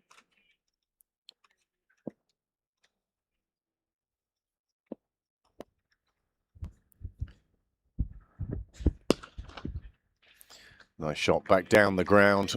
Nobody fielding down there. Super shot from Doheny.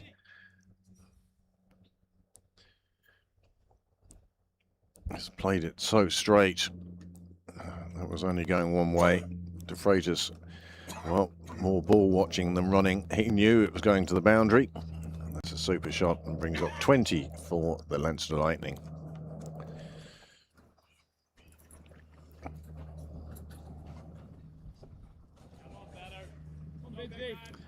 At times it's good to be under the shelter of the gazebo.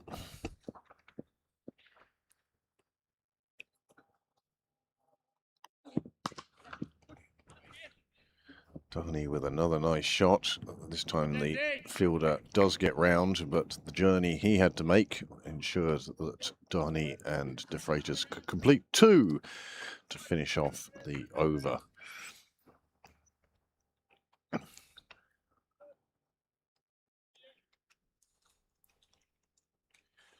Well, we know what a destructive batsman Stephen Doheny can be at the top of the order. You could say the same about Tim Tector, but he'll take no further part in today's game.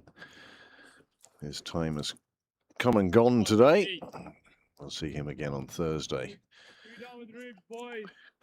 Down with Rubes and Bennett.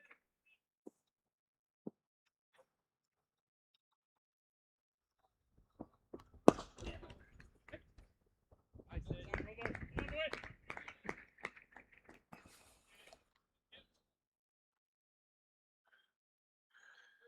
Left-hand, right-hand combination of the Leinster Lightning batsman may cause its own difficulties.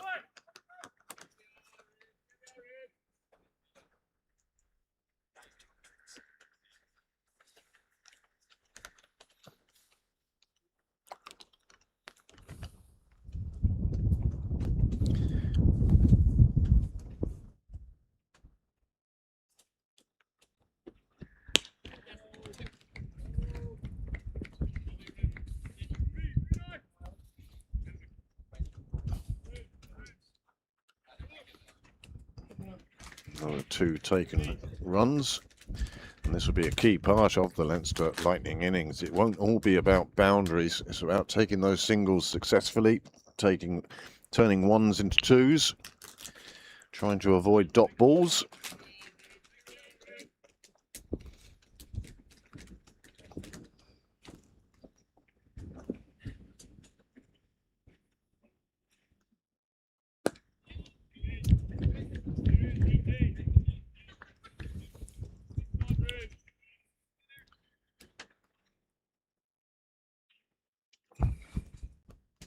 Lovely day at Sydney Parade here today. If you are in the vicinity and you do have time off, do come down and join us. There's a bit of a breeze, but sitting along the wall, I can tell you, absolutely gorgeous.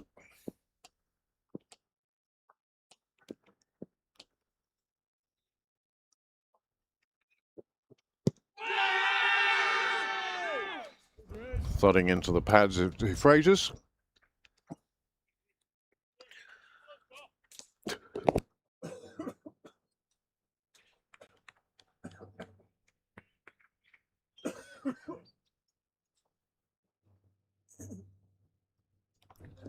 Pitching outside leg, one feels. Hitting outside leg. lovely Rubes. Lovely area from you, Ruben. But the encouragement for Wilson evident in the field.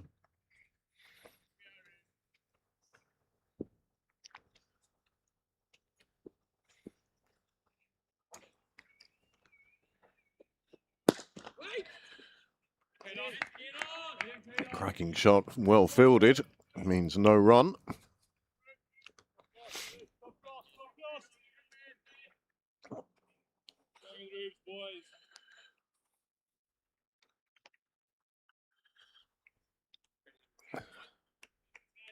There's something from there, eh, Rube?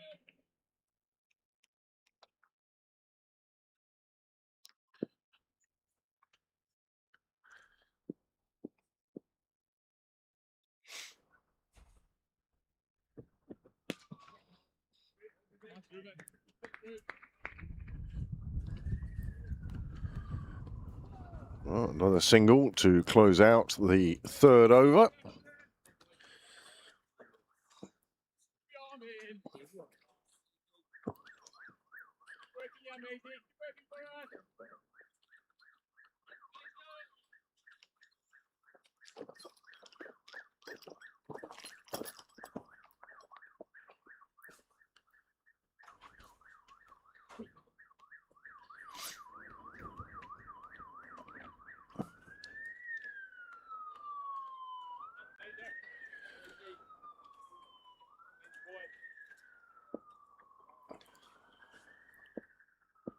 Tom Mays then from the nursery end.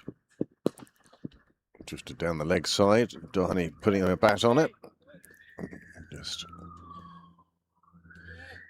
swapping ends with De Freitas. Come on, Bidsy.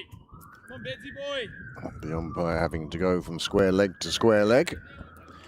Many fielders having to change their position for the left-hander, and this will be to the Lightning's advantage.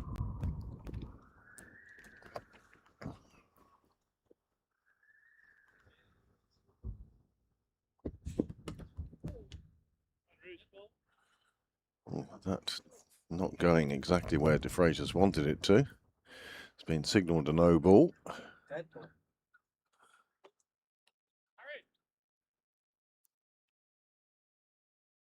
Two umpires about to meet.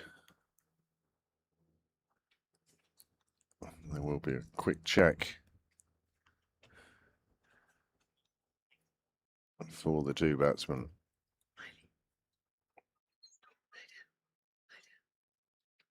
You see this delivery again into the helmet, and that's what's necessitated the short break as they check out. De Freitas is okay there. 30 for 1 in the fourth over.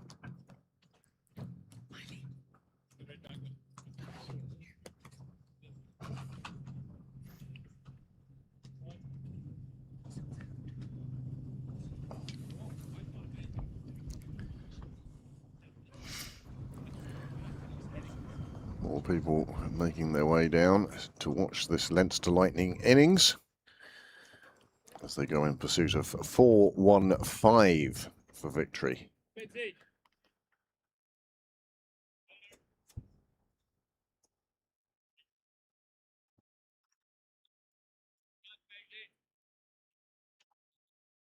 Rudolph.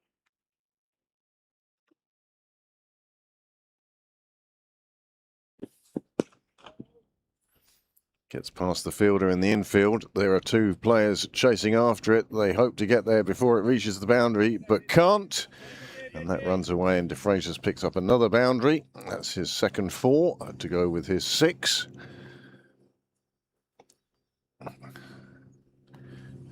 certainly looking to catch the eyes of the selectors, these two. Come on, Bidsy.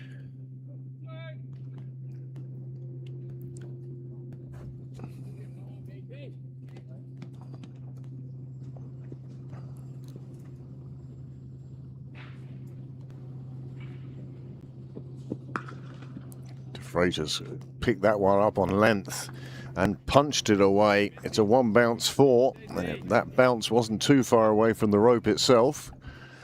A fine, fine shot. Just extending the arms and pulling it from outside off over to the leg side and bouncing just a foot or two in front of Bannigan and Heaney on the benches.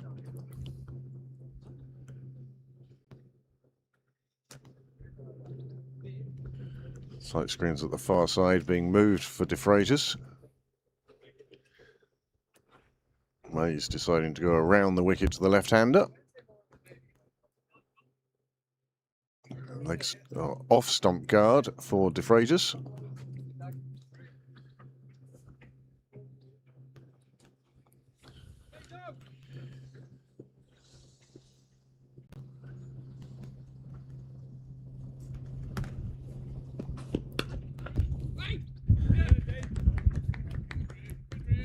This time the fielder's in the ring doing the job as the roller trundles up and down the far side, taking the company car home perhaps.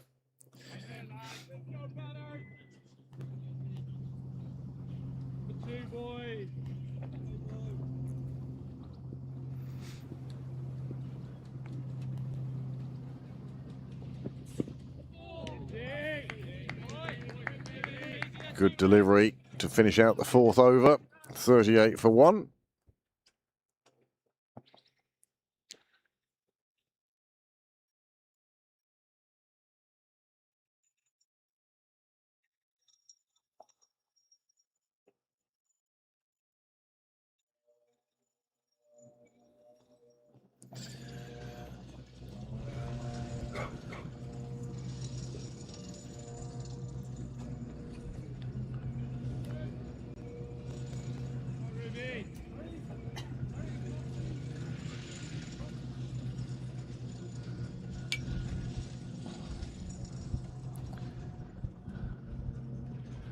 Wilson now in for his third over. His first two have cost 16, but he did pick up the wicket of Tim Tector as well. Bowling with good pace. Good number 2, boys.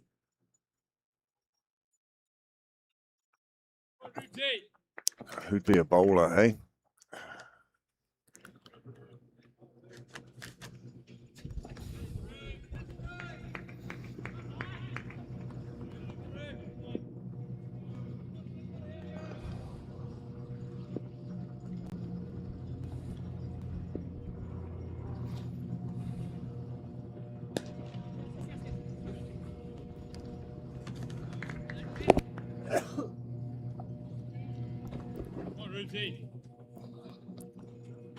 Single taken by Doheny. One just pushed in the ring.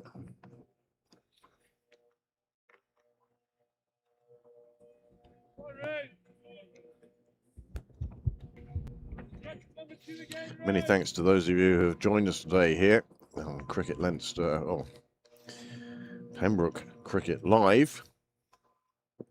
You'll notice in the description for this YouTube production there is a link to donate to Pembroke Cricket Live. Any monies are used for equipment, not for staff entertainment.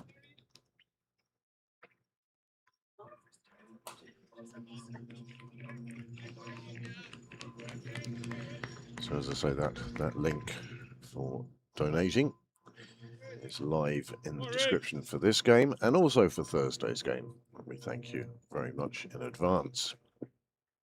We're purely volunteers here. I've taken a day's leave from work in order to be here. The court service having to do without my services for a couple of days. Thursday we have another interprovincial 50-over game, which will be the Leinster Lightning again, and this time against the Northwest Warriors, who currently top the table.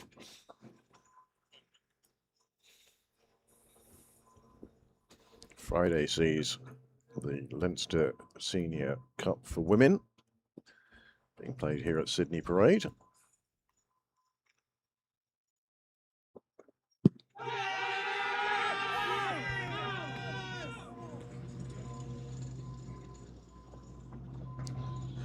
Wilson was convinced, some of his teammates, it's not so much. You see here, possibly pitched outside a leg, possibly missing leg. Maybe what the umpire decided in the end.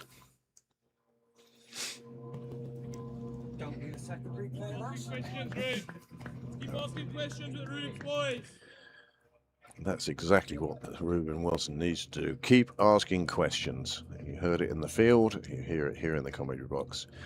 And he is certainly posing a few questions to the opening batsman.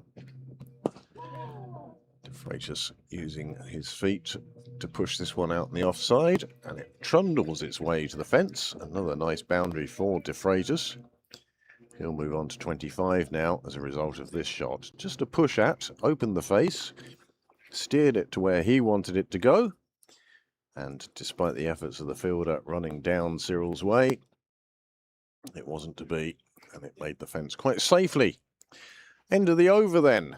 46 for 1 after 5. By comparison, the Northern Knights were 47 without loss.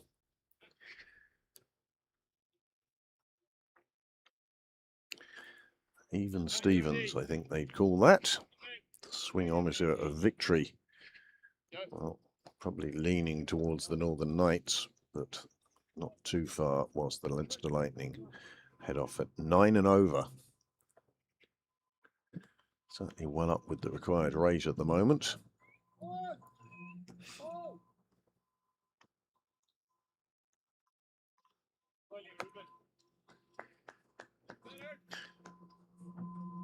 And just as Wilson has bowled 3, this will be Mays' 3 as well.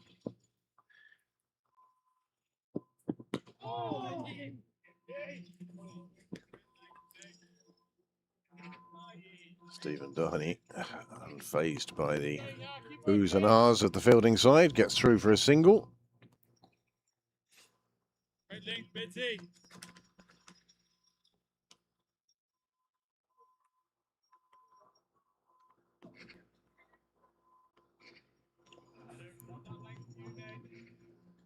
Very good, Betsy. Fred is now on 25 off just 16 deliveries.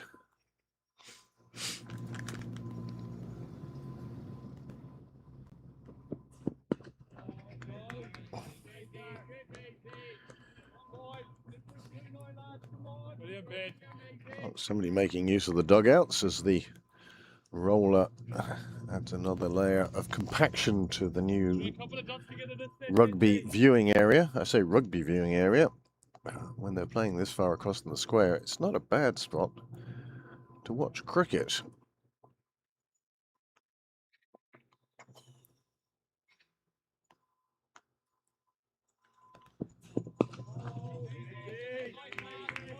One more dot this set, Betsy. One more dot to this set, Ben. Good work, Betsy. Plenty of encouragement for the bowlers, as is to be expected at this stage. Top stuff, Betsy. When you've got 415 on the board, you're going to be feeling quite good about things.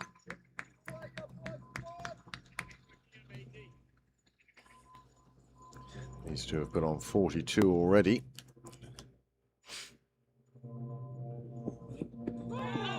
There's my dot, Betsy. Fraser's thinking he could flick that one round to the leg side. Instead, it caught him in the midriff, just above the hilarious area. Hilarious to everybody else, not to the recipient. Very good, Betsy. Now, boys, these dots, eh?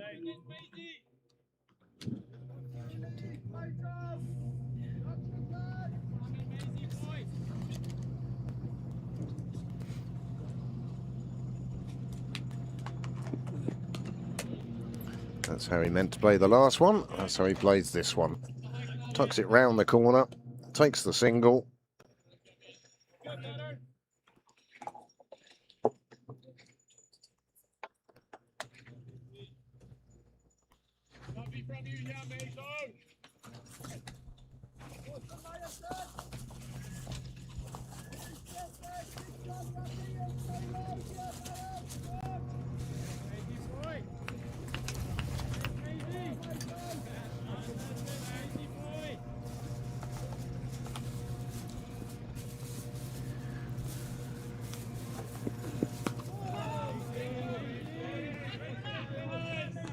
Well disguised off-pace delivery from Mays to close out his third over.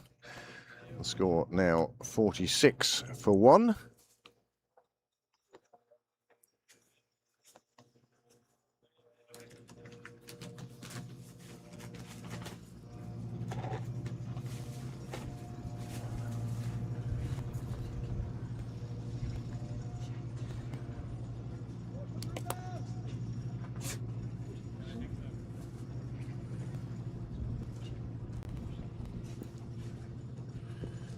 Seven for 1.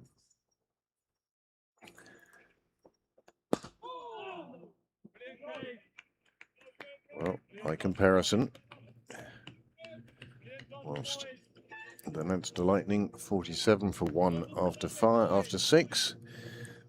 Well, the Northern Knights were at 72 without loss. They had had a massive over.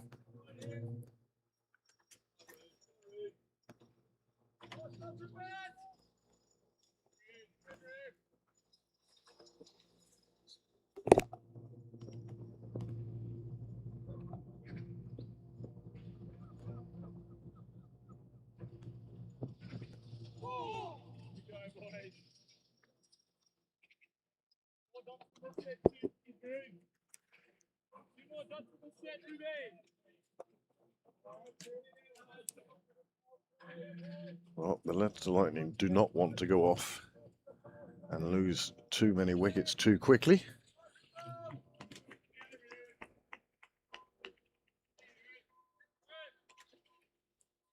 Turn this one, boys. Concentration for number 2, lads.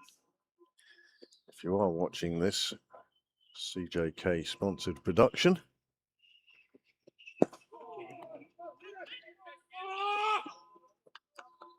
do feel free to share the link far and wide.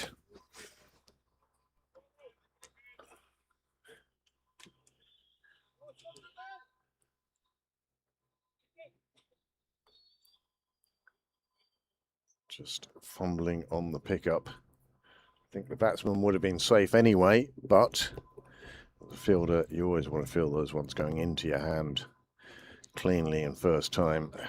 No having to scoot back and get it again. Wilson in.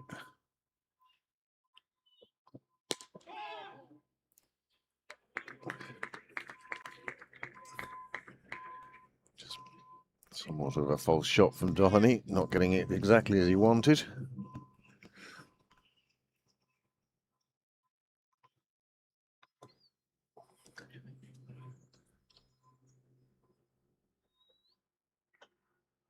Required rate now up at 8.5.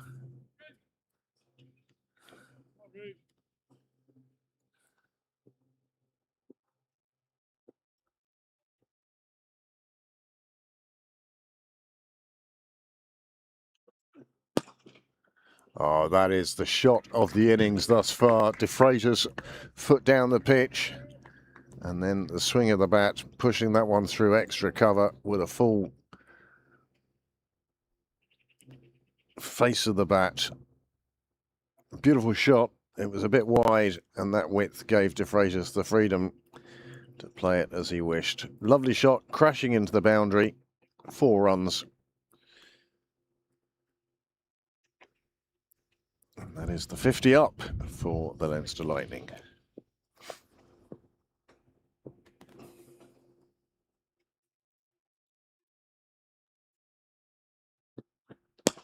Again, width, and again, the same result. Closer to the fielder on the fence this time, but still too fast, too pacey for him to get anywhere near. 2 fours in successive deliveries, and Wilson just leaving these a bit too wide for De Freitas. He's too good a player not to take advantage of those shots. Absolutely stunning day here in Sydney Parade today. Hard to believe we're 5 kilometres away from the city centre. Just the sound of mowers. Not too many birds around at this stage. They'll be back later on. But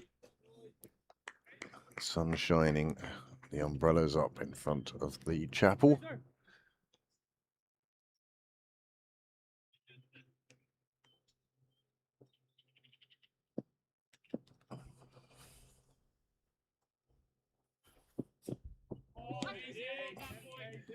Doheny on this occasion deciding to go down the track to Mays. Short pitch ball getting over his bat anyway.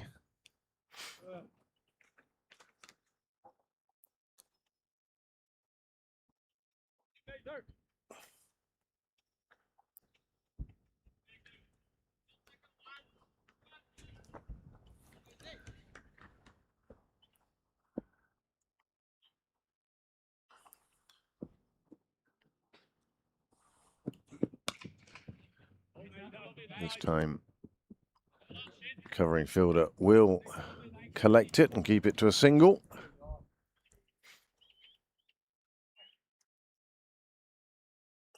De Freitas has moved on to 35 off 25. Doheny now 17 off 15. De Freitas checking his guard again. Particularly keen on that off-stick guard to Tom Mays coming around the wicket. Great to see the Ireland head coach down here today. Keeping an eye on the interprovincial series.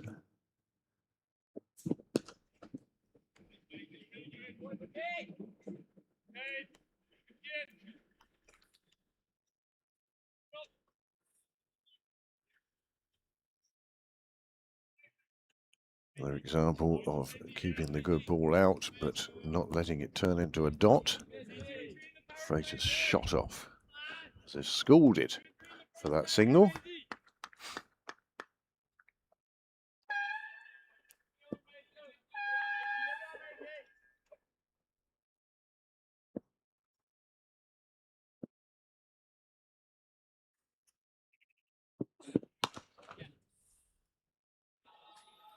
Oh, that is a super shot all along the ground, all the way. Nobody interfering with its path, and just cracked for a beautiful boundary. Not even the fence on Cyril's way wanted to get in the way of that one, and it went through the gap.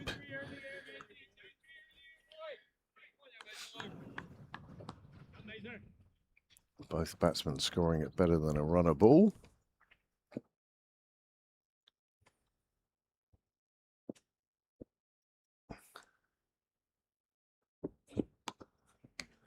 Oh, onto the roof of the nets.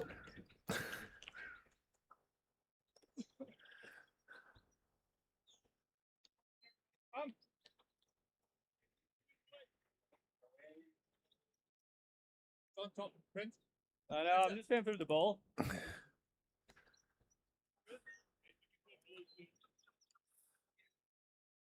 have a ball by any chance on it? Or bat? Your bat, can I borrow your bat? Or your gloves?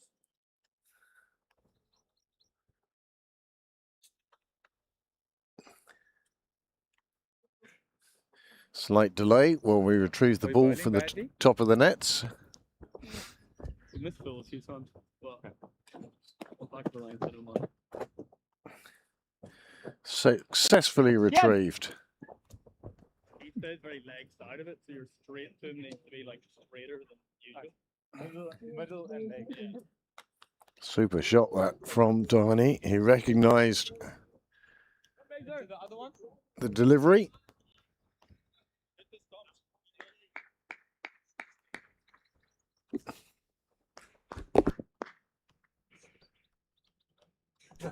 On top of.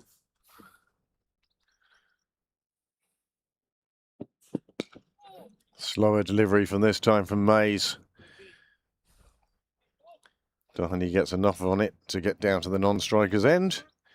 And the score then, after 8 overs, is 70 for the loss of 1 wicket. Here is that lovely shot from Doheny. Quite deliberately lifted it over the slips, and it came down directly onto the net, where it found a nice little spot to rest.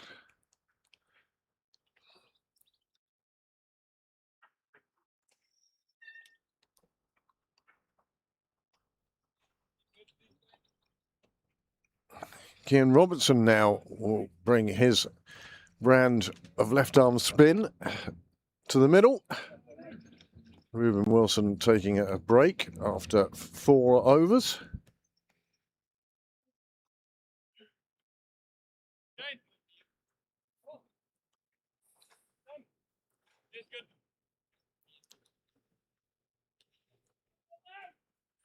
Just as the Leinster Lightning turn to the spin of Dockrell and Hoey to slow down the rate, then perhaps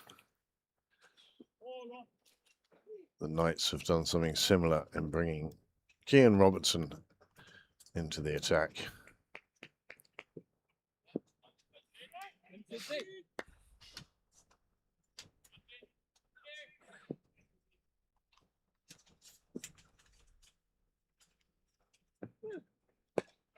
No.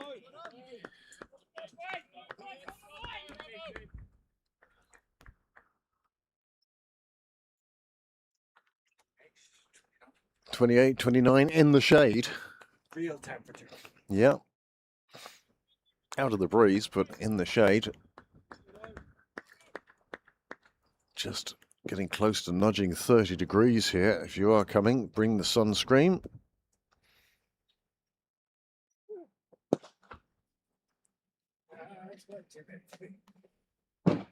Oh, that made a noise.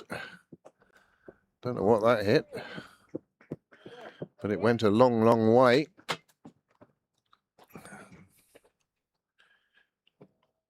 Welcome to the middle, Mr. Robertson. For the random flick.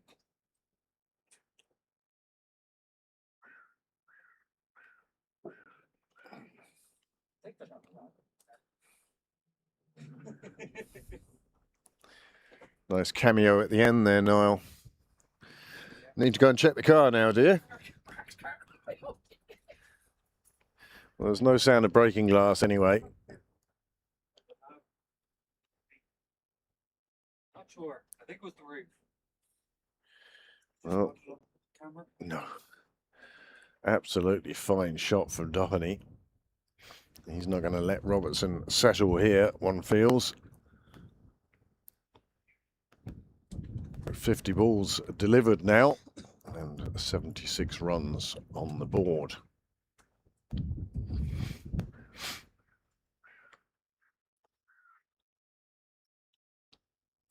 Slight delay while we search the car park. Stephen Doherty looking for a drink. Well, that sounds like a good idea to me. I think I might take one of those.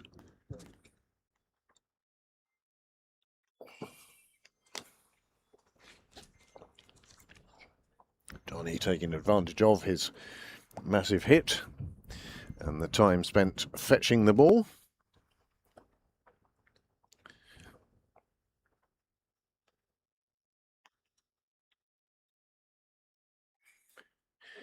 "46 runs have come off the last 5 overs. Current run rate in excess of 9. But by comparison to the 76 for 1 that the Lightning find themselves, well, the Northern Knights comparison score was 106. And Wasp has the Leinster Lightning with a 4% chance of winning. Well, I wouldn't put it that low, but you'd certainly have the Northern Knights as favourites with a score on the door.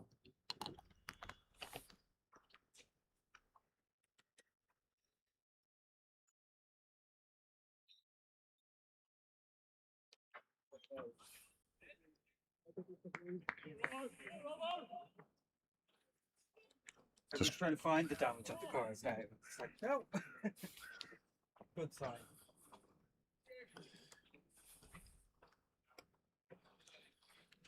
Well, the umpires check that the ball hasn't been deformed by that shot. Everyone's down to protect their cars.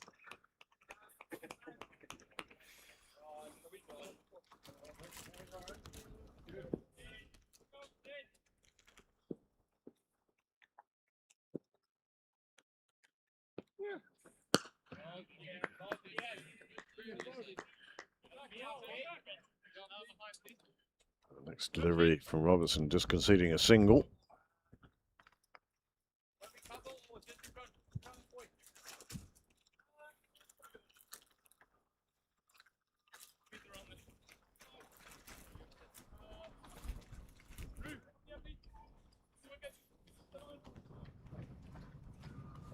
Both these batsmen capable of the big hits and the fast running.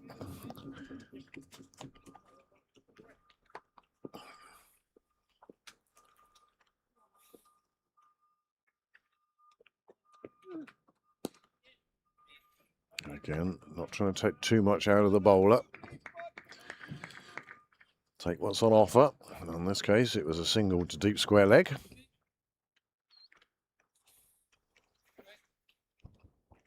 The flagpole showing the Pembroke flag doing its best to fly, but not really enough breeze to keep it up.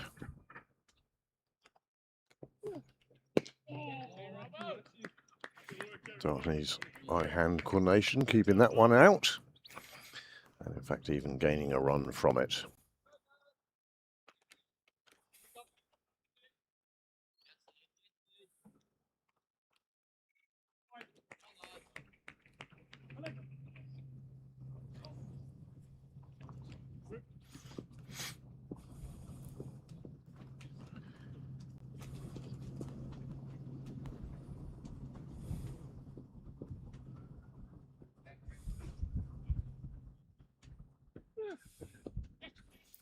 Nice shot from De Freitas, beats the man in the ring.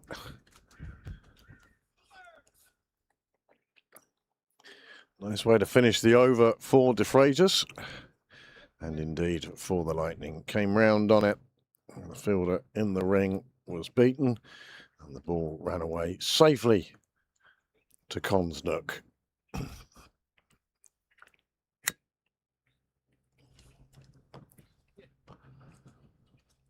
Well, 9 overs gone now. 83 for 1. Robertson's first over, going for 13.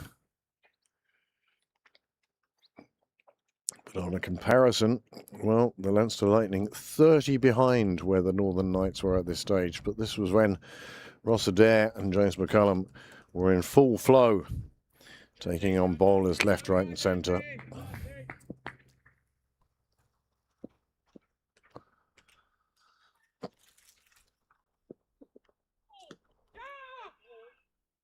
Half appeal, but by which stage the umpire had already signalled wide.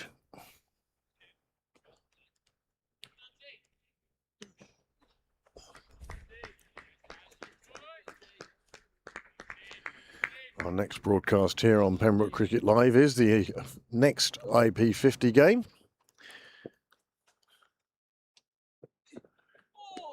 The Leinster Lightning will be taking on the Northwest Warriors here at Sydney Parade.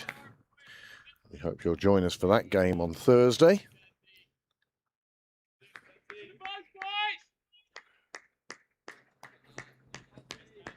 And then Friday sees the Women's Leinster Senior Cup final.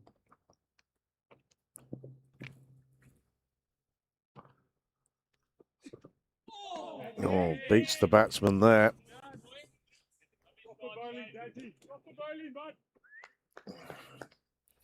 Shane Dadswell.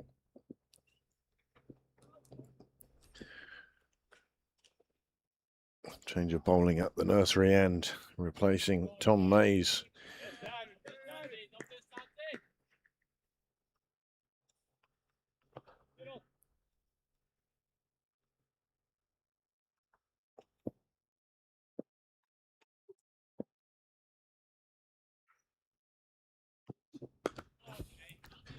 That Women's Cup final on Friday between Merion and Balbriggan. I wish both teams luck. Balbriggan beat Pembroke in the semi-finals. Who did Merion beat in the semi-finals? Can you remember? Doesn't matter. Now, that final, of course, on the same day as Ireland and the West Indies in Breedy, which means Merion will be missing Rebecca Stokes and Leah Poole. And it looks like it will be a close, exciting final on Friday night. Saturday is Alan Murray semi-finals and finals day. Both semi-finals starting at 11 AM. And then the winners will meet here at Sydney Parade later that day.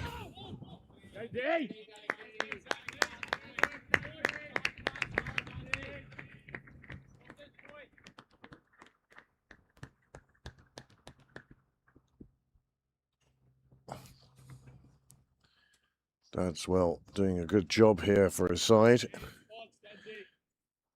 Not relying on outright pace.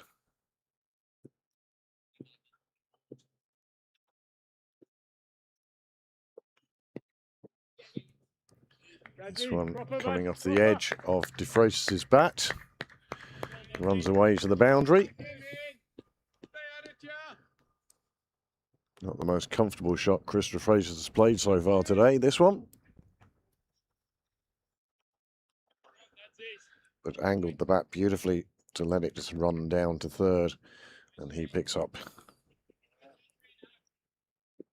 his 8th boundary.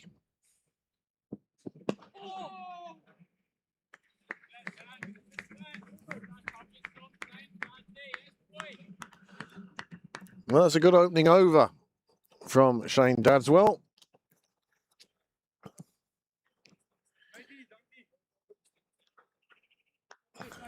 That 1-4 for De Freitas and a few singles, bringing the Leinster Lightning score at the end of 10 overs to 89 for 1.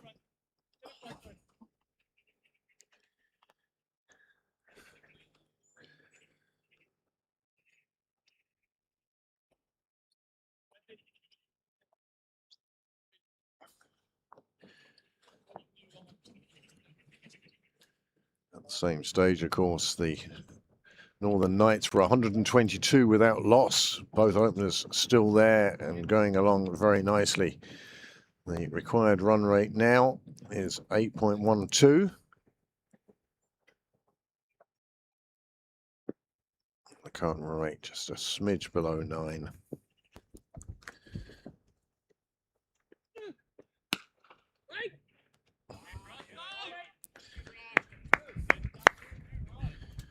Nicely fielded, keeps Duffany on strike.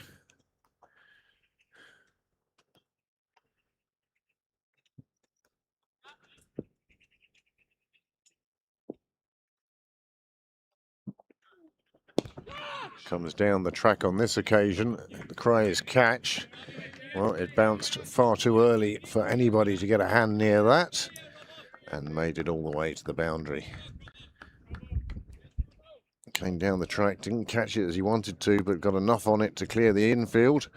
And once he'd done that, that boundary was the only result you could see happening.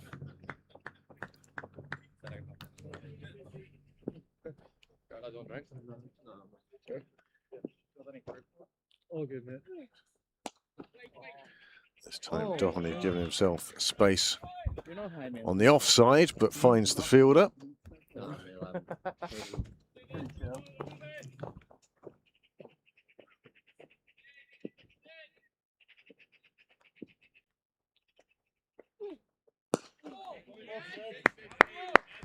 And does the sensible thing and just keeps that one out, attacking the stumps.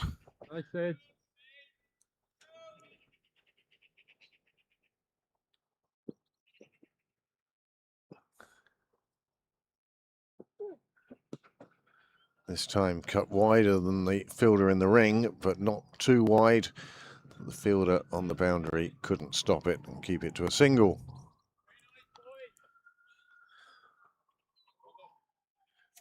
Left-right combination definitely to the advantage of the Lightning.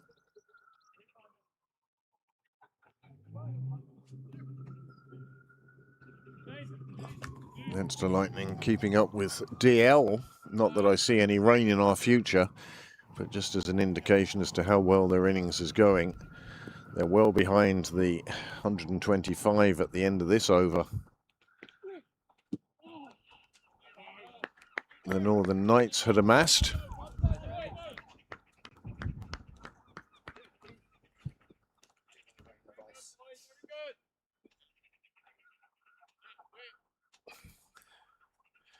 But both these batsmen into the 40s now. They came together with the score on just 4. They have put on 90 together, and it's taken them just, well, the guts of 11 overs, say 10 overs and a ball or two. These two doing a super job for their side, for their skipper, Lorcan Tucker.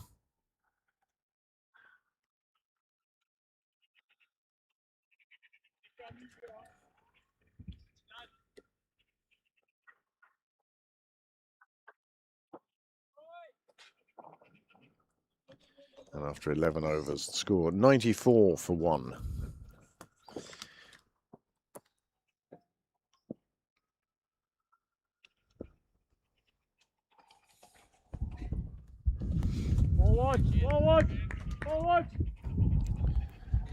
Well watched indeed. Super work from Hilton. Shaking his right hand a little bit. He must have caught just a finger. It was enough to stop the ball travelling any further. Shane Dadwell's, we saw with the bat being quite destructive at the tail end of the innings.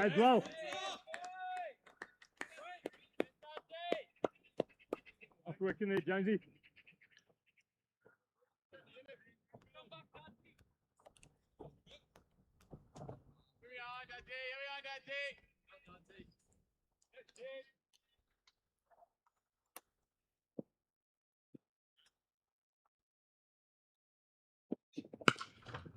Doheny coming down the track on this occasion, decided to take on the bowler, thrashes him through extra cover.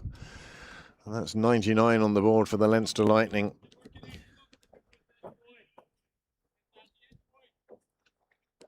That's right.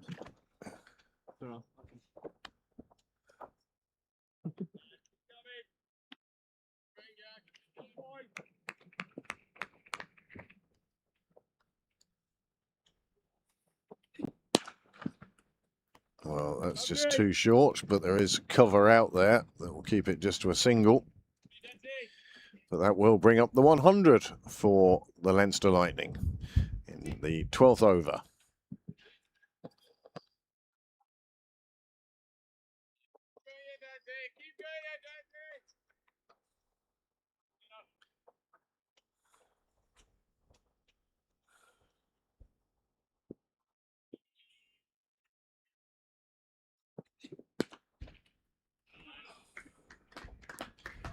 Well, De Freitas finds the rope again. Seems to do so at will, and that brings him on to 49. The race to 50. It puts him slightly ahead of Doheny now. But it's been an equal partnership, that is for sure.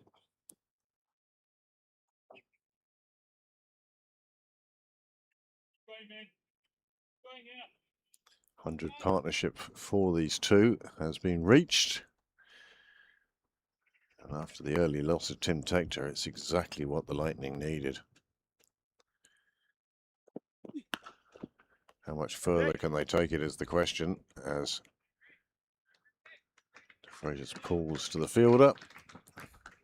And that will bring up his half-century.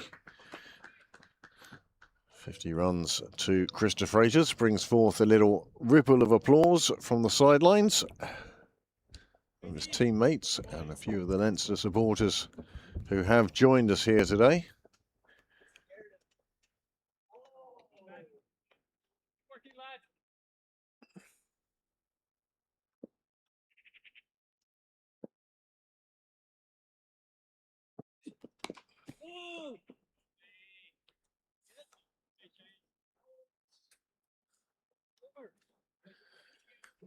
That well completes his third over.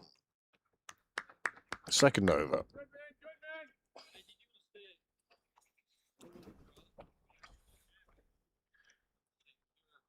There is confirmation that 104 for one means that these two have put on exactly 100. And Chris De Freitas has scored 50 of those runs. In fact, he celebrated after taking that single. Fine, fine player for Balbriggan and also for the Leinster Lightning.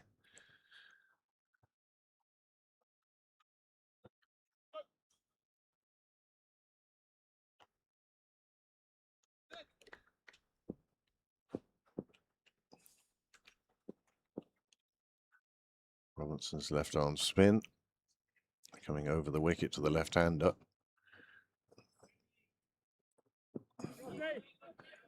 Swept down behind square leg. The fielder again, very well set field for the bowler.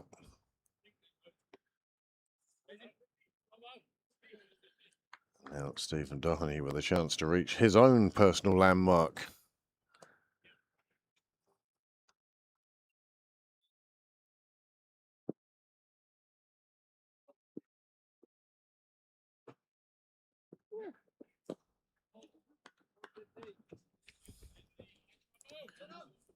Well, the single taken will take him on to 48.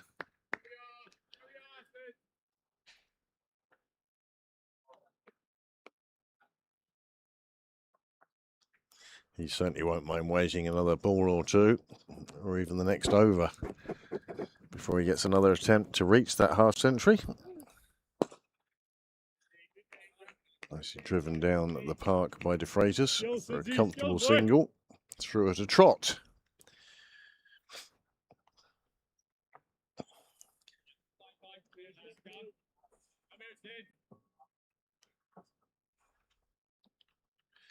Well, quarter of the way through the overs, quarter of the way to the target.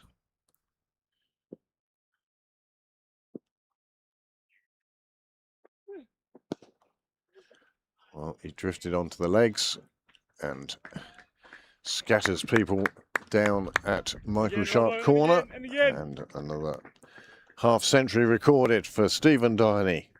He's got there in 36 deliveries with 4 fours and 3 sixes, and this is how he reached his half century.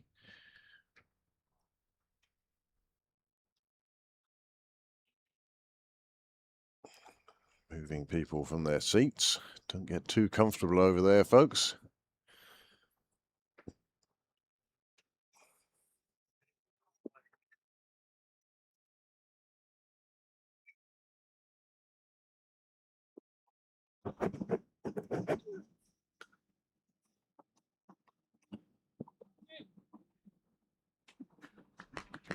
Nice bit of fielding on the boundary, saves 2 runs.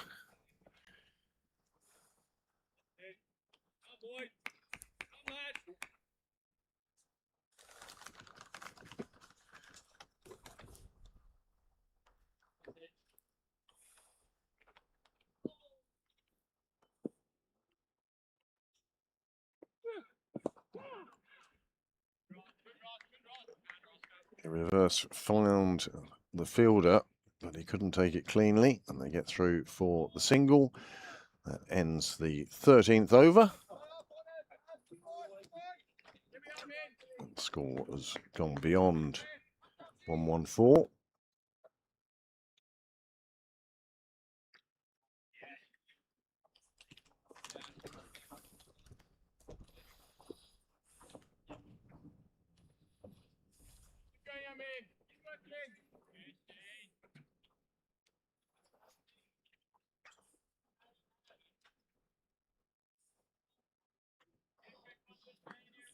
The runs required has dipped below 300.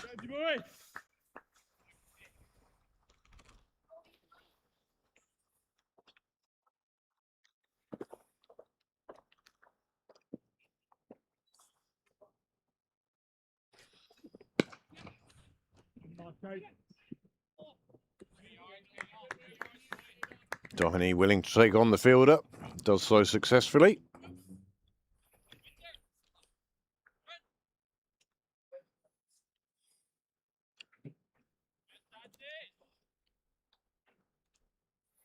Score at the end of 13 was 117.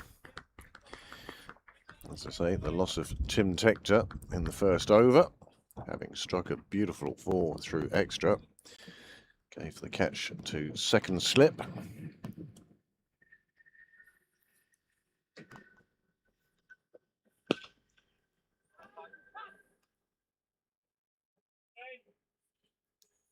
Fraser's favouring the aerial route, but not getting enough on it to interest the fielder.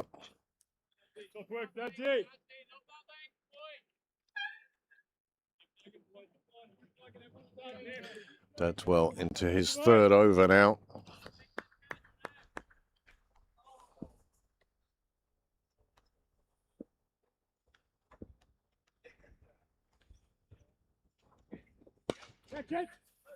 It's in the air an awful long time. The sun's in his eyes, but he still takes the catch. And that is the demise of Stephen Doherty. He's gone for 57. A second wicket has fallen with the score on 118, I think.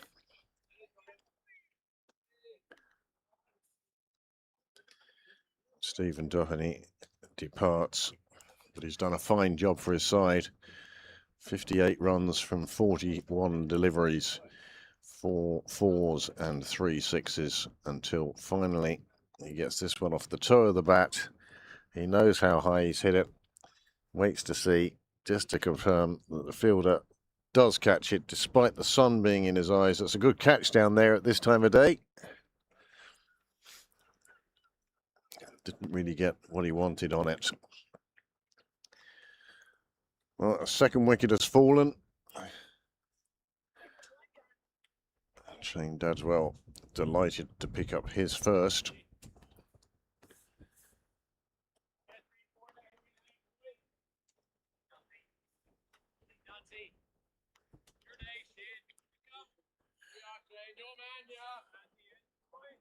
Partnership of 115 for the second wicket.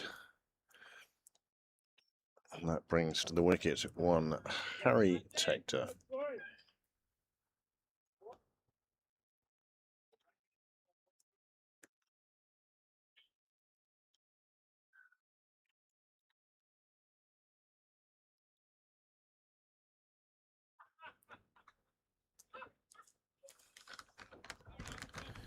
Well,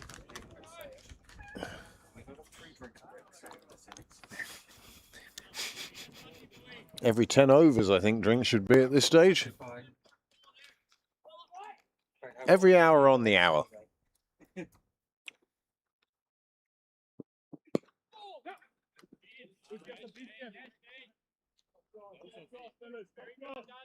good, boys. Hurry now, boys.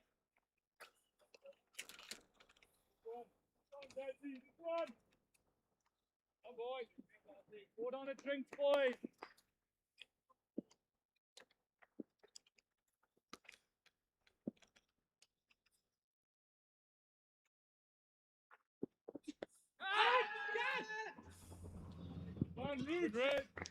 Well, nice work from the fielder to stop it crossing the boundary. There was a cry of catch. It wasn't to be.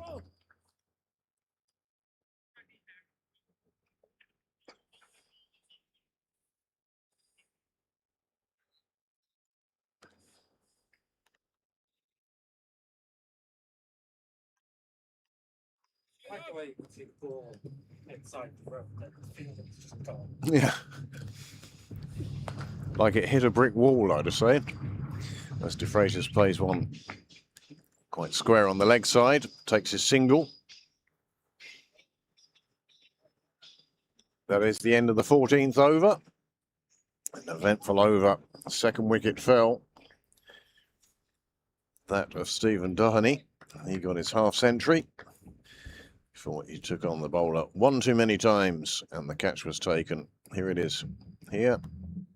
Gave himself plenty of room and hit it with everything he could, but still the fielder, even with the sun up there, kept his eye on the ball, kept himself steady and took a nice catch to send Doheny on his way.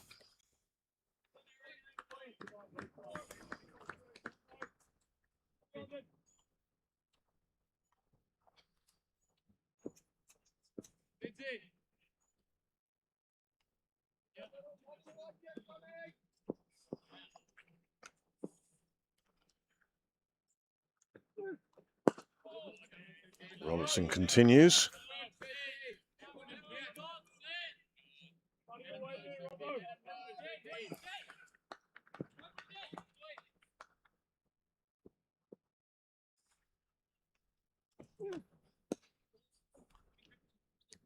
Again, De Freitas taking the run on offer.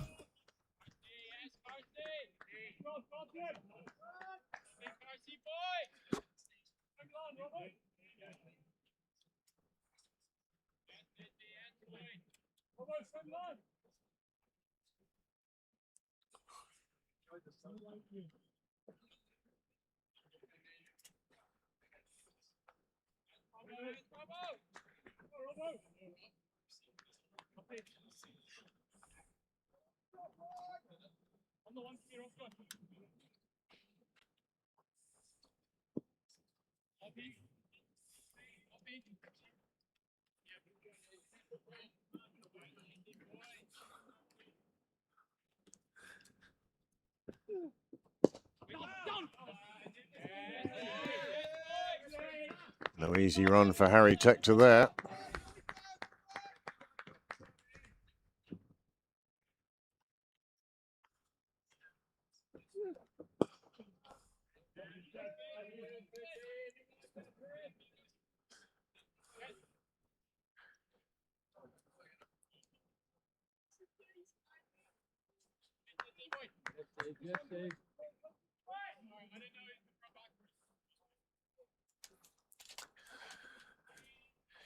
Your ice will be here in a moment, Niall.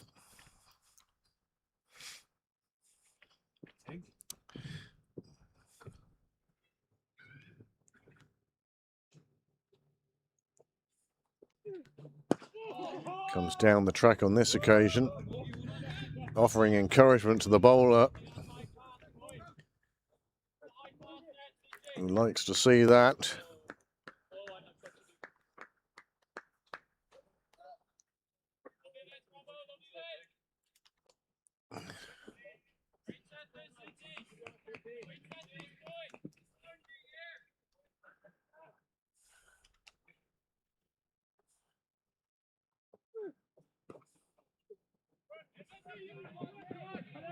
Harry Tector playing one into the offside, and as is his wont, he runs them very quickly, gets back for a second,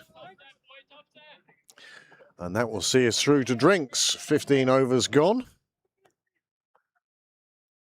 And the Leinster Lightning, well, they're in pursuit of this 4-1-5 for victory. They'll be quite happy with the way things have gone so far. The early loss of Tim Tector for just 4, and then the loss of Stephen Doherty having reached his half-century. Round for drink 30. Yes, Simon. Yeah, you get me a glass of ice, please. Read your WhatsApp messages.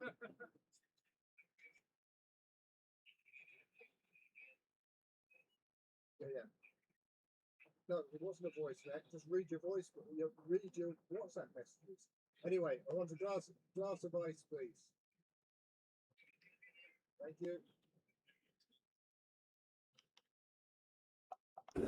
So after 15 overs gone, the score 1-2-6 for 2. At the crease now, Harry Tector, Chris De Freitas. De Freitas having made a half-century, he's moved on to 56 off just 41, including 9 fours and 1 6. He's batting at 136 plus. Harry Tector just out to the middle. He came in with the demise of Stephen Doherty, the second wicket to fall. And the two of them now will have to carry the Leinster Lightning side through for a few overs if they're to keep tabs on that massive total that the Northern Knights put up, a 4-1-4 for 9 in the end, and the 9th wicket being a run out off the last ball. Wicket so far for Reuben Wilson and Shane Dadswell, and they have got rid of Tim Tector and Stephen Doherty. Well, still plenty of batting to come in the Leinster Lightning side. Gavin Hoey, for instance, scored his first Pembroke century at the weekend. And by golly, didn't Pembroke need that? It made the difference between victory and defeat in the Leinster Senior Cup semi-final. Of that, there was no doubt. He was certainly man of the match. So great to see there.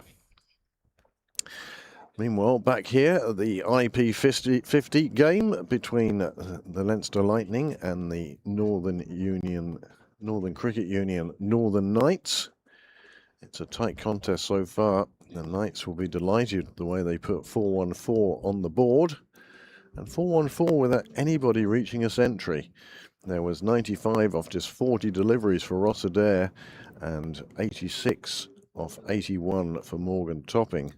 And indeed, Shane Dadswell also came in and scored 30-odd in double quick time to help the impetus of the innings.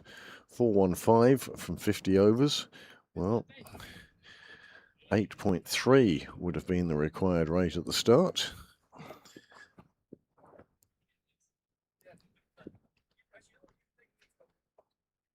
And 8.4.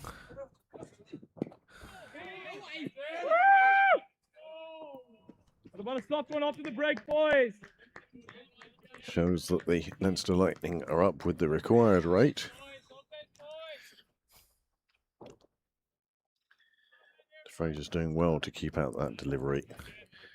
And Harry Tector keen to make his ground.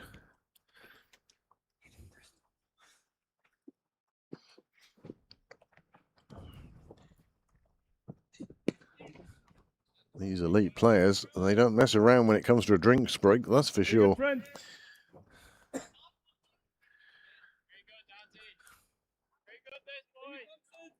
way too quick. Not that. Yeah, that.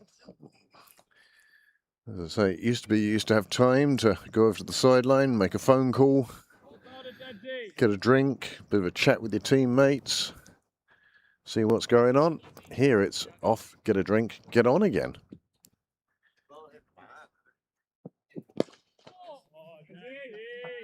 Nice shot from Tector down the ground.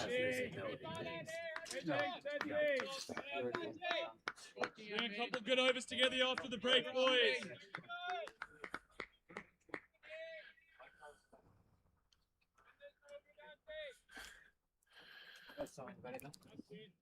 Fourth over for Dadswell.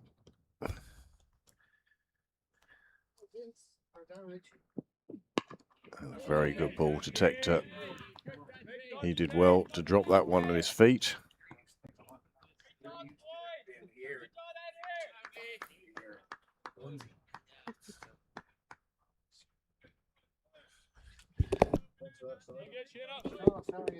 Brilliant, Shane.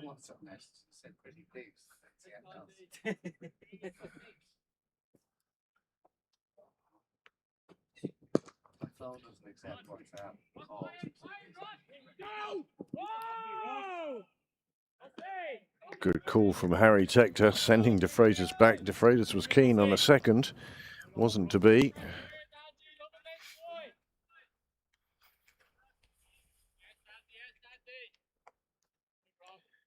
And the Leinster Lightning's pursuit of 4-1-5 continues.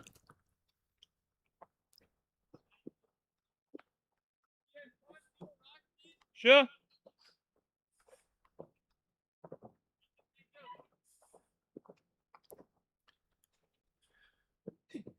Wait. Like a prince.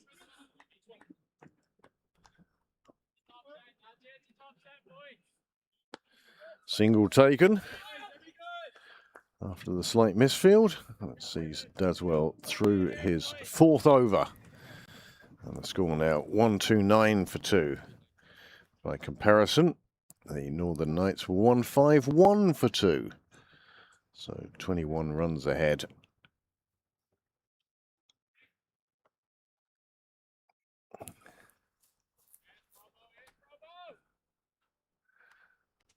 Robertson will continue from the St John's end.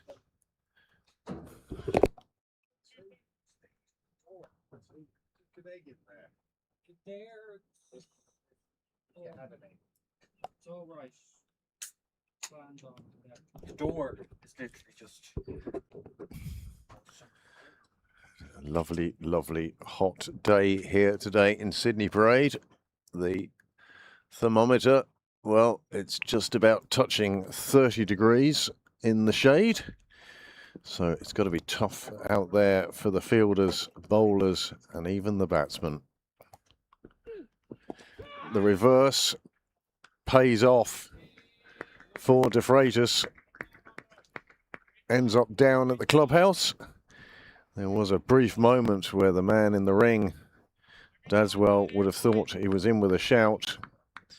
Did come off the top edge of the bat as well, but it had enough on it to clear the fielder and ran safely down to the clubhouse for a boundary.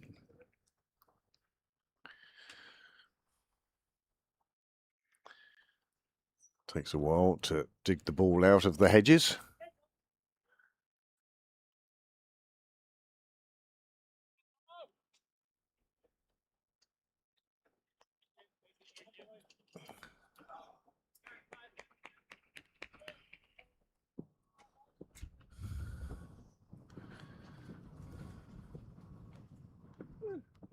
Down the ground, down towards our cameraman, and down towards the spectators. 4 more runs for De Freitas. He moves on to 66, and the score moves on to 1-3-7 for 2. Came dancing down the track, made contact as he had to, and it landed just inside the rope before, oh, misfield by the spectator. Well, if either side needed a 12th man to be fielding for them, that might not be the gentleman to ask.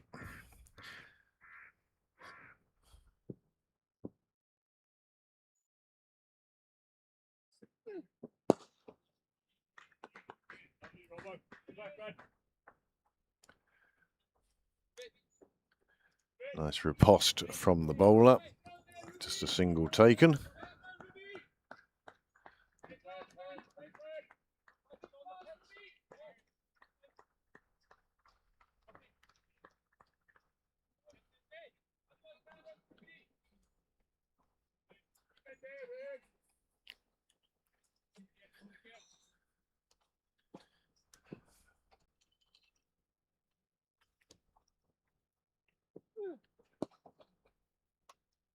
Tector content at the moment, take singles. Let's build an innings here. De Freitas is the one who's chasing after the bowling. 11 fours and 1 6 for him at the moment. 66 to his name. Well, Robertson pulling that one down a little short, and De Freitas was onto it in a second. There was a cry of catch, and it would have been some spectacular catch had it found the fielder's hands, but it was a long way away from him, and despite the jump, it safely made it to the fence and beyond.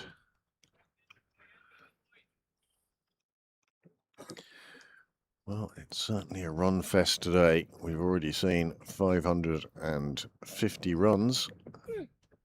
Another one short, another one in the air. This time there is a fielder looking, but all he could do is watch it go over his head. And that brings up 149 for 2. As you could tell that the bats were very keen to get after Robertson on that occasion. The comparison score now an awful lot closer after that over. 149 for 2, plays at 155 for 2. So those who thought that perhaps with the demise of a couple of wickets this would become an easier game for the Northern Knights, well, that hasn't been the case so far. De Freitas has now moved on to 71 off his 48 deliveries.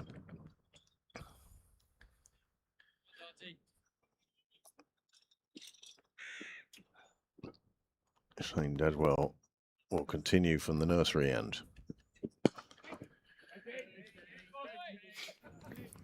As I said before, many thanks to all of you who have tuned in today. Absolutely fabulous day for us here at Pembroke Cricket Live. As I say, do feel free to share the link to the game. Friends, colleagues, workmates, teammates, family, or perhaps all of the above, because you will be inviting them to watch what is becoming an enthralling game of cricket here. Northern Knights having put up a magnificent 4-1-4 for 9. Now the Leinster Lightning are in pursuit. 18th over now.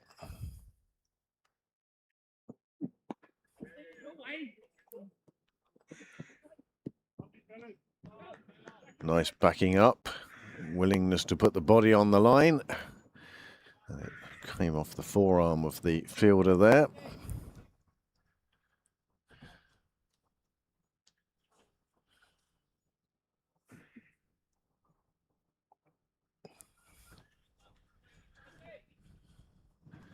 The Lightning very much in this game at the moment. The Northern Knights know that they need to take a few wickets.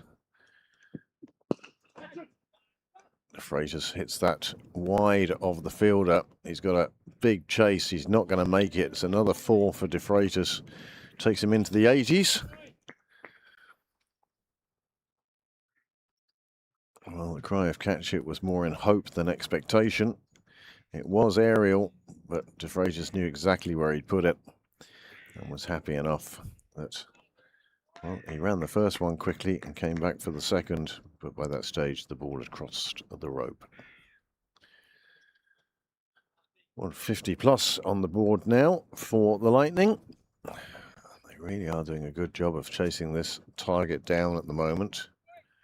The bowler sends a long leg back to the fence.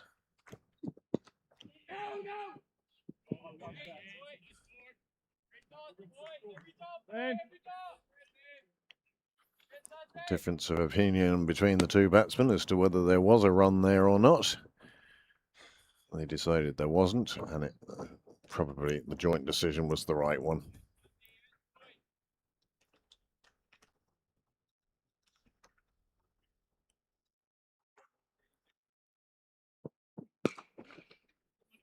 Another firm shot from De Fraziers.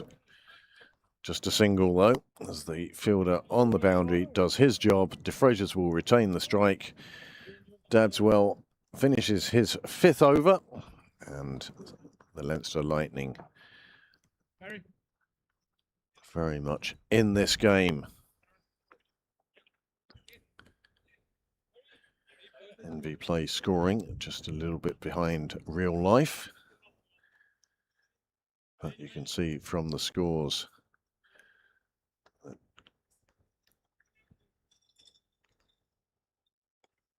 the comparison between the two sides means the Leinster Lightning are only 4 runs behind where the NCU Northern Knights had got to. The wasp percentage has almost doubled, 4% up to 7% now. It's a bit pessimistic, but who am I to disagree with algorithms and equations?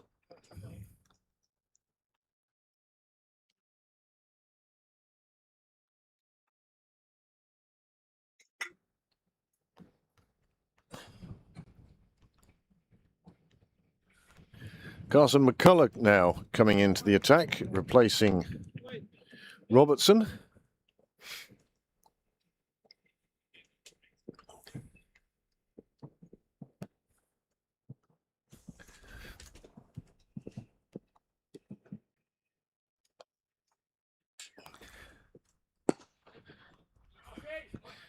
And first ball on as even.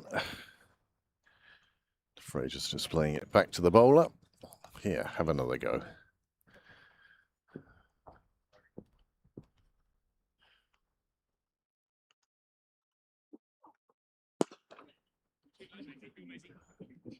Nicely played into space by De Fraziers, and he reaches the boundary again, takes him on to 86.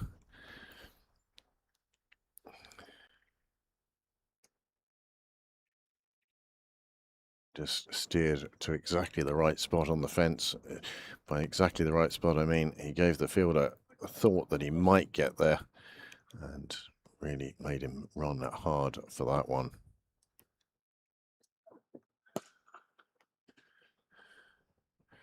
Well, that's boundary after boundary for De Fraziers. He's not hanging around. 53 deliveries now, and he's gone on to 86.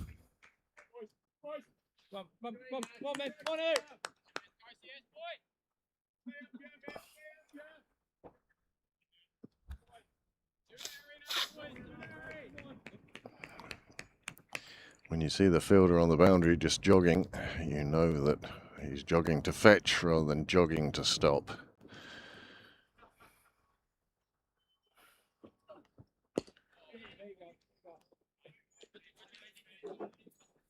Finds the open plains of the offside, takes his single.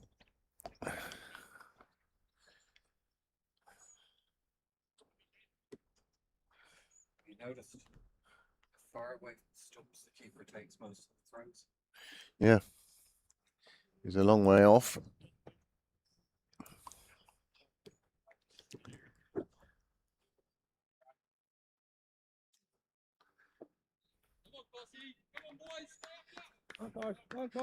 Harry takes it, just doing a little gardening before the left arm spinner.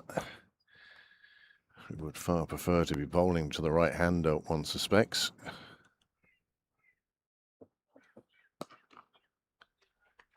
Nicely stroked away Just for a single again. Christopher's now on 90.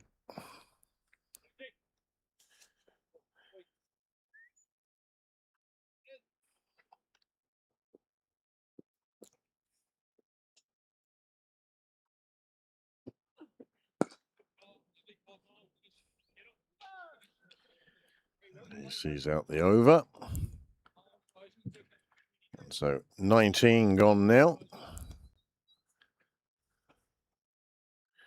10 coming from the first over from McCulloch.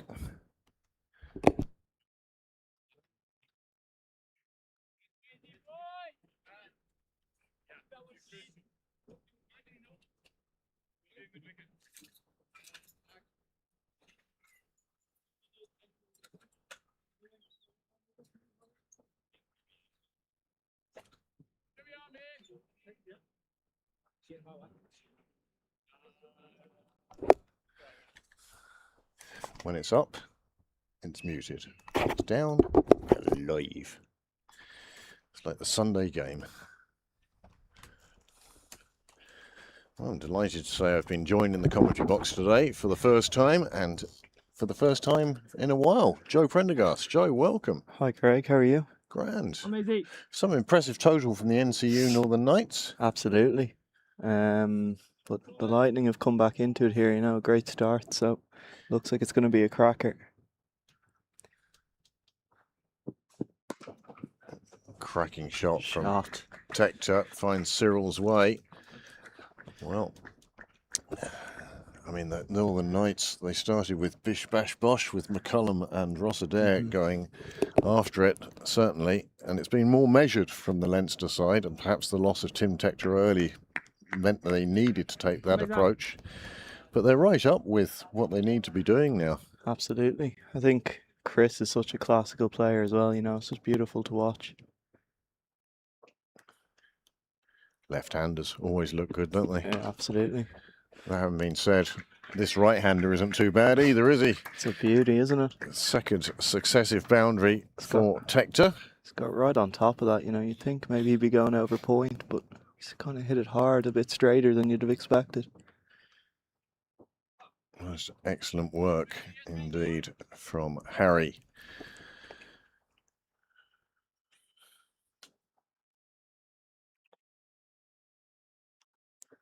It's hard to know with the Knights, kind of what's the best kind of action here. You think into the surface, make them hit kind of that big leg side.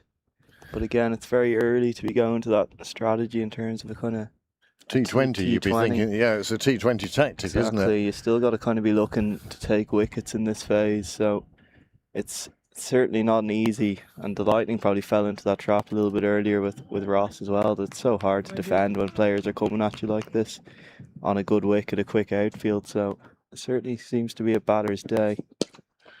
Well, they've gone back to Tom Mays at the nursery end. This is his 5th over. But yes, you're exactly right there, Joe. But it's a very measured approach by the Leinster Lightning. There's no sort of panic, no, we must throw the bat or anything like that. They've just been taking their runs as and when they can. What an innings from Christopher. I know, I was just looking here, I hadn't seen his ball's face, 91 off 57. You know, you wouldn't think that, having watched him. Obviously didn't have a scorecard when I was walking around the ground. Just so many shots, kind of solid shots along the ground. A lot to be said for it.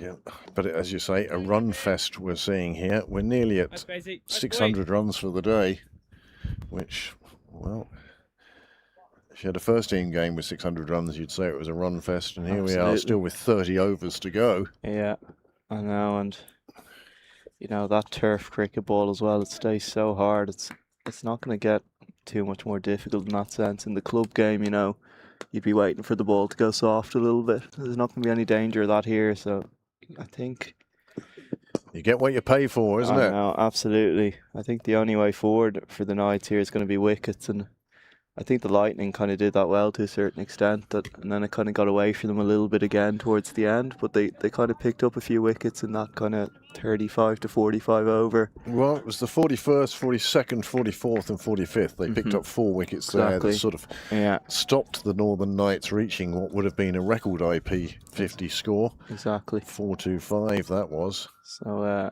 you know, it obviously sounds very simple. Take a few wickets and peg them back. It's not that easy, but I guess that's what they got to be looking to do here. Toiling under the afternoon sun. Yeah. De Freitas. Well, that's a super piece of fielding. Dadswell on the boundary, doing a super job and saving certainly 2 runs. Nicely done. And that's the end of May's over. The score has moved into the high 170s now. But he did well here. Reminds me of you, Joe. I wouldn't have thought so. But no, again, it's hit hard in front of square from Chris, isn't it? It's good angles, you know. It's actually took a very good piece of fielding to rein that in, and he hasn't even got that much of it. I guess it just goes to show how much of a batting day it is. 10 coming from Mays' comeback over. De Freitas on 91 off just 57 now. And Harry Tector, he's sort of been playing himself in, and then you look down and see he's scoring at a run a ball. I mean, he really has. I think it's something that McCollum did so well with Ross Adair earlier. You know, you looked at that scorecard. Adair was 91 off 35, 40 balls, but McCollum was 35 off 31 at the other end. That really is what hurts you. Yeah, when someone's flying. Junior like that. partner actually scoring a run a ball, as in just giving the strike to the main batsman whenever he could. Yeah. But that doesn't mean McCullum wasn't capable of smacking a good ball as well. Is Dadswell back into the attack? Oh no, Pretorius. Pretorius in for his first over. Would be interested to see. He'll probably try and similar length, try and hit the pitch, I guess. Here's another guy who had a good. That's very well run. Oh, that's beautifully weighted. The secret was how he hit it, wasn't it? Didn't try and reach the fielder straight away. Yeah. But takes the 2. This is something I said early on that the Leinster Lightning had to do was reduce the number of dot balls there were, turn those into 1s, turn the 1s into 2s, and then the score will build itself. Absolutely. I think, that power play, it sent them right in the right track, especially given that the kind of positive nature they played in after losing Tim. But again, if you're chasing 415, you don't really have a choice. Yeah. You've got to go and get after, especially with only 2 out in that first 10. You really got to make that count. Yeah, still 8 overs in hand. Yeah. Well, that was a good bit of running on by the 12th man. Yeah, I did think that first ball when I saw the keeper back, I didn't know how long that might last. Moving Prince. Right. But I think Pretorius now is a clever bowler. He obviously doesn't have as much pace, but he just very kind of clever with his cutters, and he'll pick. He knows what he's trying to do in terms of his length as well. Sounds very like a bowler I know. Yeah. When I'm not losing my mind, maybe. Yeah. Right, I'm going to bowl this one fast.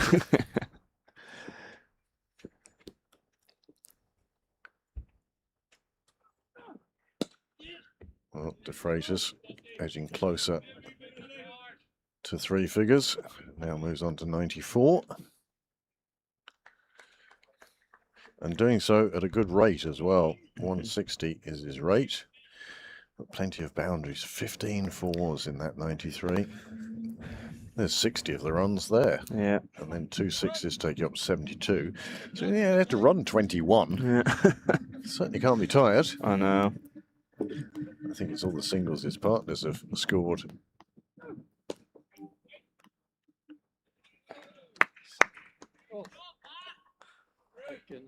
I think this will be an important spell for the Knights, if they can, just build a few overs here. Try and get, a little 5 over spell going at 4 and over, that rate will very quickly jump when you're chasing as many as the Lightning are here. And I think from their perspective, they got to try and build in those little 1 overs instead of, worrying about, I guess, Nicely played. I guess how well the Lightning are going. You look at that scoreboard and you go, oh no, they're going at 9s across a 20 over. They're absolutely flying. But Yeah, this wouldn't be in a bad score if it was a T20. Exactly. 180. By comparison, well, at the end of 20 overs, the Leinster Lightning 175 for 2. The Northern Knights were 176 for 2. So it's nip and tuck. Yeah. They've just taken different routes to get to those Absolutely. numbers. Was it? There's more than one way to skin a cat. Absolutely. For anybody who likes skinning cats, I suppose. That's a great stat from Pretorius. He's done really well in that Yeah. over. Absolutely. Especially, kind of simplifying the game to a certain extent, bowl at the stumps and make them hit your men in the deep. Yep. What else can you do, I guess? If they want to hit boundaries, they're going to have to hit it hard in a gap or hit it over. Getting very wise in your old age, I Joe. know, exactly, yeah. But always been a good student of the game. I suppose having captaincy thrust upon you, what was it, 3-4 years ago? Yeah, 21 when I took 21. that team. Did it for 5 years, yeah. Yes. Well, are you enjoying the non-captaincy now? Absolutely, yeah. I love the bliss of not knowing, seeing the team going in the WhatsApp group and going, oh, no. Yeah, and all the Yeah, hassles exactly. were Yeah. associated with getting it to that I stage. love knowing all the wrestling going on in the background, absolutely.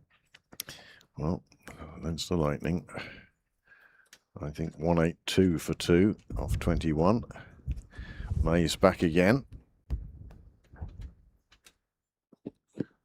Shot. A lovely shot. There are 2 fielders down there, and both of them are only jogging because they know it's a fetchy, not a stoppy. Super shot that from Nicely Tector. played, isn't it? Just picked it up on length immediately. He's done well to get it behind as well, because Mays isn't a player of Harry's calibre. Mays isn't going to be expressed to him. You can very easily hit that in front and only get 1. Yeah. Kind of went with it very nicely, get it behind into that gap. It's the waiting, isn't it? Yeah. That's the bit that the good players have, is they're willing to wait, whereas Absolutely. junior players are, ooh, one to hit. Yeah. And Yeah. the excitement often accounts for your wicket. Yeah.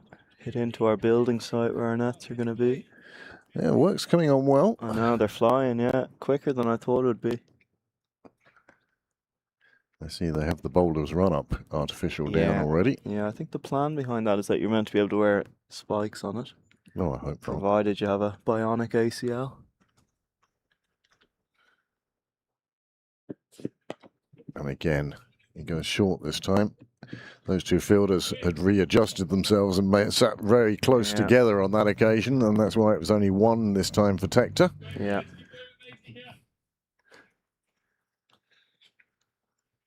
I don't think it's terrible bowling from Mays, He's kind of forced him to hit to that big side. Obviously, Harry's played that first one excellently in terms of getting it in the gap, but the margins, I guess, are in Mays' favour there. As a bowler who plays at the top level, well, what do you think of the left hand, right hand? Are you one of those who goes, ugh? I don't mind it too much. It's a nice shot. De Freitas finds the boundary, moves to 98. Absolutely super shot, but it was in the air for a while. Yeah, I think if I was bowling in this scenario, it would be a bit frustrating that obviously pocket where Chris has just hit that is so much smaller. Yeah. And someone's got that angle in every over when it's left hand, right hand. They don't have that if it's right and right or left and left. You've got a side. So I guess it probably is a big advantage for the Lightning in this stage. It's a very small pocket there to the clubhouse, as you know, having played here for so long. A day or 2. Yeah. So De Freitas now on 98. Nicely bowled. Come on, up. Good boy. Just inside. And sometimes it's the T20 bowling you employ in 50 overs, especially when this many runs are being hit. You have to do anything you can to try and reduce that scoring rate. Absolutely. Especially the batsman on 98. He's itching to get hold of a ball. Yeah, it's hard to know. It's almost the Knights, probably suits them keeping De Freitas in the 90s. He's not going. I fear after 100 he could launch an onslaught,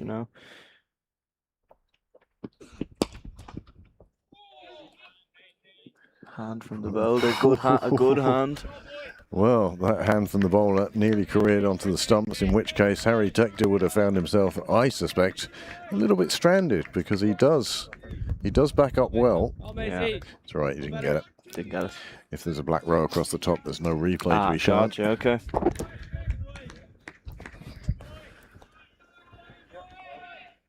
And again, what do you think of bringing back your opening bowler this early in the middle of the innings? No, Is it using your resources too soon? It's really hard to say, isn't it? You know, the Lightning kind of took that risk earlier and it didn't quite pay off with Gav then. You know, it's a really hard over for a leggy to bowl then with 3 to go. And obviously, Dadswell got after him with Gav really on a hiding to nothing. So it's really hard to know.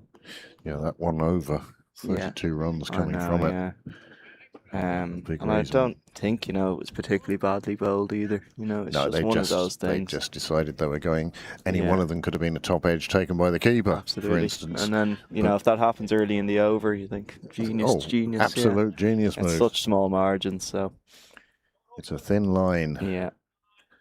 not only between love and hate, but Yeah. success and failure on the cricket field. Yeah. 190 for 2. Pretorius in again.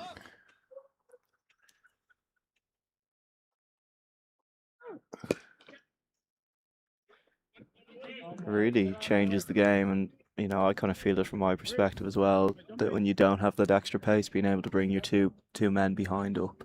Yeah. You know, being able to lose mid off and long on, or mid on back, and then just bowl straight and bowl full, you know. And you've got to have a sweeper on both sides Exactly. anyway. So that's 2 of your men out. And then, Yeah. as you say, if you're not bowling with express pace, then you can get away with having mid on and mid off back. Yeah. And I think that's what. Oh, no, he's starting to adjust. Yeah, he's going mid off up here, interestingly. It's a really strong area for Chris. So see, he must be looking to kind of stay straight and keep him out on that leg side. Yeah, it's nicely done. Just one. Just the one taken. Takes De Freitas to the brink of a very well-deserved century. Absolutely. He has been the rock on which this innings has been built. Stephen Doherty batted well. Yeah, beautifully. We know how explosive he can be opening up. Utterly terrifying to bowl to in the club game. I've been on the receiving end a couple of times. So. No, I know. That shot over third man for 6, you know, he's obviously hits it so hard, but just one onto the roof here was beautiful. just it was how much time he had, considering how late the decision was, just to lift it over the slips. And then once he'd lifted it over the slips, he didn't mind whether it bounced or not. It was going to reach the fence one way or another. Yeah. As it was, it landed on top of the nets, which took a moment to recover. Yeah.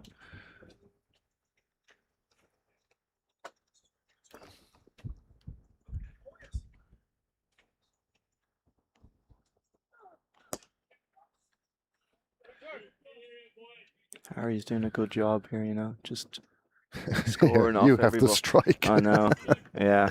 But again, he's on 27. It's only taken him 25 balls to get there. He's on 28 now off 26. Absolutely. But you're absolutely right. He's just being a partner at the moment.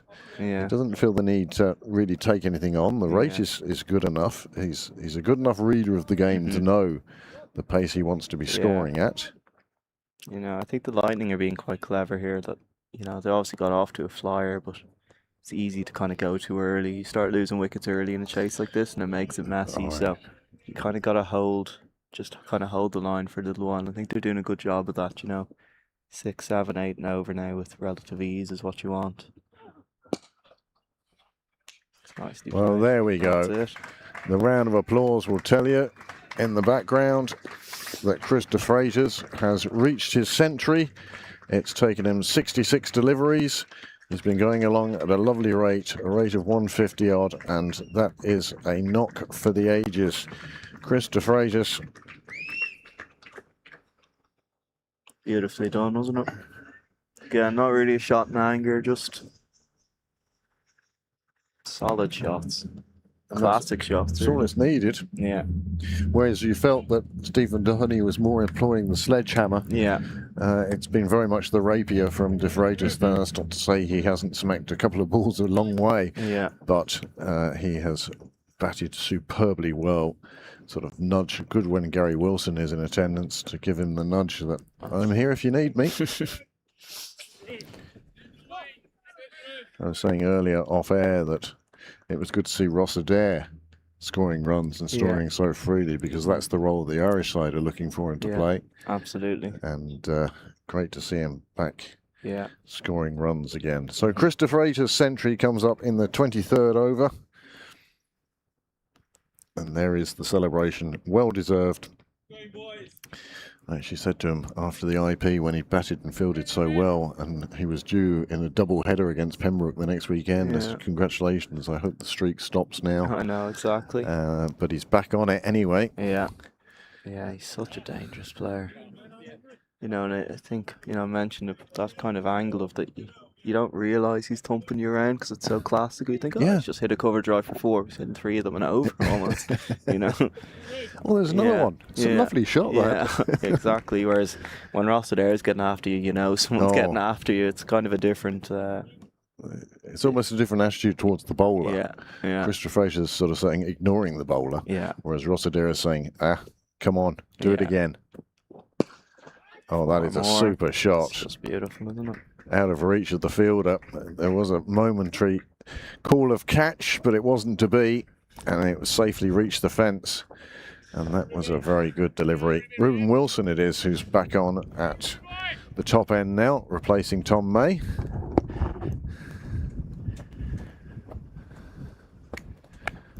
Shane Daswell fielding just in front of us.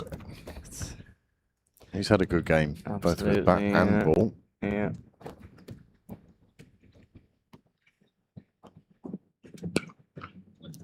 It's a nice shot as well. He's hit it hard. Do you think we're going to see difference from de Freitas now he's reached the century? It's really hard to know, isn't it? Like, will he keep going the way he is? You look at it from the Lightning's perspective. Do they really need to change anything? No. Exactly. No, you know, they just...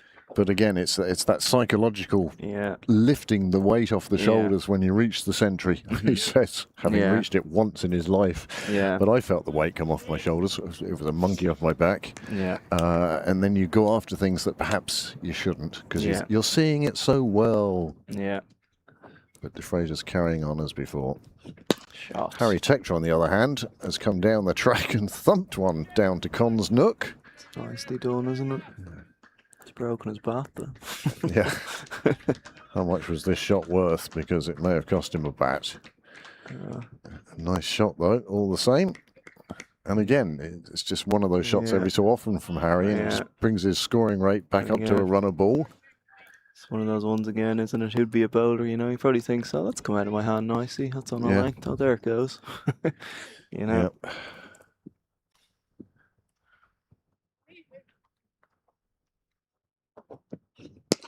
Shot again.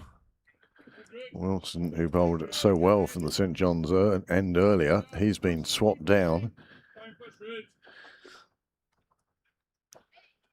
I only heard the cheer as I was walking up Willfield Road. He got Tim out, did he? He did. Yeah. It was a lovely delivery. Yeah. It just squared Tim up, and all he could do was take an edge and flew off to second slip. And it was after Tim had hit a glorious extra cover drive for 4. Yeah. But no, it wasn't to be. Yeah. It's one of those things being an opener, isn't it? You just pray you don't get a ball with your name on it. Oh, who was it? I saw somebody the other day, and they went out to bat, and I'm not sure they were feeling the greatest anyway. Yeah. But the first ball they got was the ball that the bowler was surprised he could deliver. Yeah. And it did the poor batsman all ends up. Yeah. And you go back to the dressing room going, what did I do wrong? Yeah, exactly. I actually didn't do anything wrong there. Yeah.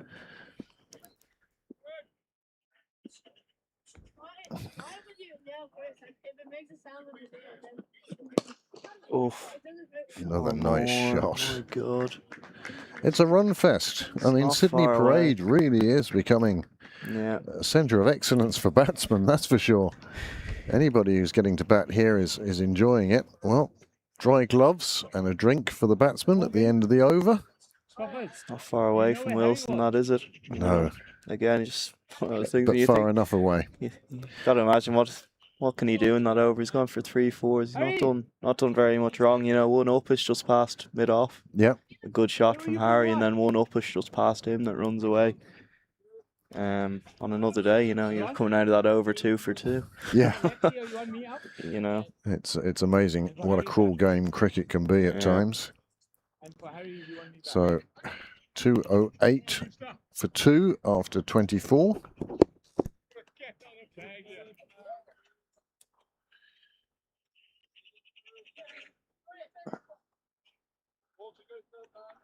Okay. 15 runs coming from that over. And I don't think it was that bad an over. I know. I really think, you know, those 3 balls have gone for 4. They're all in a decent area. Bringing the stumps into play, I guess. Well, Like we said, it's just a batter's day in it. All the bowlers can do is really try and pull the margins into their favour a little bit and hope for the best, I guess.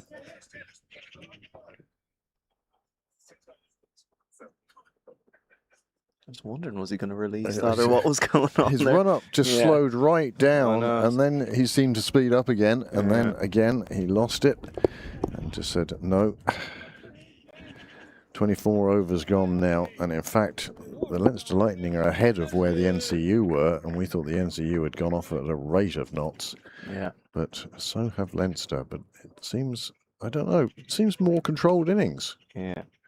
That is a super shot, and they're lucky to have a fielder out there. I know, I think a few yards either side of him and that's 4. He's Yeah. picked him out. It wasn't one he was going to chase down, No. that was for sure. I think, you know, when you kind of jump up to this level of cricket above club cricket, you know, it's something to be said for chasing. You know what you're going to need. As I said, the balls don't go soft.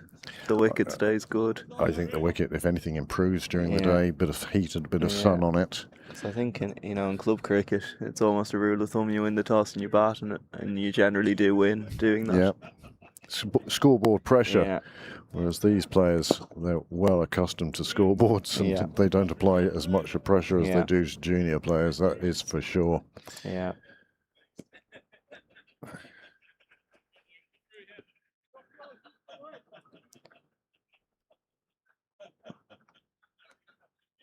What do you think from here? The Lightning would want off the last 10. You take 100. Wow. You wouldn't. You probably want less than 100 from here, even. When you think that you've got 15 overs until there's 10 to go, Mm-hmm. those 15 overs, run a ball is 90, and that brings you up to close to 300, Yeah. and that leaves you 120 maybe to get off the last 10. Yeah. So you don't mind if it goes like that, but I think that the way they're scoring, I don't know what that hit on the way through. Dear. I think it'll be signalled leg buys. Just Just buys. God. Didn't get anything on it. Sure, Well, the that's up- keeper expected him to go to that length, neither did the batter. I don't think anyone expected him to do that. The bowler himself may be a little surprised with that one. At that pace, you wouldn't think he'd go there. I guess that's the element of surprise. Worth a try, I suppose, I know, and from it very nearly Victorious. did get him a dot. I guess the keeper just might be worth a signal to the keeper the next time he does Yeah, it. just a little warning, Yeah. please. Yeah. Oh, he's gone again. Spot signal.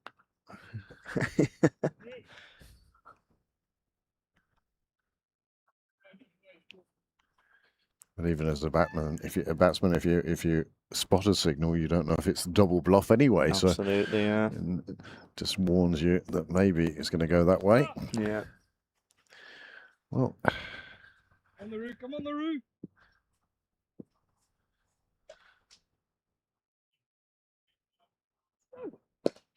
we were talking about all sorts of records earlier on, including the highest IP50 total, which is 425 that was Okay. scored in Milverton. By the Lightning. I think by Was the it? Knights. Was it? I think so. I remember this game out there where Lorcan and Dockrell got hundreds Yeah, against the Northwest, and it was a massive total, but obviously wasn't the record. Yeah. I think I was at that game. Yeah. Victorious to continue. And again, it's just here, have the strike. And he's scoring at 120 now. Hmm. It's really hard to know here for the Knights. Could they, are they maybe missing a trick, not trying to squeeze Harry? But again, you know, he's probably too good a player to squeeze. You bring men up, it's one. You're just asking him to find punch holes through gaps. Exactly. I guess. And that's the thing about his game is Mm-hmm. that he has the ability to actually place it into a gap. Yeah. Whereas if I hit a gap, it's more luck than judgment. Yeah. But he actually picks exactly where he wants the ball to Yeah. go. Guess the Knights are probably happy with this holding pattern to a certain extent, hoping that if they can buy some overs here and maybe pick up a couple of wickets, you know, that pressure will tell come, you know, Would you 15, stick with 12, 10 overs Would to you go. stick with your pacers here or try the spinners It's again? hard to know. They're both left-arm spinners. Yeah, Robertson's bowled 6 and McCullough's only bowled 1, has he? McCullough, just the one, I think. Just the one, yeah. It's hard to know. Like the spinner, they were bowling, like, that's so hard when the batters are coming at you, but they bowled very flat. Yeah, it's And, hard to toss it up when you've exactly. seen There's really no so options, many is balls there? disappearing around the place. There's no option, is there? I mean, when Gavin Hoey goes for 32 off and over, Yeah, you you know know. that the batsmen are feeling good here today Yeah, from both sides. absolutely. I guess. Oh Well, no. Loads of people after it. There's nobody calling for it. It will fall safely, and Harry Tector gets a life. Who'd be a bowler, huh? Yeah, that's just so frustrating, really. God. Yeah, I'm not sure if you place that with a hand, you could have put it in a better spot if you were going to hit it that high not to be caught. It has landed probably within a ball's width of where you'd want to land it. I mean, completely bisected the two fielders. They couldn't. Really They were has. both. The keeper is probably a little bit slow off the mark. I think he thought mid-on was going to go for it, but I don't think he was getting there anyway. Neither one of be them honest. could get there. That was the thing. Yeah. Dadswell called up into the circle. Just going back to the spinners for a second there, I think when you bowl that quick, it really brings those paddles, reverse paddles into play. And it makes it very hard to defend the ground then, you know, you're only really one reverse away from an over going for 10. Well done, mate. Dadswell Yeah. making sure there's no two there. I think Ruben will be glad to see that going to him, because that could have very easily gone either side, slipped away, having just brought him up as well.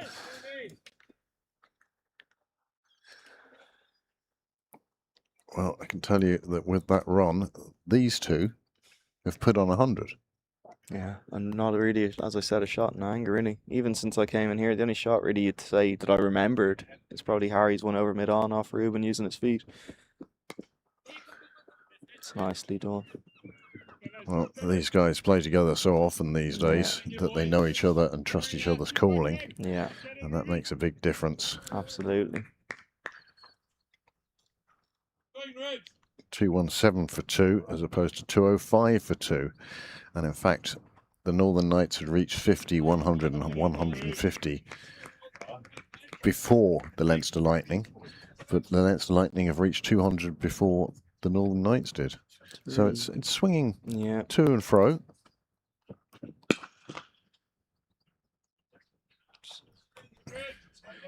You know, with 10 to go, the Northern Knights had reached through to 6 for 3, and we were thinking that 400, 420 might have even been on offer. You know, they were looking at the record. If they could score 100 off the last 10, yeah, they would have reached that 425. But as it was, as I say, 6 wickets fell in those last 10 overs, yeah, and that kind of took a bit of the steam out of yeah. the punch. I think that last delivery is a good length from Ruben, you know. Just kind of hit the pitch hard, try and tuck them up. One. Yeah. And again, the field well set with those two fielders back there covering that shot from Harry Tector. Yeah. And as you say, he just has the control to wait on it so he can Yeah. play it behind square. Yeah.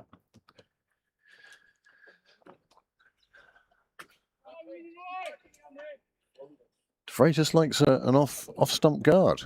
Yeah, it's interesting, isn't it?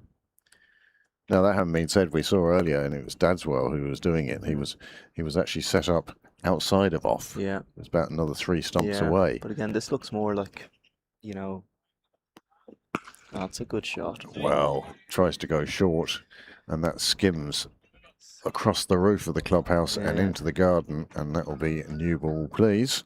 I don't Cracking I don't shot. hate that from Ruben in terms of trying to get out of the over. He's got to get it higher and get it up there, and I Yeah, guess it's probably only- get it a bit straighter It's as only well. chest high, isn't it? You know. I don't think the umpire would even signal that one as one for the over. It No. wasn't high enough. It was just there for De Freitas. No. And again, De Freitas, compact player. Anything short, he can get on to. Absolutely. And that's another good shot from a Leinster Lightning point of view. Well, the runs required. How often do we say this? The runs required have now dropped below 200. And it's a Johnny Bell score. 2-2-2 for 2. And in fact, it will go up to 2-2-8 for 2 off 26 overs. And suddenly the Northern Knights, well, a couple of players perhaps taking drinks, and a couple of players perhaps wondering what is going to happen next.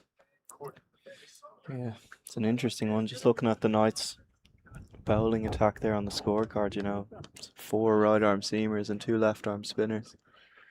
You probably would, you know, like a Gav Hoey or something here, just that point of difference. Well, that's it, isn't it? I mean, it's Or some express pace, you know, even the 4 right arm seamers, they're not, thank you very much, the they're not even you really want that some- difference in speed, you know, it's not like they have a David Delaney, you know. yeah, David Laney, the 7th bowler used, and he came on and took 2 wickets. I mean, Yeah. a bit like Mark Berry for Pembroke at the weekend when they were playing the Hills. He was the 7th bowler used, but he took 2 in 2 and turned the game. So, as I say, it's an embarrassment of riches almost for Yeah. Lorcan Tucker, whether he's wearing the black of Pembroke or the blue of Leinster. Yeah. I'm sure he's wearing his pads at the moment, next man in, but not needed so far. It really is kind of a case of the Lightning kind of setting the game up for himself and Dockrell now. Like we said, they're probably happy. They might even get it under that, but probably that 100, 110 off the last 10. You probably can't expect much better than that when you're chasing 400. And you think, you know, Lorcan and Dockrell that they'd be comfortable with that, I guess, on a wicket like this. The boundaries the way they are. Well, the required rate is below 8, and the current run rate is 8 3/4. So that They're right there, shows that aren't they're they? getting closer and closer. Yeah. They really have put the Lightning into a good position, and one where chasing down such a large total will seem more and more possible. Oh, De Freitas, however, has now perished as Tom May takes a super catch as he plays it just on offside drive, just a bit too aerial. I know, it's the shot he's played so well, hasn't it? It's kind of a little sign that could be coming. The one off Wilson a couple of overs previous, you know, just got past. Kind of felt, you know, that could have easily been caught, and he probably just didn't get this one quite as well as the one before. Well, Maybe a fraction shorter in length from Pretorius, maybe slightly better length, and I think a bit he was slower as well. deliberately trying to hit that offside, but on this occasion perhaps played a little early, Yeah, and that lofted it then yeah, towards the fielder May. yeah. It's interesting for the Knights, isn't it? It's almost Pretorius' lack of pace is their point of difference. You know, the other 3 seamers probably just get it through a fraction more. Oh, Fraser's disappointed, but his 116 has come from just 75 deliveries, and with the score on 229, I can tell you that those two put on a partnership of 110. He's gone a long way to putting his side on top, hasn't he? Well, the opening partnership was 4, Yeah. but then you've had 115 and 110, and it has put the Lightning into a good position, and it's the captain now who comes out to the middle, Lorcan Tucker. Yeah. Not a bad guy to have coming out. No. I think the Knights really got to be careful that they, I guess, don't let the game drift here, you know. Got an opportunity. Obviously, Lorcan's an excellent player, but, you know, anyone who's 0 off 0, there's an opportunity there to squeeze, and you kind of got to really seize this moment, I guess, from their perspective, given having made the breakthrough Yeah, and got the door a little bit open, and you've got to try having and kick it in. seen firsthand in the first innings and indeed in that partnership how easy it can become for the batters when they get going. Got to try and, even if you don't dismiss them, like that you get that rate required going in the right direction for you, you know. Fall back, but It's not changing much. He's going to leave long on and deep mid wicket and deep square, so a single anywhere on the leg side if he wants it. Well, the DL par score, not that we're going to have any rain, would be 204, so they're well up on that. Yeah. Ruan Pretorius testing the outside of Tucker's bat there. What would you do here now with the new man? Would you go back to your spinners? Try one of them? Go, Ruboy! Go, Ruboy! Well, I actually think sort of Shane Dadswell and Ruan Pretorius, Try and, not full pace. yeah, a few cutters. Try and force some dots and see. No run there. It's good bowling.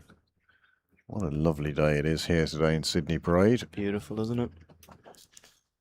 You're a bit more in the shade than me. I'm a bit concerned here.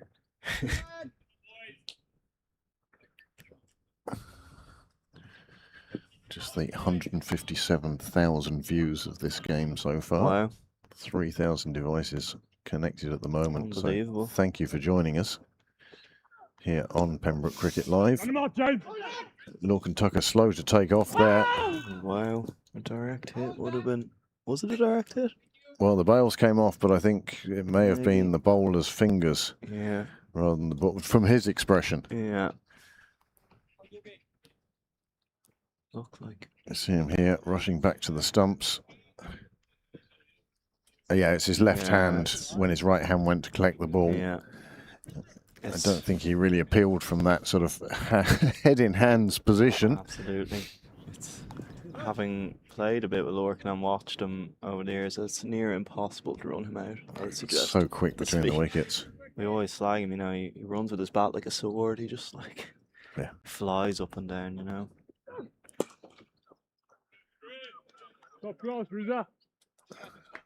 Really experienced spell from Pretorius here, you know, like I said at the start, use your man out there. Make them hit to your men in the deep. 2-3-1 for 3 after the demise of Krista Freitas. An absolutely fabulous 116 off 75 balls until this one here, where he found the fielder. Just didn't quite get it, did he? Like it was No, it's his just shape was good. It just didn't catch it. I thought he was a little early onto it. I think Yeah. the bowler pulled back his pace a little bit, Yeah. and he was just into the shot too early, Yeah. and that's what lofted it. Now, that having been said, he scored plenty of 4s where he had lofted it and there was no fielder in the vicinity. This time he just happened to find one. Yeah. They are going back to Dadswell, it looks like, as you suggested. I just think, as you said earlier, these batsmen are used to, Yeah. well, The ball flying through, yeah. People trying to hit them in the head, yeah. very quick bowling at international level. Yeah. And you think of the players they'd have faced, the bowlers they'd have faced there, then perhaps it's time for something just a little slower, off pitch, off pace. Oh, that's beautifully played. It's got past Robertson and flown away to the boundary. It's taking a nasty kick on him. That second bounce is just Yeah. almost gone like an offie away from him. I'm not sure if you can see it. That one there. Yeah. I Just don't know how that's happened, but escaped from him. yeah. It's a beautiful shot though, you know. 4 more. And that's probably the difference between him and Pretorius. You know, you can't do that off Pretorius. It's gonna dribble through to short third man, isn't it? There. Just a fraction extra pace on that. Just took a couple steps away from him. Well, again, the one thing I wouldn't do to Harry Tector is bowl anything short. He is so good and quick at not only playing them, but playing them down. Yeah. And I, for one, certainly wouldn't have the pace to get it up around his Yeah. nose.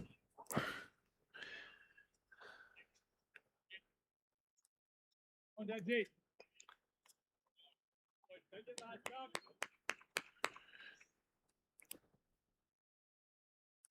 So that was probably one for the overs. I think you have one more short ball with 4 balls to go now, so you'll have to think about what he's going to do here. Very open stance of Tucker. Very good, Shane. Played nice and late. Again, it's how much time the really good Yeah. players have. Absolutely. Very good, that's it.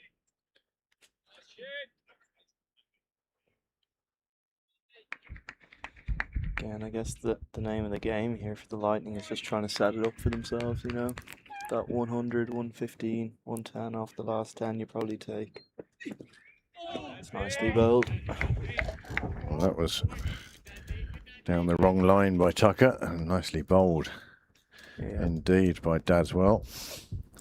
Guess that's the thing, isn't it? You want to bowl as many balls to Lorcan here as you can before he gets going, because when he if does, he gets going. every dot, you know, is really a win here. Every dot. Difficult to stop him at that stage, isn't it? Absolutely. And obviously Harry's rotating so well. Nicely dropped down. Yeah. And that's a feature of Tucker's game is to keep things rotated and take my singles here, there and everywhere. It's great awareness from Harry there as well, I think, to kind of help him out a little bit, a few dots. You know, he could easily be sitting on his back there. And that can be another dot, you know. He's really proactive. Yeah, kind of got him off strike there and helped him out, I guess. Well, Tector himself just one short of a half century. Won't be that ball anyway. Might be now. Oof. It's like Paul Lawson reaching 50 on 5 overthrows. Yeah. I don't think I've ever seen someone throw a ball as far as that. It was a long throw. But there you go. 28 overs have gone. And 237 for 3. But I think the introduction of Dadswell was the right move, and I think that was shown by how few runs he did actually concede there. Yeah, obviously there was the run that just got past third man, but other than that, it's a really solid over. I guess that's probably going to be the point of pain for the Knights, is that, you know, you think you bowled a really solid over there. It's not 7-8 off. It's a problem. It's a tough day to be a bowler, that is for sure. Lovely route. I'll have to take the old plough to the wicket. Absolutely. Give poor bowlers a chance occasionally. I think this is probably the last kind of bowling Lorcan would want to face here to start against. You know, you probably rather a bit of pace on the ball or even a spinner. At least you know what you're getting with a spinner. This is really tricky. And he's doing a great job for his team, you know, on what's frankly a complete road to be.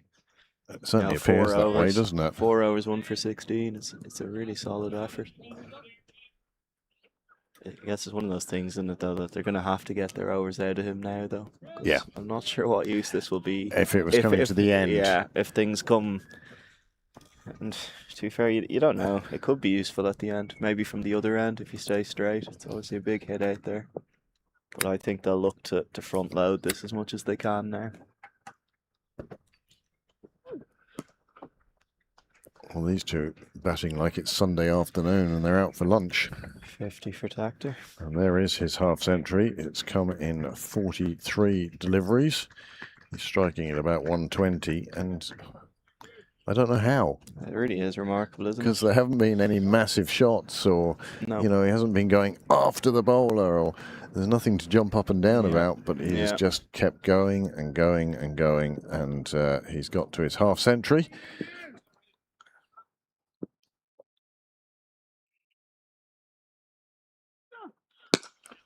Good shot. Again, just not overhitting it, just taking what the bowler's offering you. It does make a difference. It's good as well that, you know, he's obviously got deep square leg, deep mid wicket. It's very easy to try and turn that too early. It's a really strong shot down the ground. So half centuries for Stephen Doherty and now Harry Tector, and a century for Chris De Freitas. Things going well. Yeah, finish those, will you? It stops me eating them. Chocolate minstrels. They're great because they don't melt in your hand, but they do crunch in your mouth. armadillo.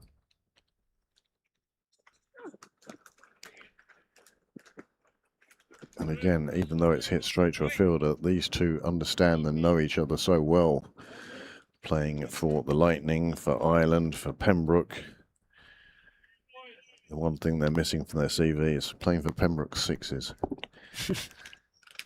It may be a number of years before that happens. Probably with their kids, yeah. Yeah. Grandkids. Well, if you go short to Lorcan Tucker, he's not going to miss out. That's a cracking shot for 4. It's probably not what he's trying to bowl there. He's just trying to cramp him up and get out of the over, but he's gone a little bit too short, a bit too wide, and it's just come nicely into onto the bat, and it's been pumped away to Cyril's way. Yeah. Another 4. And now, well, another little break here. Is the ball gone missing? I didn't think so. Don't know what's going on here. Perhaps it went into the gardens. Yeah. In which case that will necessitate another ball. But also, I don't mind the high-vis jackets coming out carrying water or whatever else. I'm sure the Northern Nights standing out there under this sun, even with the cooling breeze, it's still very draining being under the hot sun today. I suppose the same could be said for the batsmen.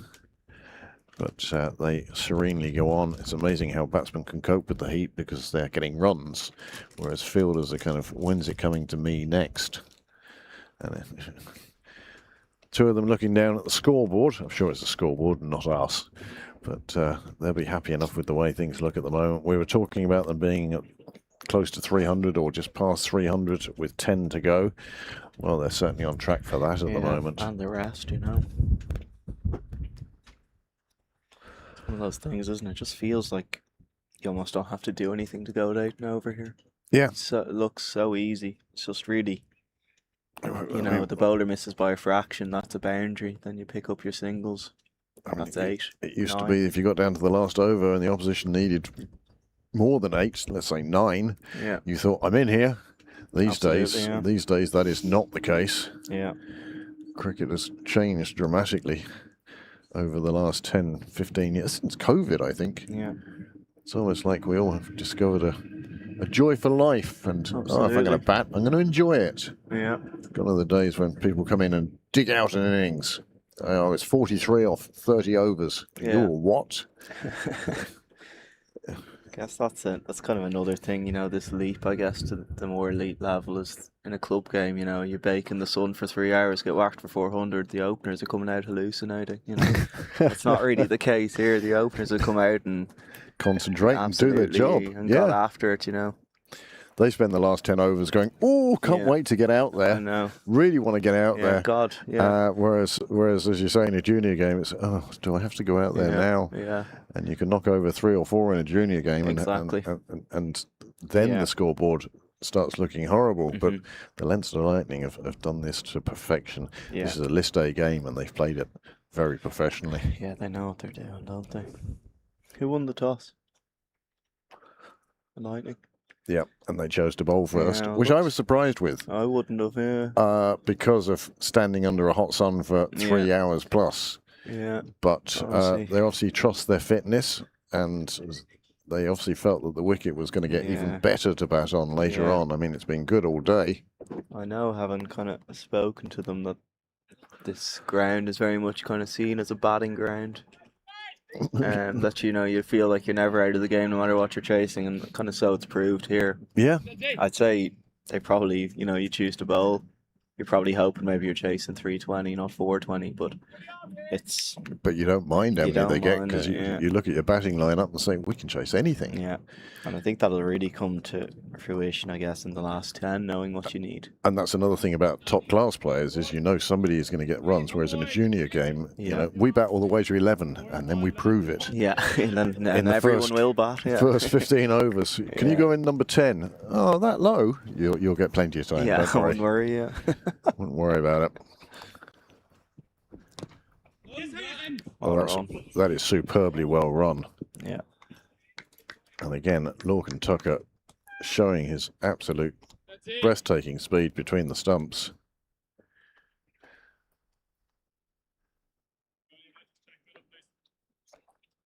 So Harry Tector joins Stephen Doherty in scoring a half-century. A few players doing the same for the Lightning in the first innings. Yeah, the Knights really, I think when they got off to that start, they really played well to consolidate it. I think it's so easy to think, oh, what a start, and everyone goes out and Throws the bat at tries everything. to do the same. Thought Topping and was it Dadswell, Pretorius? They all kind of kept the momentum up without losing their minds, I guess. Well, Dadswell did exceptionally well. He's scoring at 300 at one stage. He got to 30 very quickly. Yeah. Yeah. But as you say, But I guess the two, that Topping innings in particular, he kind of really held it together for his side through the middle. yeah, I'm not sure what he finished, but it probably was about 86. 86 off probably 80 odd balls. Exactly. 81. Yeah. He did exactly what was needed at the time and set it up for people like Dadswell then to come in and be Absolutely more aggressive. Yeah. But run a ball is sort of, Yeah. dare I say, plodding along nicely. I know, exactly.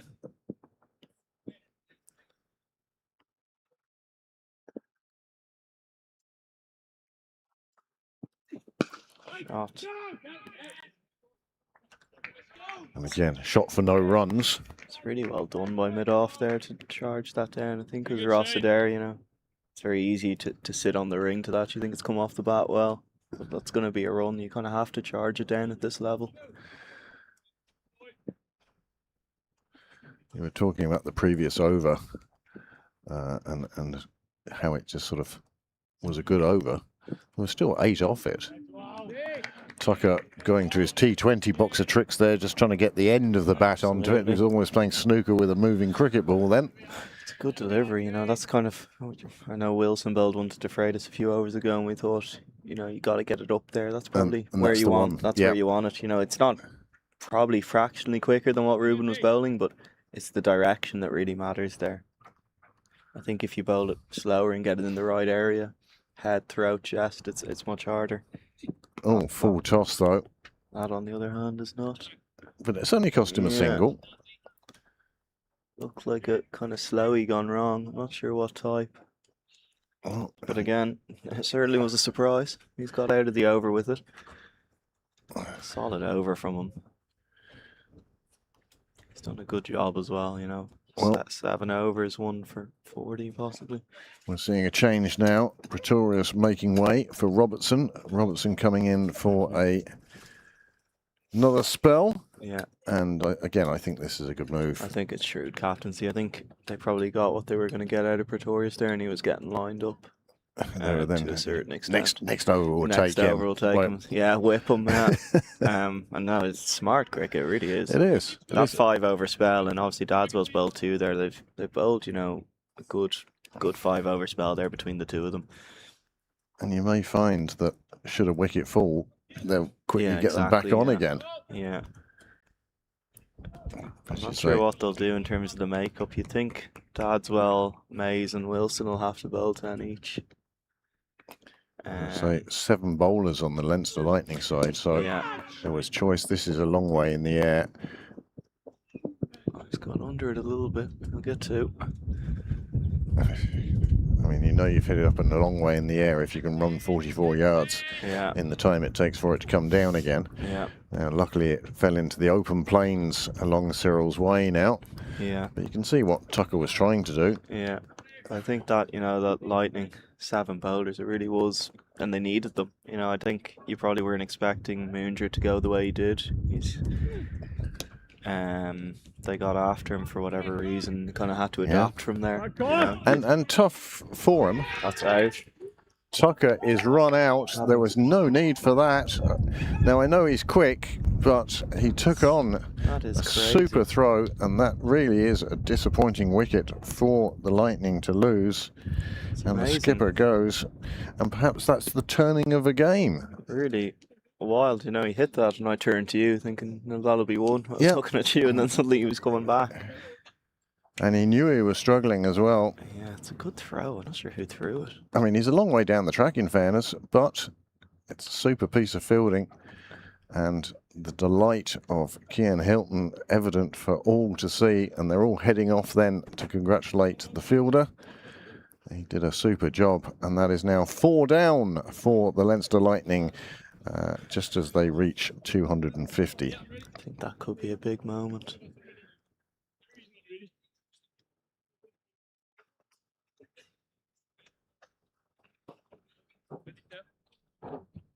Tucker departs for just 12. Is it Morgan Topping who threw it maybe out there? It's hard to see through 2 nets. Yeah.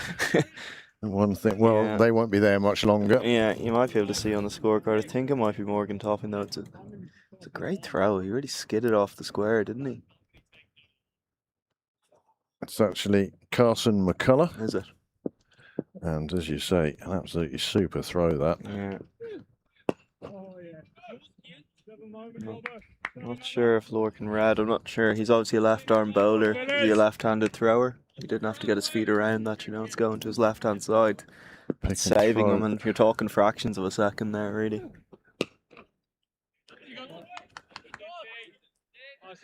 Pass another, Robert. David Delaney. I don't think so. David Delaney's a left-hander, but it doesn't look like Okay. Dockrell either, does it? Is it Gav? I think it's Curtis. That's who it is. Oh, there we go. Yeah. Curtis Camphor, the new Forgot man about for the middle. Curtis, to be honest, when we was talking about Dockrell and Lorcan. You know, Curtis is a real Top row, fellas. ace in the pack there as well, isn't he? Curtis Camphor joins Harry Tector in the middle.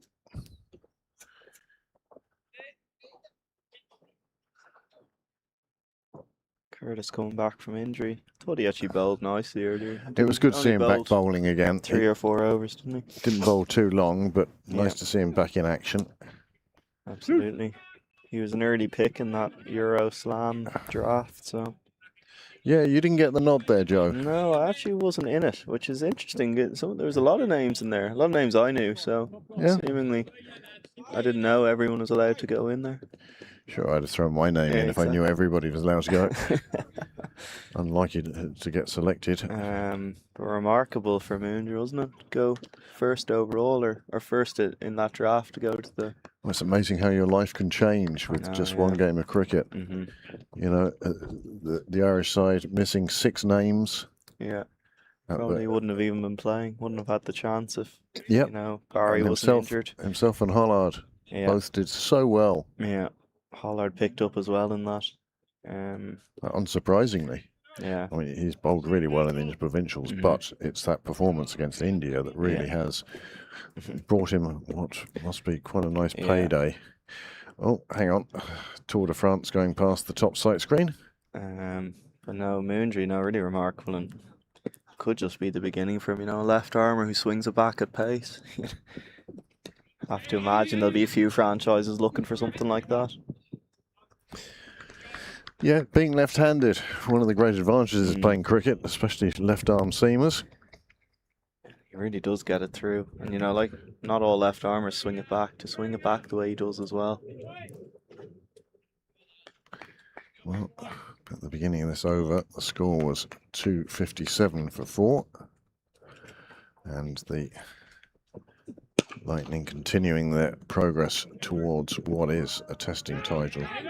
Nice bit of fielding, Nicely done, yeah. nice hustle in the field.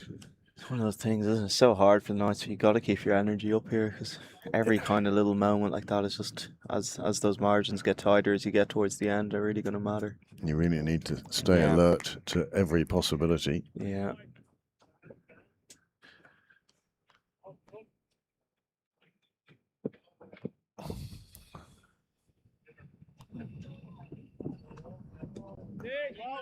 Well, it was short, and you got the feeling that Camphor was going to go for anything that was short. Yeah. That's it. It just goes to show how well Harry's been playing that. It's not an easy delivery to play. No, And, you know, he's obviously hit, you know, one boundary and a couple of twos down there. Kind of riding that. It's not easy. Especially you don't know kind of what pace it's going to come off the surface at. That's a good Well, shot. that's a nice shot. The fielder is chasing after it, but he can't get to it before it hits the red tent. A little bit of bottom hand oomph there. I like it. It was a lot of bottom hand. You'd almost say a hockey shot there. Yeah. If we were doing junior cricket, It's nicely done though, isn't it? It's wonder where the gap is. which hockey club he was playing for, because that was bottom hand pushing it through. Yeah. If anything, it was curving back towards the fielder, but still had enough on to make it to the fence. It's an interesting field, isn't it? No mid-wicket in the ring and no mid-wicket on the boundary. Oh, that's... Well, that's nicely played. Kick on for 4, will it? Yeah. Just beats the dive. Here in front of us. Cian Robertson, it was, trying to effect the stop, unable to on this occasion. Hard ground down here as well. Yeah. Just Well, goes to show, isn't it? everywhere. He's got under that. He hasn't really got it. He and it's deliberately 4. lifted. It's I nicely think, done. It is but- nicely done, but I think he probably would have actually almost wanted less bat on it. Yeah. He almost hit it too hard. It was like he's hitting a skyer. One of those catching practice. Yeah, but it's nicely done all the same. That's a good length, isn't it? That's where you want to be. Well, the bowler will think, well, got out of that one. Yeah. But Comfort, well, he'll be delighted. That's his first boundary. Again, you think he probably wouldn't have felt he did much wrong there, you know. 2 boundaries in the over. One obviously a bit of a minor hack, as well as he did hit it towards the 10th and then got under one. Just such a hard ground to defend. Well, that's it, isn't it? I mean, it's hard ground to dive on. Yeah. The ball is running at pace across the ground. Exactly, yeah. And with the weather over the next week, it's only going to get faster. Absolutely. Club finals day here on Saturday. I'd say there could be a few runs. There has been a slight change in the arrangement of that day now. I only heard that one has gone to railway. Splitting the semi-finals and making them concurrent. Yeah. What do you reckon was the basis for that? I have no idea. Yeah.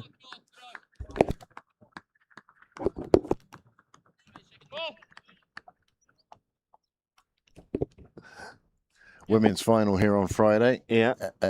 Alan Murray Day on Saturday. Yeah. Balbriggan and Marion on Friday night. That'll be a good game. Well, it will. And Marion will be missing a couple with Rebecca Stokell and Leah Poole playing for Ireland against the West Indies that day. Yeah. They got through their semi-final without them, though. So Yeah. It'll be... Well, they still have a lot of good players, Marion. Absolutely. But Balbriggan with Lara Moritz, and that will be the key battle. Yeah. Absolutely. But great to see Balbriggan in a final. They thoroughly deserved it after their semi-final win. There he is, a man with 2,000 senior runs now, Paul Lawson. It was only the stat I couldn't believe. It was only his second half century, and then somebody said to me, "Well, he rarely gets enough time to bat." Both against the Hills. Yep, Interestingly, both I'm at sure Sydney you. Parade. Yeah. I remember the other one we had absolutely wellied in the other game. He got 50 in. We were in a similar position. Himself and DC snuck us to 180. We thought we were in the game. They got it 1 down. A red ball game, that one, so different style. I think that was the 2022 season we got relegated in. It was... Not the best. Yeah, it's hard to say. I'm not sure you could say that game was a low point. It was just a kind of a line of low points, really. Join the dots. Yeah, exactly. Robertson now. Oh, no. I thought they'd give out about that, but I think it is a wide, to be honest. Can't see why it wouldn't be. You know, he's not moved across. It's not a bad delivery, dumping at the wide line, but it's just outside. He's gone for it again. That's better. And he'll get out of the over with that one.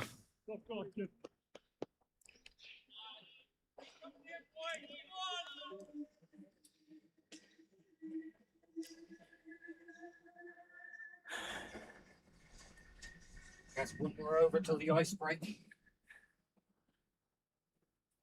Oh, you only had to ask now. I was going to say, I don't know if what they do drinks again. I noticed they did it after 28 for some reason.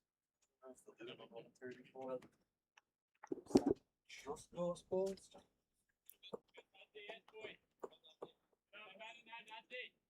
That's it. Dadswell again. Oh, that's Oh, a that's good a shot. lovely, lovely shot from Tector. Very little effort required to place that one down to third. Another 4. He's played it so late, hasn't he?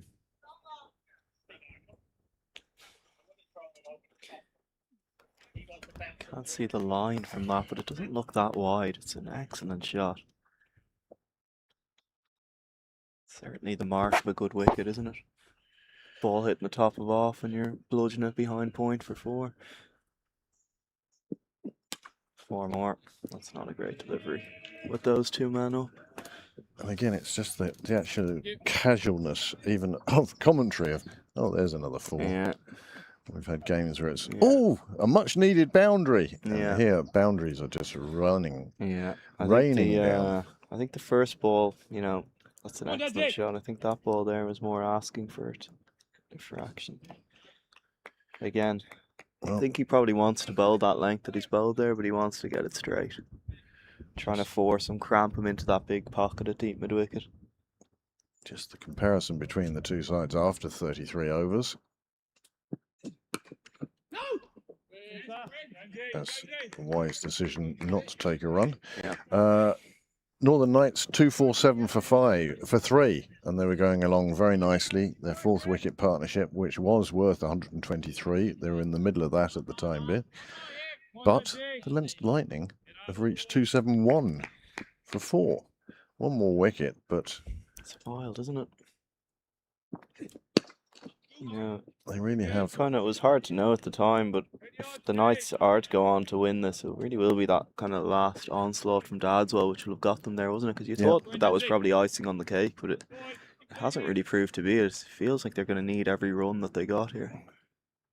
Well, 16 and a half overs to go.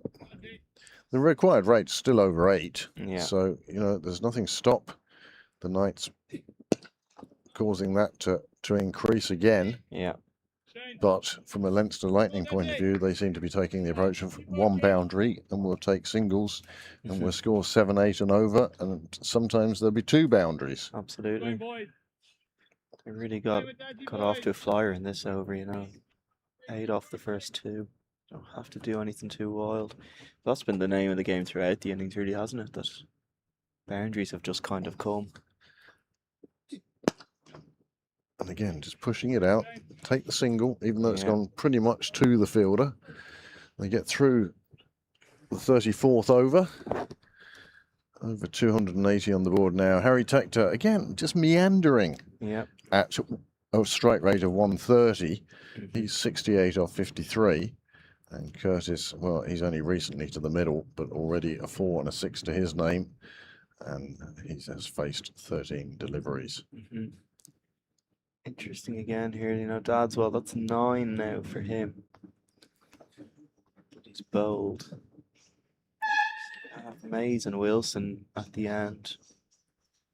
They're going to have to use some combination of McCullough and Pretorius to make up 10. You'd have to imagine Robertson at this stage will bowl 10. Well, there's 3 left. Yeah. And I think he will bowl his. Yeah. So that's really, they're looking like they're going to make up 10 between Pretorius and McCullough, which would require another 4 from them at this stage. Absolutely spot on. Daswell still has 1. Robertson has 3. And then Wilson and Mays have 8 between them. So that's the 43rd over they can clean out from. So you have to get there, which is another 6 overs. So as you say, 4 of them have to come from McCullough and or Pretorius. Yeah. Say you kind of mentioned. Is there anybody else they can bowl? I'm trying to look here. Topping doesn't bowl. McCollum won't bowl. Ross Adair's an option, another left arm spinner. Hard to say if they'd go to him. I think what you mentioned it to me after the Freitas got out, or when they changed Pretorius, that probably look to try and buy a wicket and then dump those overs in soon after that. That's probably your only option. Just to try and use them then. Well, apart from that run out of Lorcan and Tucker, it hasn't really worked out for the NCU, for the Knights.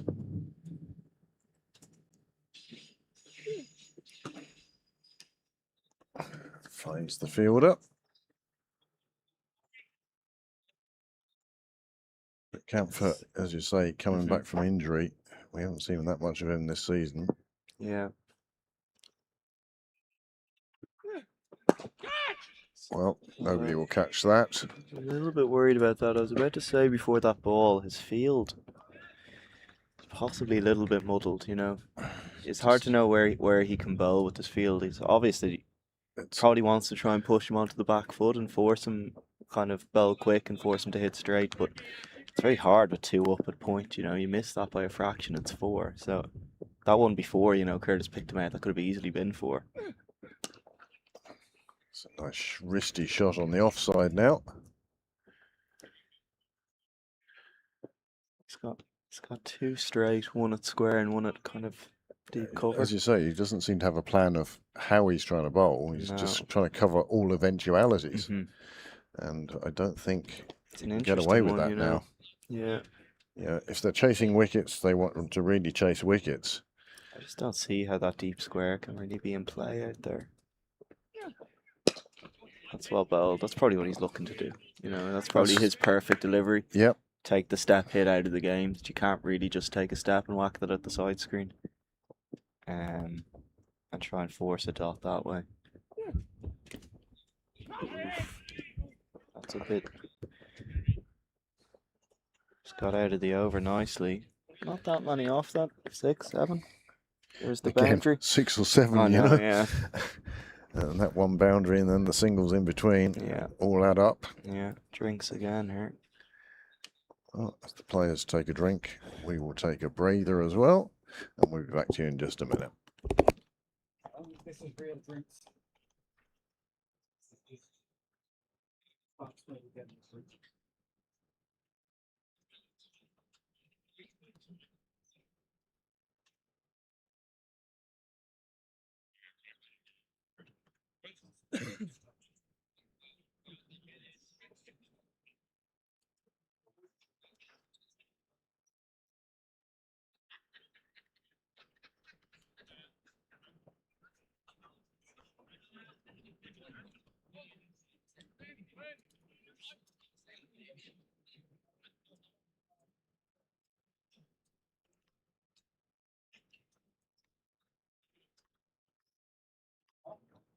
You're up.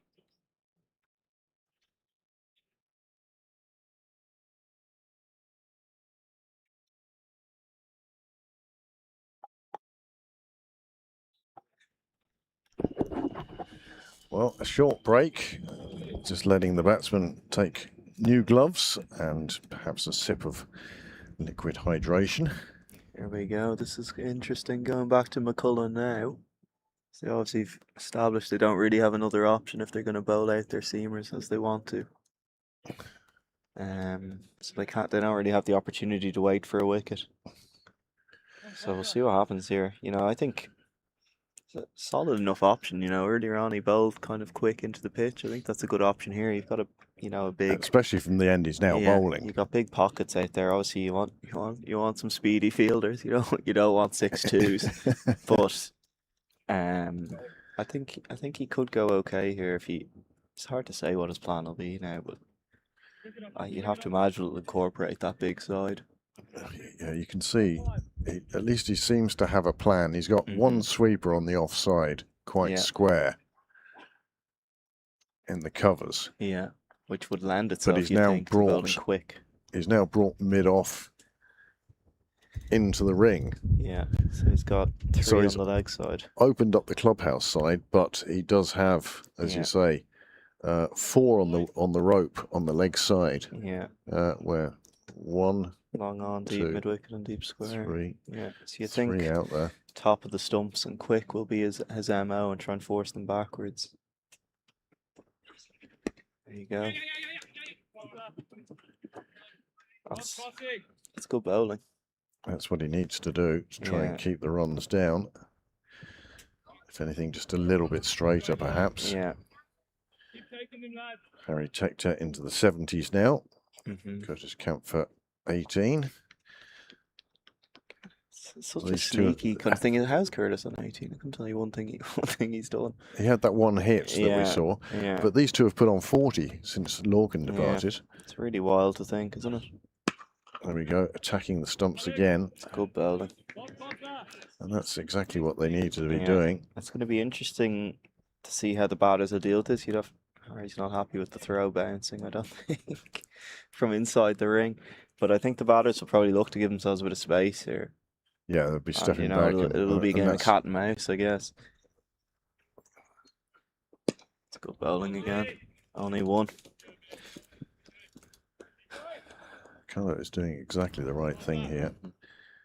Doesn't mind the singles, it's that Yeah. boundary that slips into an over Yeah. that lets the score just keep galloping ahead. Yeah.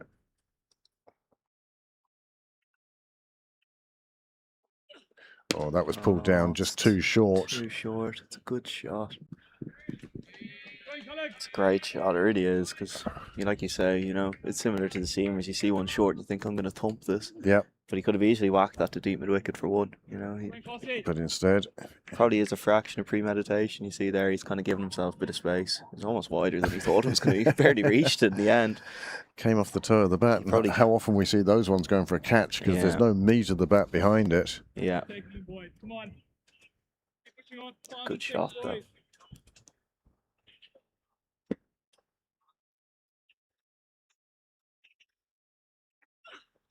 Oof. When you think there's still Dockrell, Delaney, Hoey to come in, know, and that's yeah. before the two fast bowlers. And Moondra, we were on the receiving end of Moondra in a club game a couple of years ago. He can certainly launch a couple. That floodlight's still not the better for one of his strokes. Another one really pushed into the pitch.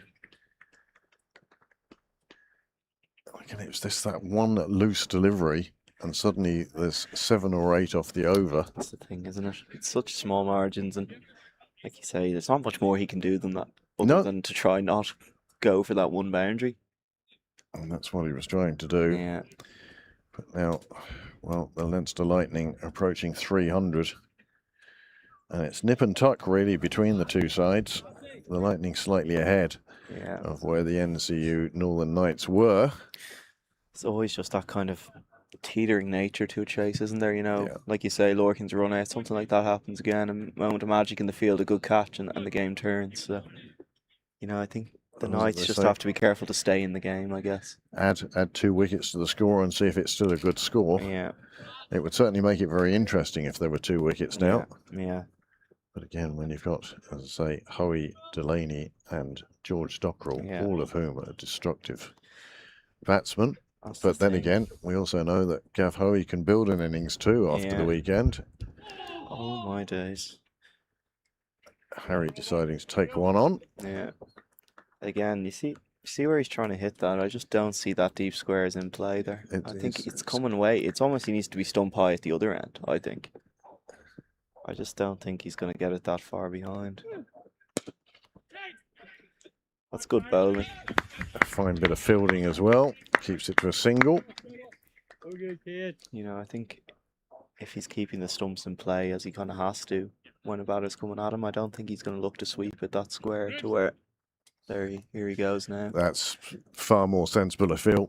Yeah, Now, whether that's player specific, he sees Yeah. that Camphor is now facing, yeah, and maybe that's the reason why he's now pulled him much further yeah. in front of square. One of them did hit a 4 there, but I'm not sure who it was in the last or in I the think last it was over. that Curtis. Robert- well, yeah. So obviously he thinks. I think it's a better field for both of them, to be honest. And that's a nice shot. There is a fielder out there, but they will pick up another 2. And this has been a feature of the Lightning's innings, is Yeah. their willingness to run and run the Yeah. first one hard. A lesson to all young players out there, Yeah. and quite a few old players as well, to be honest with you. Yeah. Run the first one hard, and that brings up 300, and you can hear the applause. Guess there's Down that below. nature as well of this is the Lightning's home fixture. Obviously Knights would have played here a lot, but that side is so bumpy. If you put the fielder under pressure, hard to pick it up cleanly Yeah. out there. Yeah. It's almost one where you want it to be bouncing to Yeah. you rather than rolling along the ground. Yeah. Nothing makes you look more like an idiot if you go down with the long barrier Yeah. and it's rolling and it hits something and Yeah. goes 3 foot the other way. I know, yeah. What you can do is wave an apology to your bowler. Done that a few times. This has been a good over again to this point. It's going to be 2 again, I think. Ooh, No, just the single nicely this done. time.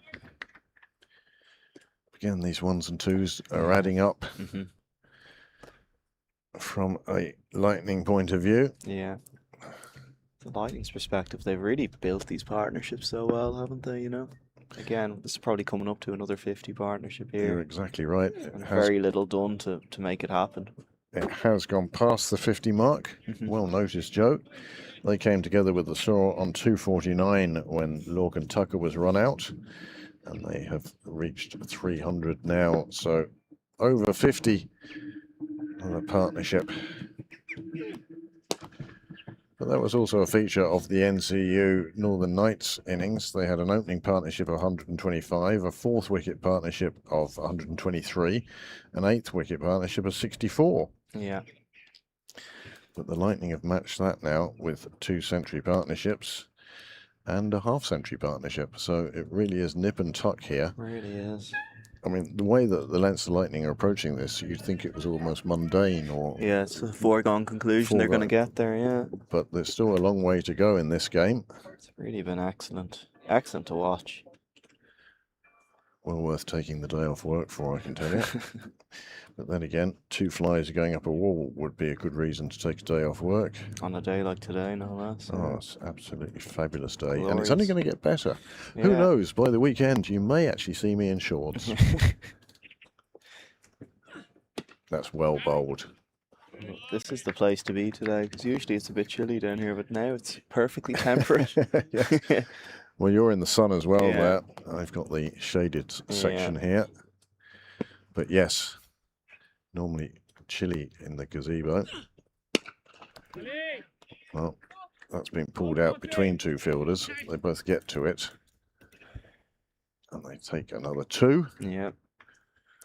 Going, boys. Keep taking them, boys. It's amazing to think, you know, that they're at 304 for 4.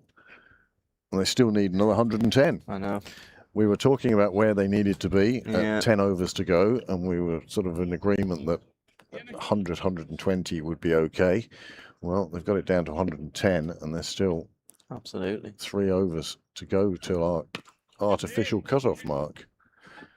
It's good bowling, you know. It's He's quick. bowled this over well. He's It's pushed quick, it in there. firing it in there. And Now the danger is that in trying to fire it in there, he'll drop one short, and then you Yeah. end up with your boundary in the over. yeah, there's 2 points as well, which Oh, that's bowler's gone for it himself, and he's taken it. And the full toss pays off. Not signalled a no ball. It wasn't high enough for that. Camphor went for the full toss, and it came off the edge of his bat and has flown away. And the bowler covered a lot of ground to get there. it's a good catch. Remarkable. I think when that left his hand, I think that would probably be the last permutation I was expecting from that delivery. Yeah. A Q end kind of up back to the bowler. And you say back to the bowler, he probably Wow. had to go 22 yards Yeah. off to the side. Yeah, he's delighted with it as well. Who can blame him? And that partnership that had reached 50 is now ended. It's really remarkable how little of that he got, isn't it? Yeah. Almost couldn't hit that there if you tried. And a nice one for the bowler to take. He'll be delighted with that. Yeah. So 5 the down. game turns once more. Here comes Dockrell wielding his bat like something of a samurai. Well, yeah. King Arthur and the sword and the stone. Yeah. Yes, you can imagine. This will be a really key partnership now, I think. Obviously, you looked at the scorecard there, Delaney, Hoey, Moondry. I think you want to be a little bit closer when you're Yep. using them. I think this is going to be a... These two need to put on Yeah, you probably... 40-50. Yeah, exactly. But if the way they've built partnerships up until now is anything to go by... Come on, boys. 6 and 7. He plays what? With that ball went from 30% to 14%. Was it only 30% before that? Yep. It really. It felt more like 60 to the Lightning before that.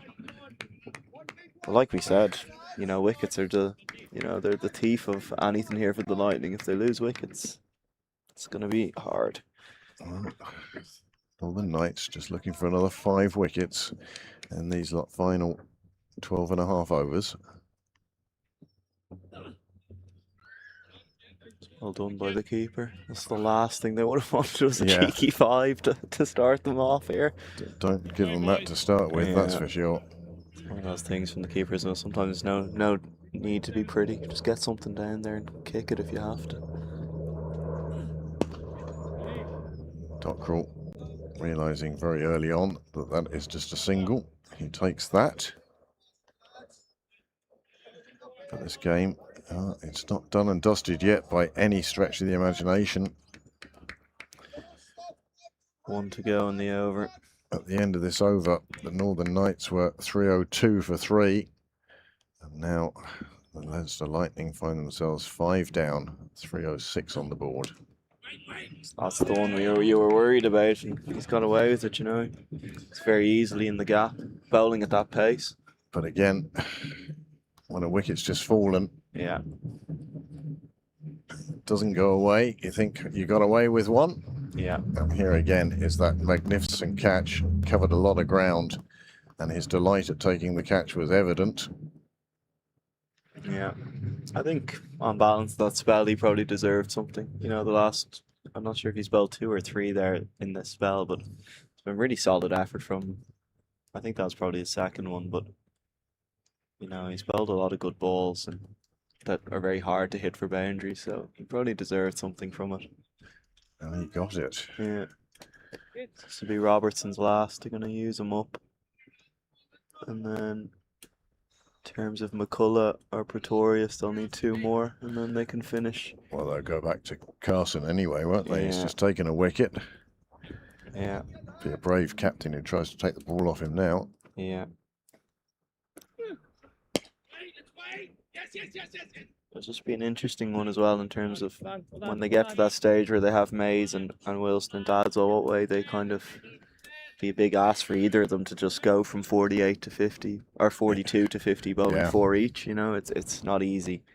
So I'm not sure what way they'll play that. And then what other options do you have if you leave it that Yeah, way? exactly. If you decide to, obviously Robertson will be bowled out now. Dadswell will only have 1, so they probably won't have many options. That one not coming off the middle of the bat by any stretch of the imagination. You could hear it as a thud rather than a stroke. Yeah.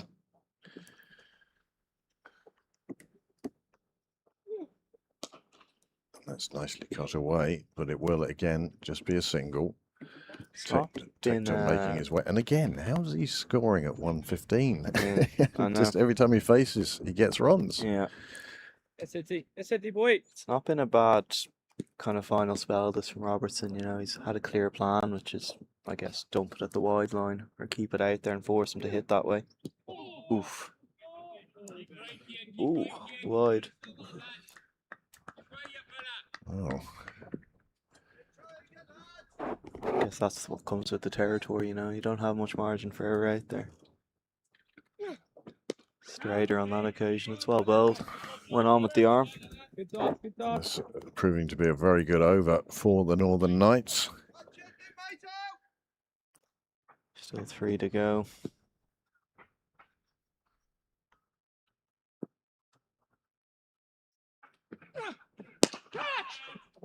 It's a good shot. You are right, you are. I don't know who was going to catch that No. because that was on the ground for a long, long time. It's an excellent shot. It's not that short. And kind of pushed through. He's picked it up very early, hasn't he?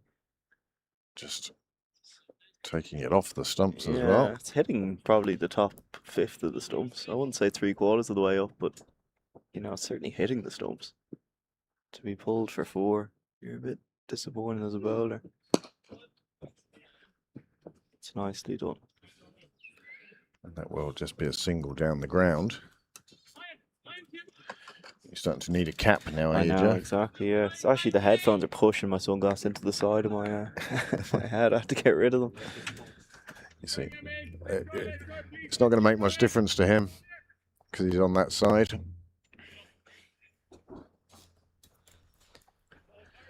See when the sun starts coming in from down there. That's when it gets tricky. During the evening games. Yeah. We end up standing up, it's easier. Yeah. So, as we predict, it's going to be McCullough again. I forgot to say, actually, Carmichael was an option. He's bowled in this competition before. Maybe not this season, but last season. Or in seasons gone by, but I'm not sure they're going to go to anyone now. I think they've laid out their stall of who their bowlers are going to be at this stage. It'd be a surprise to see a new bowler introduced now. If I was a new bowler and I got tossed the ball now, I'd be tossing it back, I reckon. No thanks. Yeah. You want me to do what? Yeah.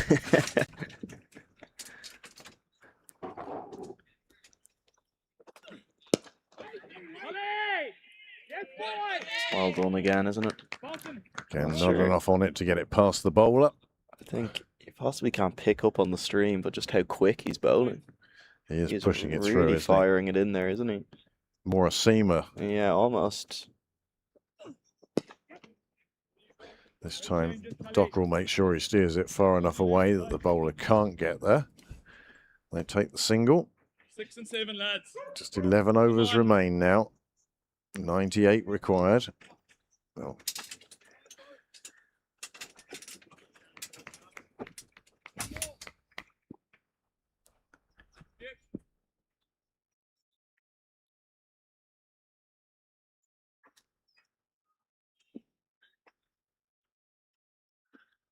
just checking where his field was.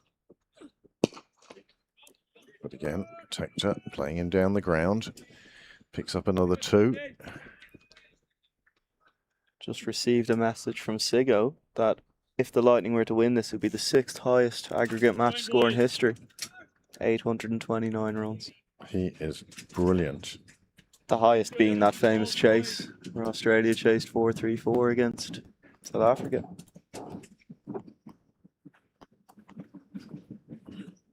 Quite a stat, that, isn't it? Yeah. Feeling he had it on the top of his head as well.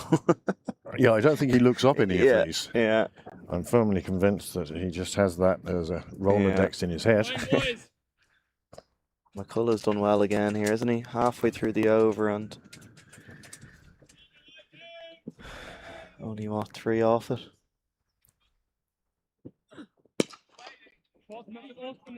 And that's nicely bowled again. You know that Dockrell wants to play him down the ground. Absolutely. Not being allowed to at the moment. Yeah.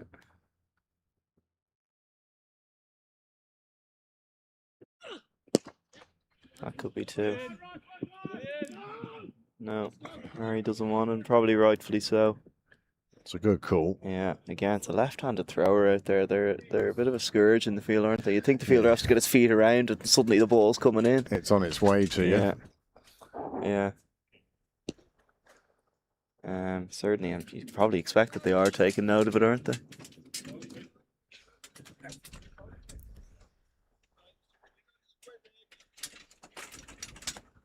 Going to Pretorius now as well. Well, as you say, you need that 5th bowler. Yeah, so that could be the end of McCullough there, unless they decide they don't want to bowl any more of one of their seamers, or they'll try and get out with one less over their seamers, which could be an option. So 95 required from 10 overs. Yeah, as we said, that's probably what we thought they'd aim for. You know, probably they've got a few less than they thought they might. Yeah, could have been, could have been 105, 110.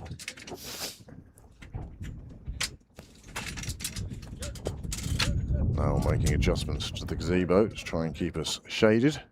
It's worked for me. If you just pull that pin out and let it drop 1 hole, you may find it helps you.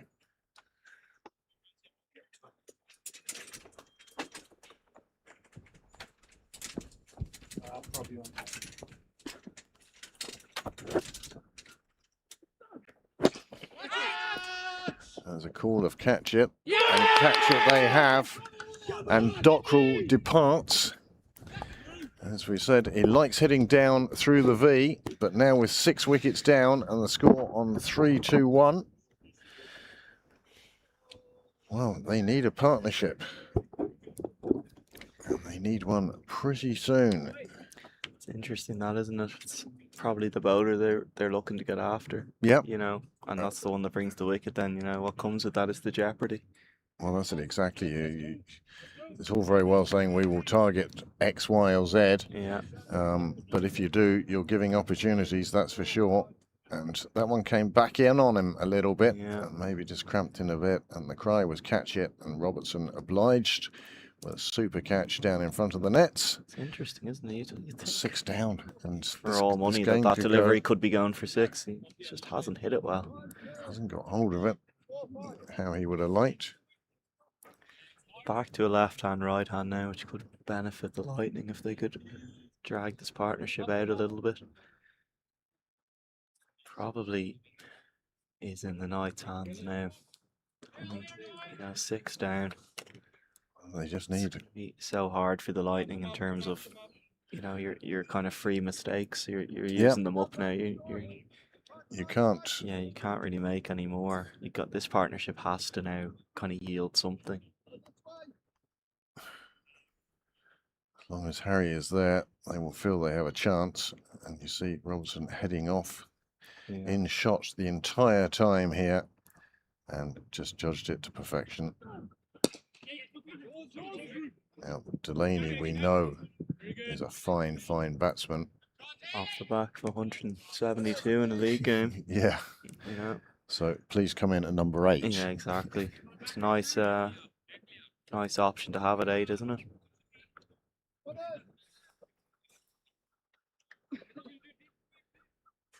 Thank you very much for everyone who has got in touch watching the game.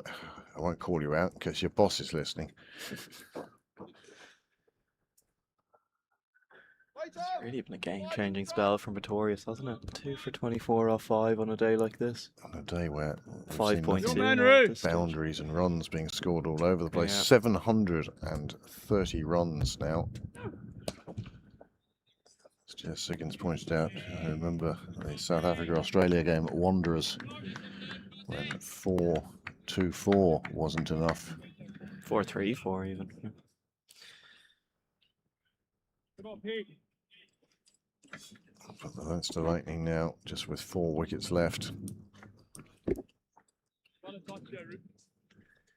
And still needing another 93 runs. Oh, that's been slapped and slapped a long way. And it goes for 4. Down. The fielder might be a little disappointed that he wasn't back on the rope. I understand him trying to cut off the 2s that they were scoring earlier. Did he start in the ring there? Or just outside? He was kind of 3/4, was he? To start with? It was about 5 yards inside the rope in that sort of, I cut off the 2. But unfortunately... Not sure he needs to be on that angle. I'm not No. sure there's ever a 2 to that angle on this ground. Bowler wasn't too impressed, and I don't blame him. But an important boundary nonetheless. Nice shot again and again. Delaney taking on the throw. More errant throw this time. Yes, thank goodness, Oh, says yeah. David Delaney. And probably so does Lorcan Tucker, ruefully. Yeah. Why couldn't I have had that throw? Put 2 more onto the total, and you get the feeling there's a bit of urgency with David Delaney out there now. Yeah, a very dynamic player. You always get the feeling something's going to happen with him. Well bowled. 41 gone.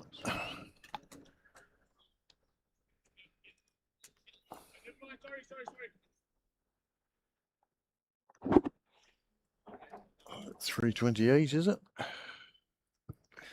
Either way. It's a good over again, isn't it?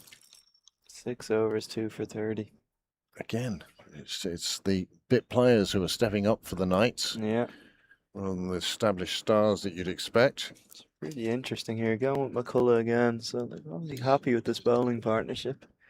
Well, don't blame them, really. You know, you saw earlier... It's got them into this position, hasn't it? And Moondry, kind of when he came back on, McDonough to a lesser extent, that extra pace was almost easier, you know? to deal with. So I think it's probably a shrewd move. I'm not sure actually who is captain out there. Is it Carmichael? It is. It is. It's a good move, I reckon. Tector again. Ball pass. We'll go into the 80s now with that shot. Solid bowling again, isn't it? Just quick, top of the stumps. Force it out there. This will be interesting now. Obviously, Delaney's got a nice angle to that short. The question is, do the Lightning have somebody like Dadswell, Yeah, who grabbed hold of the innings for the last 4 or 5 overs yeah, and got them up to that total? yeah. At one stage, they looked like they were going to be 450, and then it looked like it was going to be 385, Yeah. and they ended up on 414. Delaney again, very quick onto that, takes the run, takes the single. Again, to a lesser extent, I'm not sure the Lightning actually need, a Dadswell innings here.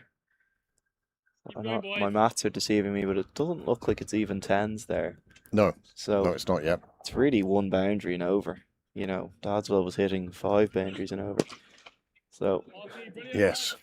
again, obviously, it feels like there's more pressure now. Wickets have fallen, but the game plan doesn't really need to change of what's been successful, which is playing solid shots and putting away I'm playing proper cricket. the errant ball when it comes,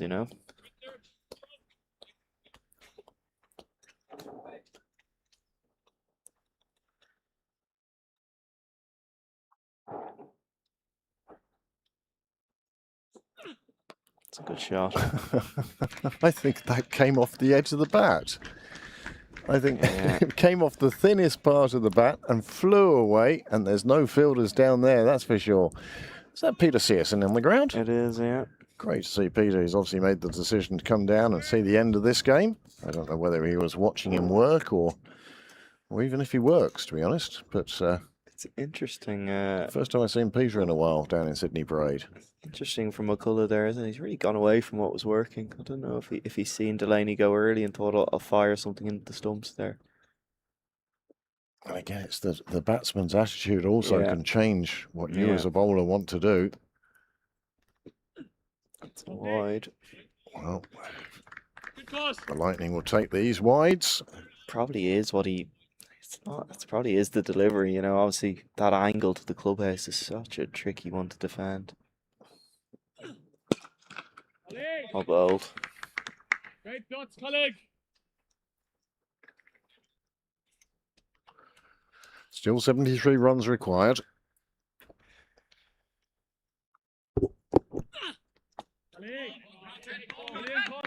Delaney surprised that one not going for a wide. It is the end of the over. It's 42 overs gone. And the equation, well, it's still very much in the balance.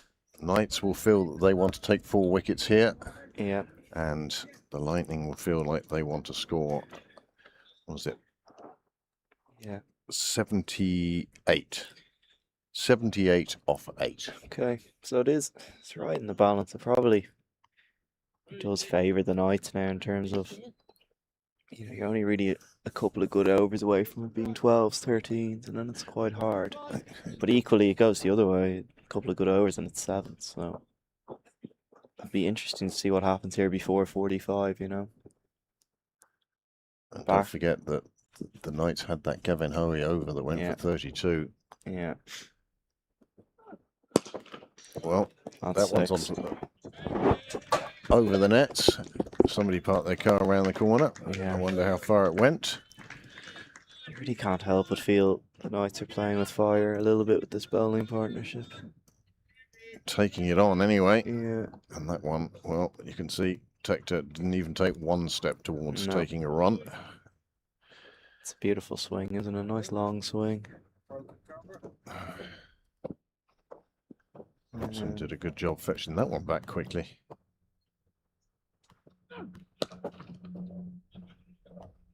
Good Kate. Tector onto 88 now. Come on, boys, keep going. And the 6 takes the huge pressure off that over. Exactly, it does. You know? It'll be interesting to see what they'll do now if they decide to make this the big over, and then it's sevens from here, or if they're happy now with this, go, well, we've got 10 off this now. If we knock it around, and we'll reassess it in the next over. I think they'll probably look to keep going. I don't think they know any other way. Yeah. Delaney running the first again quickly. No chance of a second on this occasion. He's an interesting bowler, isn't he? Like, that's very short at the pace he's bowling, and yet it's kind of deceiving the batter. Yeah, they're not able to get the full force behind it. Yeah. It's like they don't... Yeah, it is. I guess he is changing his pace, you know, and it's maybe not massive changes, you know. It's probably only 10 kilometers an hour here or there, but it's enough. That one maybe more pace on. Going red. Another single out to the railway side boundary. Out by dugout 2. James Cresswell suggested we should call them dug and out. They're nice, to be fair. Have you sat in them yet? Yeah, Yeah. comfy.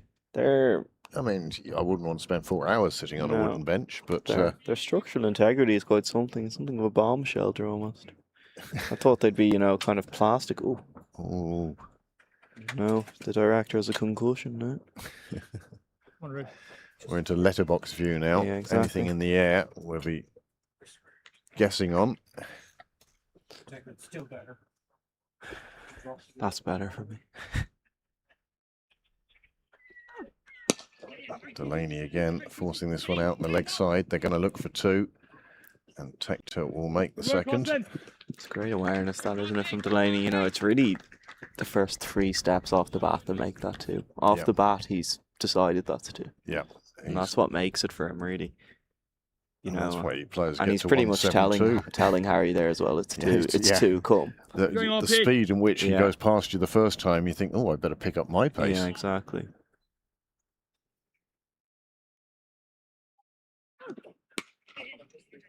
Well, Only one on this short, occasion. outside off. On another day, that would have been carved into the gardens. But in the middle of a chase, you're just glad to get bat on it. Another single. It is the end of the over. And after 43, the score now.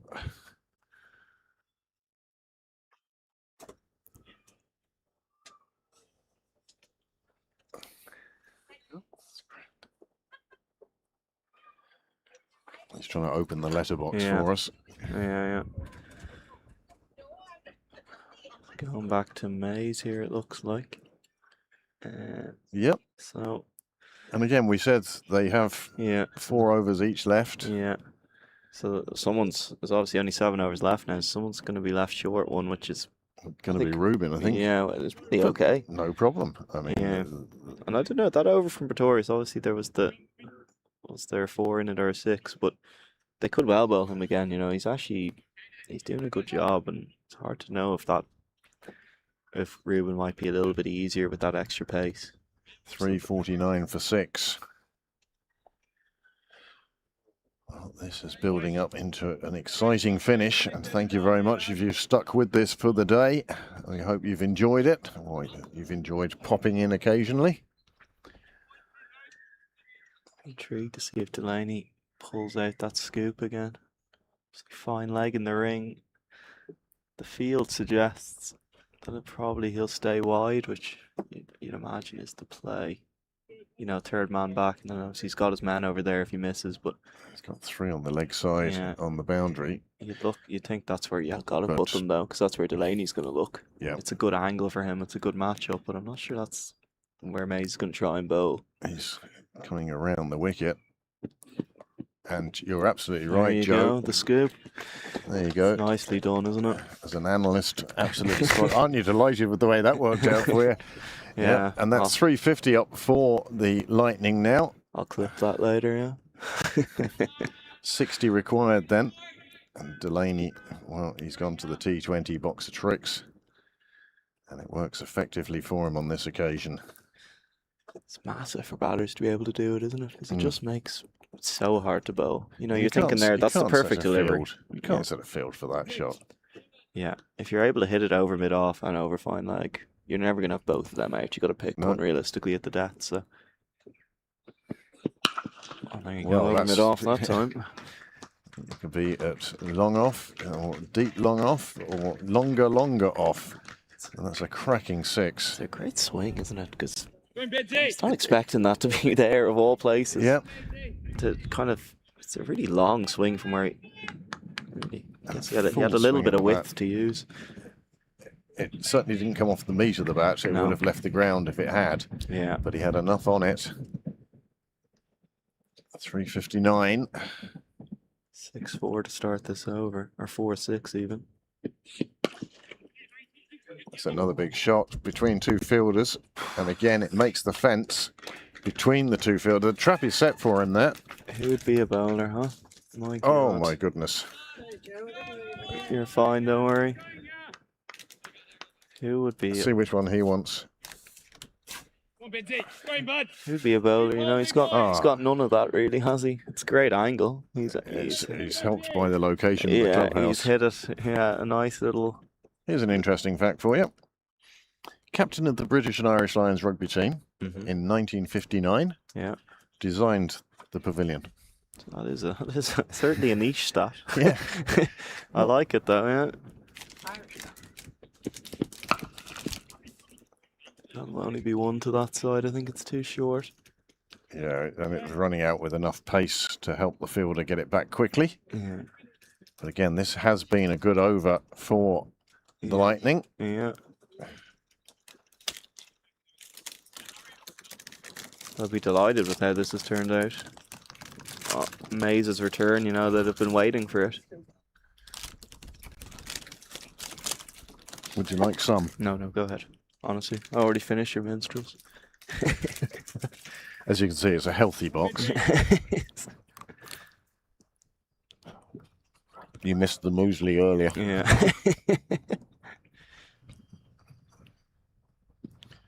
363. 2 to come in the over. Wide. That's got to be a wide. Oof. Well, that's a You'd be decision by the umpires. disappointed if you're the batter there. That looked high. Harry is tall, but looked high. Interesting decision. I feel like Yes Minister at times, you know, when he says, oh, that's a courageous decision. Yeah. Minister." What do you mean courageous? What am I doing wrong? Yeah, interesting decision, that one. Well That's bowled. nicely bowled, right up in the feet. That's not what Tector was looking for, but it does take him into the 90s now. That's the over. And Good brings him over for back the on Lightning. strike. 6 overs to go. 51 required. 50 required. It's been an unbelievable cameo from Delaney, hasn't it? You know, when he came in, you thought Yeah, they're 6 kind of up down. a creek without a paddle, and he's brought them right back into it again. These two, well, I think these two need to bat for another 4 or 5 overs. Yeah. And then the Lightning may find themselves very close to getting it home. But if they don't, you're asking an awful lot of Absolutely. Hoey, I think, would be next. Yeah. Yeah. Come on, Root. Here we go, back to Wilson as we talked about. Yeah, I think he's going to have to, the skipper's going to Yeah. have to go for his 2 main bowlers. Yeah. You've got to show them the faith that they can finish this game off for you. I don't envy him here with this boundary. He's gone square leg up and fine leg up, so you'd have to imagine he'll be looking Captain himself. at deep mid. Oh, he's gone square leg back now. He's coming. He's got mid off up. Third man up.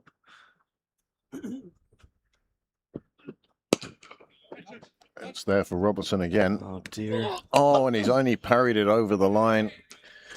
That's unfortunate. He just took a step too close underneath it and then ended up throwing up one hand, and it came off his hand and went to the boundary.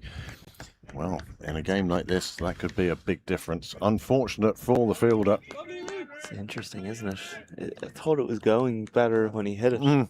It sounded better off the bat, and possibly the fielder's also been flummoxed by that, I guess. That It didn't go as far as the Yeah. fielder thought it was even going to drop shorter.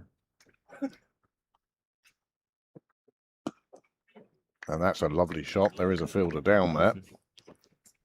And they decide against a second. It's nicely bowled, isn't it? You can kind of see what his plan is. Just going to kind of dump it at that wide line. You've got to keep it away from that angle at the club base, as we've mentioned. Here it is again. You can see he's looking because he knows there's a fielder there. He's waiting. Please cross anyway, Harry. But unfortunately, the fielder landing very close to the camera. Unfortunate that for Robertson and unfortunate for the Northern Knights. It's a big moment, isn't it? You know. Just 50 required from 6 overs. Oh dear. I'm intrigued to see that again from... I was looking at it on the pitch, not on the monitor. So it must have gone over his shoulder, did it? It's nicely bowled regardless. It's fairly done him. Two club mates should know each other well. Yeah, how many times have they faced each other in the nets? Yeah.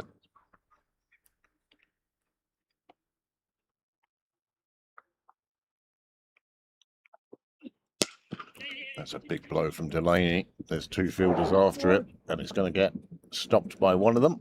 Oh, what did they do? And thrown in by the other. 3. But they still get through for an additional run with the misfield. You have to imagine they'd be glad with 3 as that came off the bat. You wouldn't have thought they'd be getting 3 from it. Oh, that brings it down to 40 required.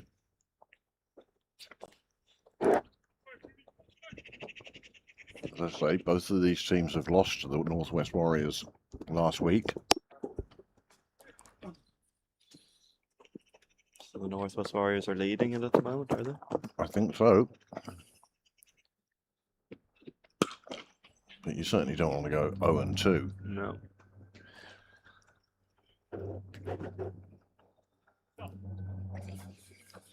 Really was a big moment, that drop, wasn't it? You know, you kind of lose Tector. He's underpinning this whole thing. He's kind of giving everyone else the license that. And he's got to He'll be there. 97. He's started to accelerate. He's batting at 125. You know, And you could see poor Kean Robertson. becomes a much harder chase if he goes. So it's a big moment. Nicely weighted on by Delaney.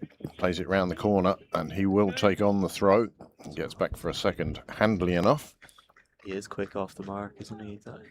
Anything he hits into the deep, he's Oh, it's gone sets like a off shot, like yeah. it's 2 regardless. As you get older, you have a partner like that, runs like that, and you're sort of like, well, you calm down, it's only a single. Yeah, yeah. But they're absolutely right. If you run that first one fast, you're at least Yeah. giving yourself a chance of a 2. Have you joined the playing ranks yet this season? Once. I had 1 game. Okay. How'd it go? I fielded for 25 overs. 25. Someone get bowled out or rain? No, it was a game that was going to be affected by rain. Mhm. And out of the 10 players on the field, the other 10 either batted bowled Okay. or kept wicket. Gotcha. So I haven't really stuck my hand up since. I'm playing a bit more on the Taverner side with the Silver Foxes. Okay, lovely. Thoroughly enjoying that. That's Well, a that's it. That's a big, big wicket. big moment, isn't it? On the 45th over. Was it the 46th, and the scoreboard's not behind, still behind. But that is a 7th wicket down for the Lightning. It was another 50 partnership between those two, and a 50 partnership that came very quickly. But now it's down to Hoey and Delaney, both selected for their bowling prowess. It's not much in that, is it? It's just come No, back it's off just- the pitch and yeah. cramped him a fraction. Good Super innings. knock and out for 98, falling 2 short of a well-deserved century. But he won't mind that. What he will mind is the fact that he's now left his side in a bit of trouble with just 3 wickets remaining. And still, Just come off the surface back to him. It's hard to know, is it a cutter? It didn't really. 37 required now from less than 5 overs. Now, Gavin Hoey comes to the we, crease. we talk about this and we say, well, look, this is numbers 8 and 9 who are in at the moment. Gavin Hoey fresh from 118 on Sunday. David Laney 172 for Clontarf, last weekend? Well, that was So on Saturday, yeah. they certainly both know which end of the bat to hold. Absolutely. Oh, That's a good bouncer from May to begin Hoey's innings, but Hoey calmly just got underneath it, yeah. left it alone.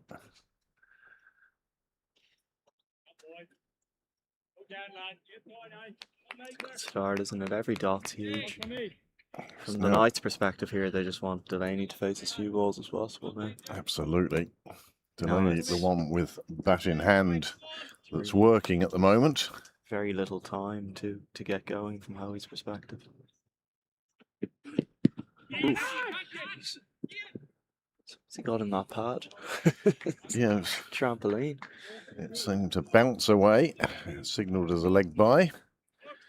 Again, the Lightning won't mind how the runs come, just as long as they do. 3 big balls in this over now. Decent crew has turned up here at Sydney Parade now for this game, at the conclusion of, and many thanks to all of you who have joined us online. Figures have been mind-blowing. Well, we think that there are times we come down and cover a midweek game and maybe there's 8 viewers. I know, yeah. To get as many as we have today, thank you so much. Delaney playing it out on the offside, and the slip Slipped. by Hoey keeps it to a single. Slip at both ends almost. Oh, it was Delaney that slipped, Delaney actually. slipped, yeah.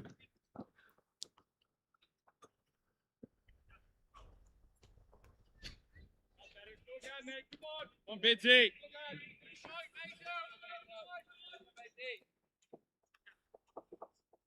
This has been a huge over for the Knights, it really has.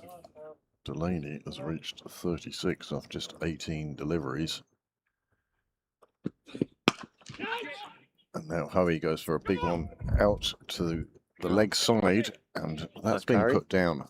I think that did carry, but it carried right Low, yeah. low. He was going to have to put his hands Yeah. on the grass. Certainly not a catch you'd thank the batter for, is it? He's hit it flat. It's gone out there very quickly. Yeah, into the hands, and Yeah. unfortunately spills out. That's a second drop, and the expression is catches win matches. Yeah. Much more understanding to say drop catches lose matches. The Lightning would really like to finish this with a boundary if they can. It won't. It's a great delivery.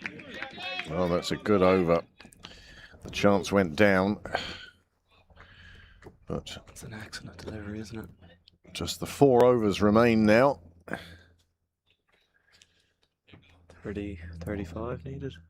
Oh, I think it might be 34 by the time those last two. The last ball was certainly a dot. The dot run ball before was that run. Yeah. So 34 off 4. Yeah. I guess from a Lightning's perspective here, they might just take a breath and think they would have taken this. These two batters at the crease, 34 off 4. Yeah. When you're chasing 414, you probably would have taken this. Yes. You'd probably be disappointed that they maybe even could be in a stronger position, but I think you'd have taken this at the start. Again, if somebody had said, right, you've conceded 414, Yeah. we've done what?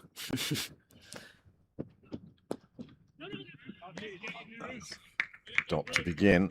Very hard for a batsman like Hoey to come out straight away, swinging from the hip. Yeah, it's so hard, and it's interesting as well because it's hard to know what he should do as well. Obviously, Delaney's the in batter, but it's not in Hoey's thing either. He hits it so hard Yes. that almost, from Delaney or from the Lightning's perspective, there's probably be better telling him just go and play his game. He's obviously in good touch from the weekend. Go and play. He looks a little bit muddled. That's Well, wide. it's going to be signalled wide. 33 then required from 23, which was it 33 from 23. That's a sort of IPL thing where you say this game's over. Yeah, I know, exactly. But we're not in the IPL. And in fact, I think the Irish team showed the Indian team that Irish wickets are not the roads that you get in the I know. IPL. It's an interesting series, that, wasn't it? Not sure we could say that. Yeah, some of our viewers might be unhappy with that. Oh, that's a superbly delivered ball by Wilson. Total change of pace. Hoey, waiting for the pace, was through his shot before the ball even reached him, I think. Like The that, biggest yeah. danger there was it was going to bounce twice before the popping crease. I know. Which The is, old slow arm, slower ball. I like Yeah. it. Yeah. Lightning are really getting into that stage now where they'd like a boundary. Not that they need a boundary, but they'd probably like one just to settle ease a them little bit of down. nerves. That's a nice shot from Beautifully Hoey. played, It will be isn't it? fielded. It's a great pickup from Dad as well, but It doesn't stop them picking Yeah. up two. I've seen David Delaney before, but haven't watched his innings. I think I'm going to put him in the Lorcan Tucker bracket of running. Yeah. It's so There's no quick chance. between. He's charged that down the fielder, picked it up clean, and there's no chance of And there's still stopping two to. there. Yep. Excellent play from Delaney. Yeah. Making sure he got back.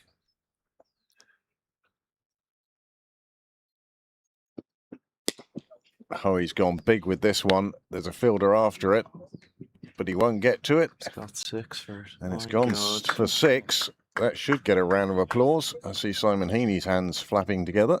You'd be sick if you're the bowler, wouldn't you? Oh, he's just sort of got that and it's flown away. And again, it's that short boundary. You're on that risk though, bowling that ball with fine leg up, I guess. You know, there's not much bat required to find yourself a boundary, is there? Again, he's bowled it well. It's just, Well, we said it a few times, but it's a day for the batters.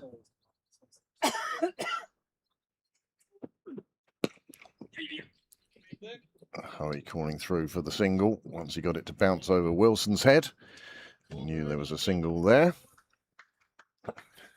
2 to go in the over, do we think? Maybe even 3? 1, 2. Two dots and a 2 and a 4. Yeah, 1 I to think go in the there's over, maybe? 1 or 2.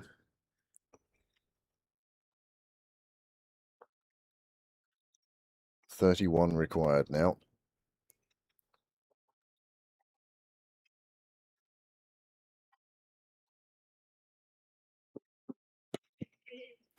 And again, bowling to his field. Hoey takes on the second this time and does so well. Delaney at the danger end, gets home. It's great running, isn't it? So 29 off 3. 3 wickets in hand. And it's coming down to, once again, it's amazing this season on Pembroke Cricket Live how many absolute thrillers we've had. I know. But no game better than Sundays. I For a know. game that swung one way or another, and then another, then Quite the another. game, wasn't it? It was quite the game. It's funny, yeah. It's an interesting game. We kind of always felt in control, and then at one point we looked at the scoreboard and thought, well, actually, they're in control. I don't know why we thought we were. Yeah, it never meandered, but No. it sort of made its way towards a conclusion, and then all of Absolutely. a sudden, I didn't think there was any way that game was going to come down to run rate, Yeah. but it did in the end. 393 for 7 here, so what's needed? Oh, 21's required. 21 off 3. God, we said it today for the bowlers, but yeah, I think the Yeah. bowlers, they used up a bit of their good karma there. Because that's probably 4 if it doesn't hit the stumps. He's hit that hard. That very easily could have reduced the target. So 21 were required at the beginning of the over. 3 overs to go. Let's see, 7 and 15, 22 for victory from those 3 overs. Dot ball to start.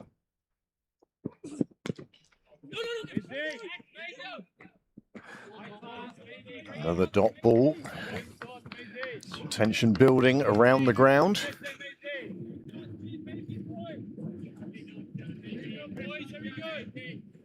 Not too many doing laps now. Everyone too busy sitting still, watching the cricket.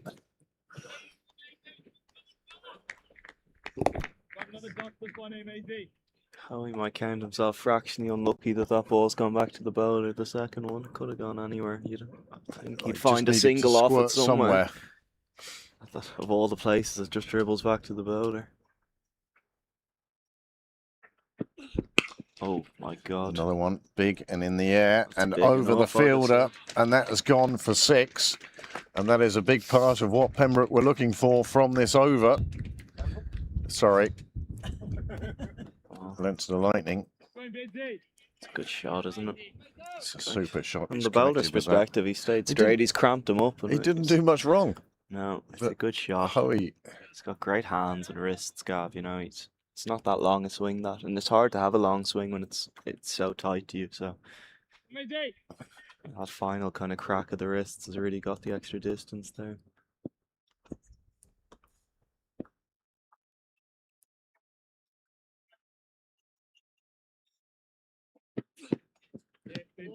a wide ball, just what the Knights didn't need at this stage. That brings up 400 for the Leinster Lightning. They really pushing that one into the pitch, but just too wide. And there is the round of applause for 400 on the board. And we've seen over 800 runs today. Crazy. It really has been a hitter's day, that is for sure. Christopher Freitas with 116. Harry Tector, 98. Ross Adair, 95. Gavin Hoey has gone big again, and the fielder coming in for it, but it lands at his feet, and they just take the single. The bowler looks just Crestfallen. Oh no.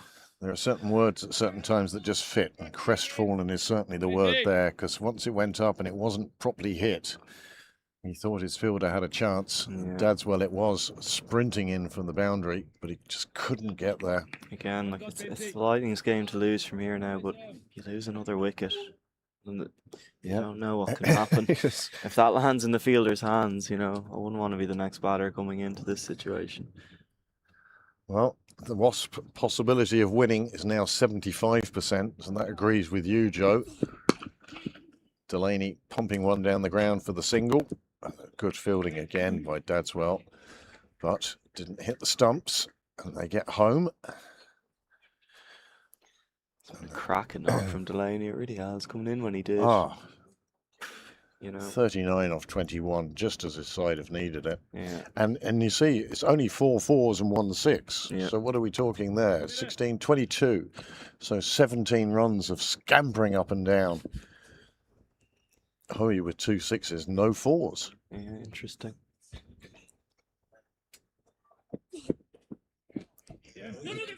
Leaning back to give himself some room. Perhaps didn't need to, and that is the end of the over. 13 off 2 then, or 14.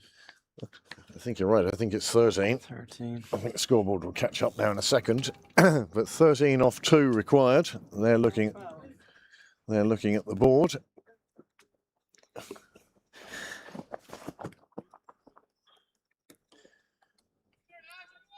Well, they've done well because they've taken 19 off the previous 11, which suggests they will get there. But as we say, one more wicket could make a big difference here. Absolutely.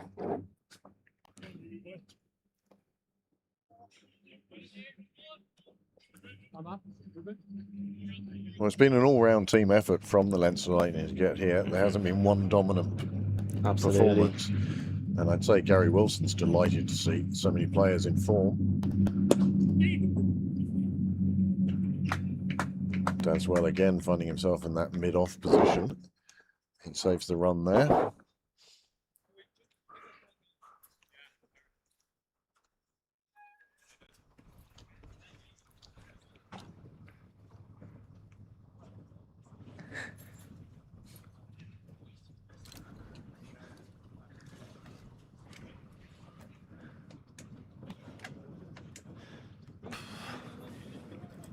Hard to kind of fathom what we've seen here, isn't it? Yeah, I've been here all day, and to say that you've seen 817 runs, It's wild, isn't it? it's absolutely wild. It certainly has to be right Gav. up there. Setting up near the outside off stump here. But that's a lovely shot. Or The more. temptation when you see the full toss is to swing absolutely everything at it, but he didn't. He placed it away through the offside, and that now means that 8 runs are required by the Leinster Lightning.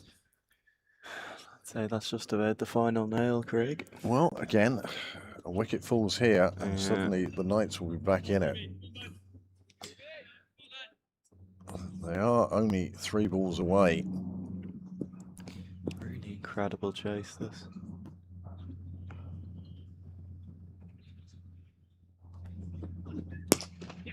I think both sides will be, well, whoever wins or loses this game, you don't need to be too upset for too long at No. losing it. It's been an absolutely cracking game, and you know the Knights have managed to score 414. Absolutely. The Lightning have managed to score 400. They've taken 7 good wickets. There haven't been many you'd say were soft dismissals. Absolutely. Sometimes one of the disappointing things as a batting side is the soft dismissals. Yeah. He went short. Delaney's gone after it. It's gone out to point, and the catch has been taken. And that's the demise of David Delaney. But what an innings he has provided for the Lightning today. He has scored 41 runs, including 4 fours and 1 6, and he has taken the Lightning to what we consider to be the brink of victory. There's still 9 balls remaining, and he just got underneath that one. Good catch, isn't it? It's up there a long time. The sun is in his eyes, and he steadied himself, and I think he was quite willing to fall over to ensure he kept the ball. Yeah. He almost didn't need to try and hit that so hard. 3 up there. Yep. Third man backward point and the man who caught it. Get any bat on that through there, it's 4. Jay Moondra is the new man to the crease.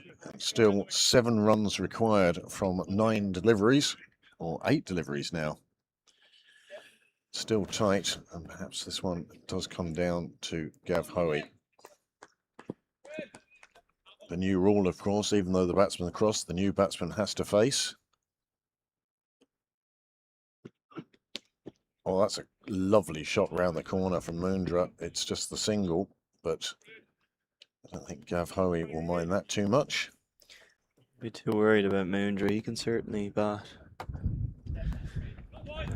It's not a case of just riddling him, you know. He probably gets good opportunities with Railway Union. Leinster even, yeah. No, Leinster, sorry. Yeah. Yeah. No, he does. He bats. Yeah, they're actually a really strong side. He'd probably be batting higher in other clubs. He bats 8 or 9 for them, but You've got Mark Tongish, Gareth Yeah. Delaney, you know, Joey Carroll. Yeah, There's plenty of batting in that they're Leinster side. hugely strong. And it just started to look like Leinster and Pembroke are going to meet each other a couple of times. It is looking that way. Certainly one has been set, the Leinster Senior Cup final. There's a possibility of it in finals day. They're separate. They're in separate semi-finals for the Alan Murray, and they're in separate semi-finals, and both playing at home in the Irish, yeah. semi-finals for the Bob Kerr, the Yeah. All-Ireland Cup. So, yeah, Yeah, you may see a bit more of Jay Moondra possibly. this season here at Sydney Parade. Yeah, began paralysis dreams of him running in. Oh, that's not what's required at this stage. Every run now, well, Pembroke now just 1 stroke away. Sorry, Leinster, Lightning, the yeah. Lightning, The are 1 Lightning. stroke away. It's difficult when Yeah. you've got Gav Hoey facing. Yeah, if you can find a dot here, it'll be interesting. You know, Moondra on strike with 6 to still go. needed off the last. You know, the door is left ajar there for them, I guess. Is that a bit of wide if he left it? Great result for the Lightning. 5 off the last and Hoey on strike. You know that. Well, that's it. take That's that. what they wanted. So 410 plays 414 with 6 balls left to be delivered, and those 6 balls will be Tom Mays to bowl.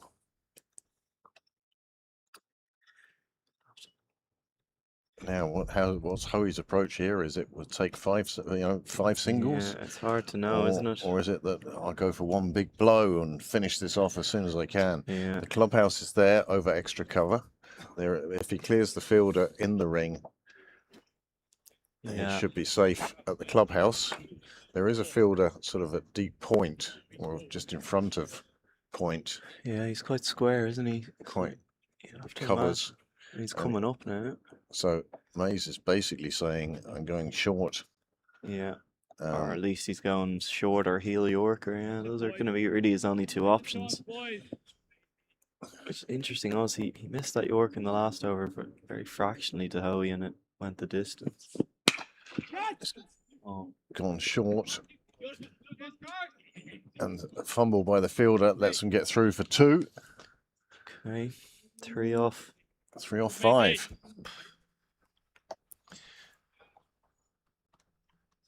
Or is it 2?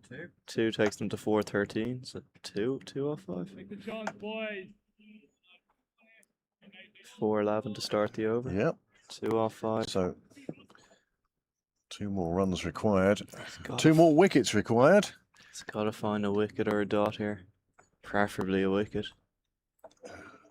How they'd like to see the back of Hoey next Yeah. delivery, and then they'd really feel back in this game. But with just 3 required now, Yeah, you get the feeling that if he bowls one short, Hoey could play it over the keeper. 2 needed, I think, yeah. 2. That wide in the last over, of course, Yeah, making such a difference now. yeah. 825 runs. Will we see any more?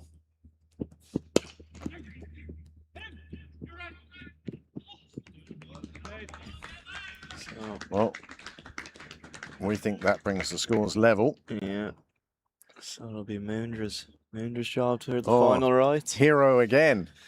The hero of Stormont becomes the hero of Sydney Parade, is it? Out of a total of 414, He's and you scored 2. 2. Woohoo! Yeah. But they're the important 2, that's for sure. Don't think they'll have a super over. Niall lives in hope of a super over here on Pembroke Cricket Live. Perhaps we'll see one this weekend. Yeah, there's the chance.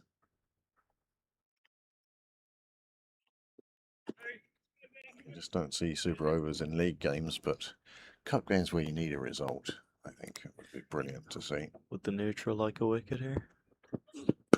He's not going to get it. Well done. Well, he's hit it straight back past the bowler. It's reached the boundary, and the Leinster Lightning have chased down 414. That is some chase, I can tell you. Well, whoa, what a game of cricket we have seen here today. That one right on the stumps, and Moondra punching it down the ground, ends up 5 not out. And will you have scored an important 5 not out as that before? Well, well, well, what a game and what a finish. Quite Just something, 4 isn't balls it? left. What do you think, Joe? Spectacular, really, wasn't it?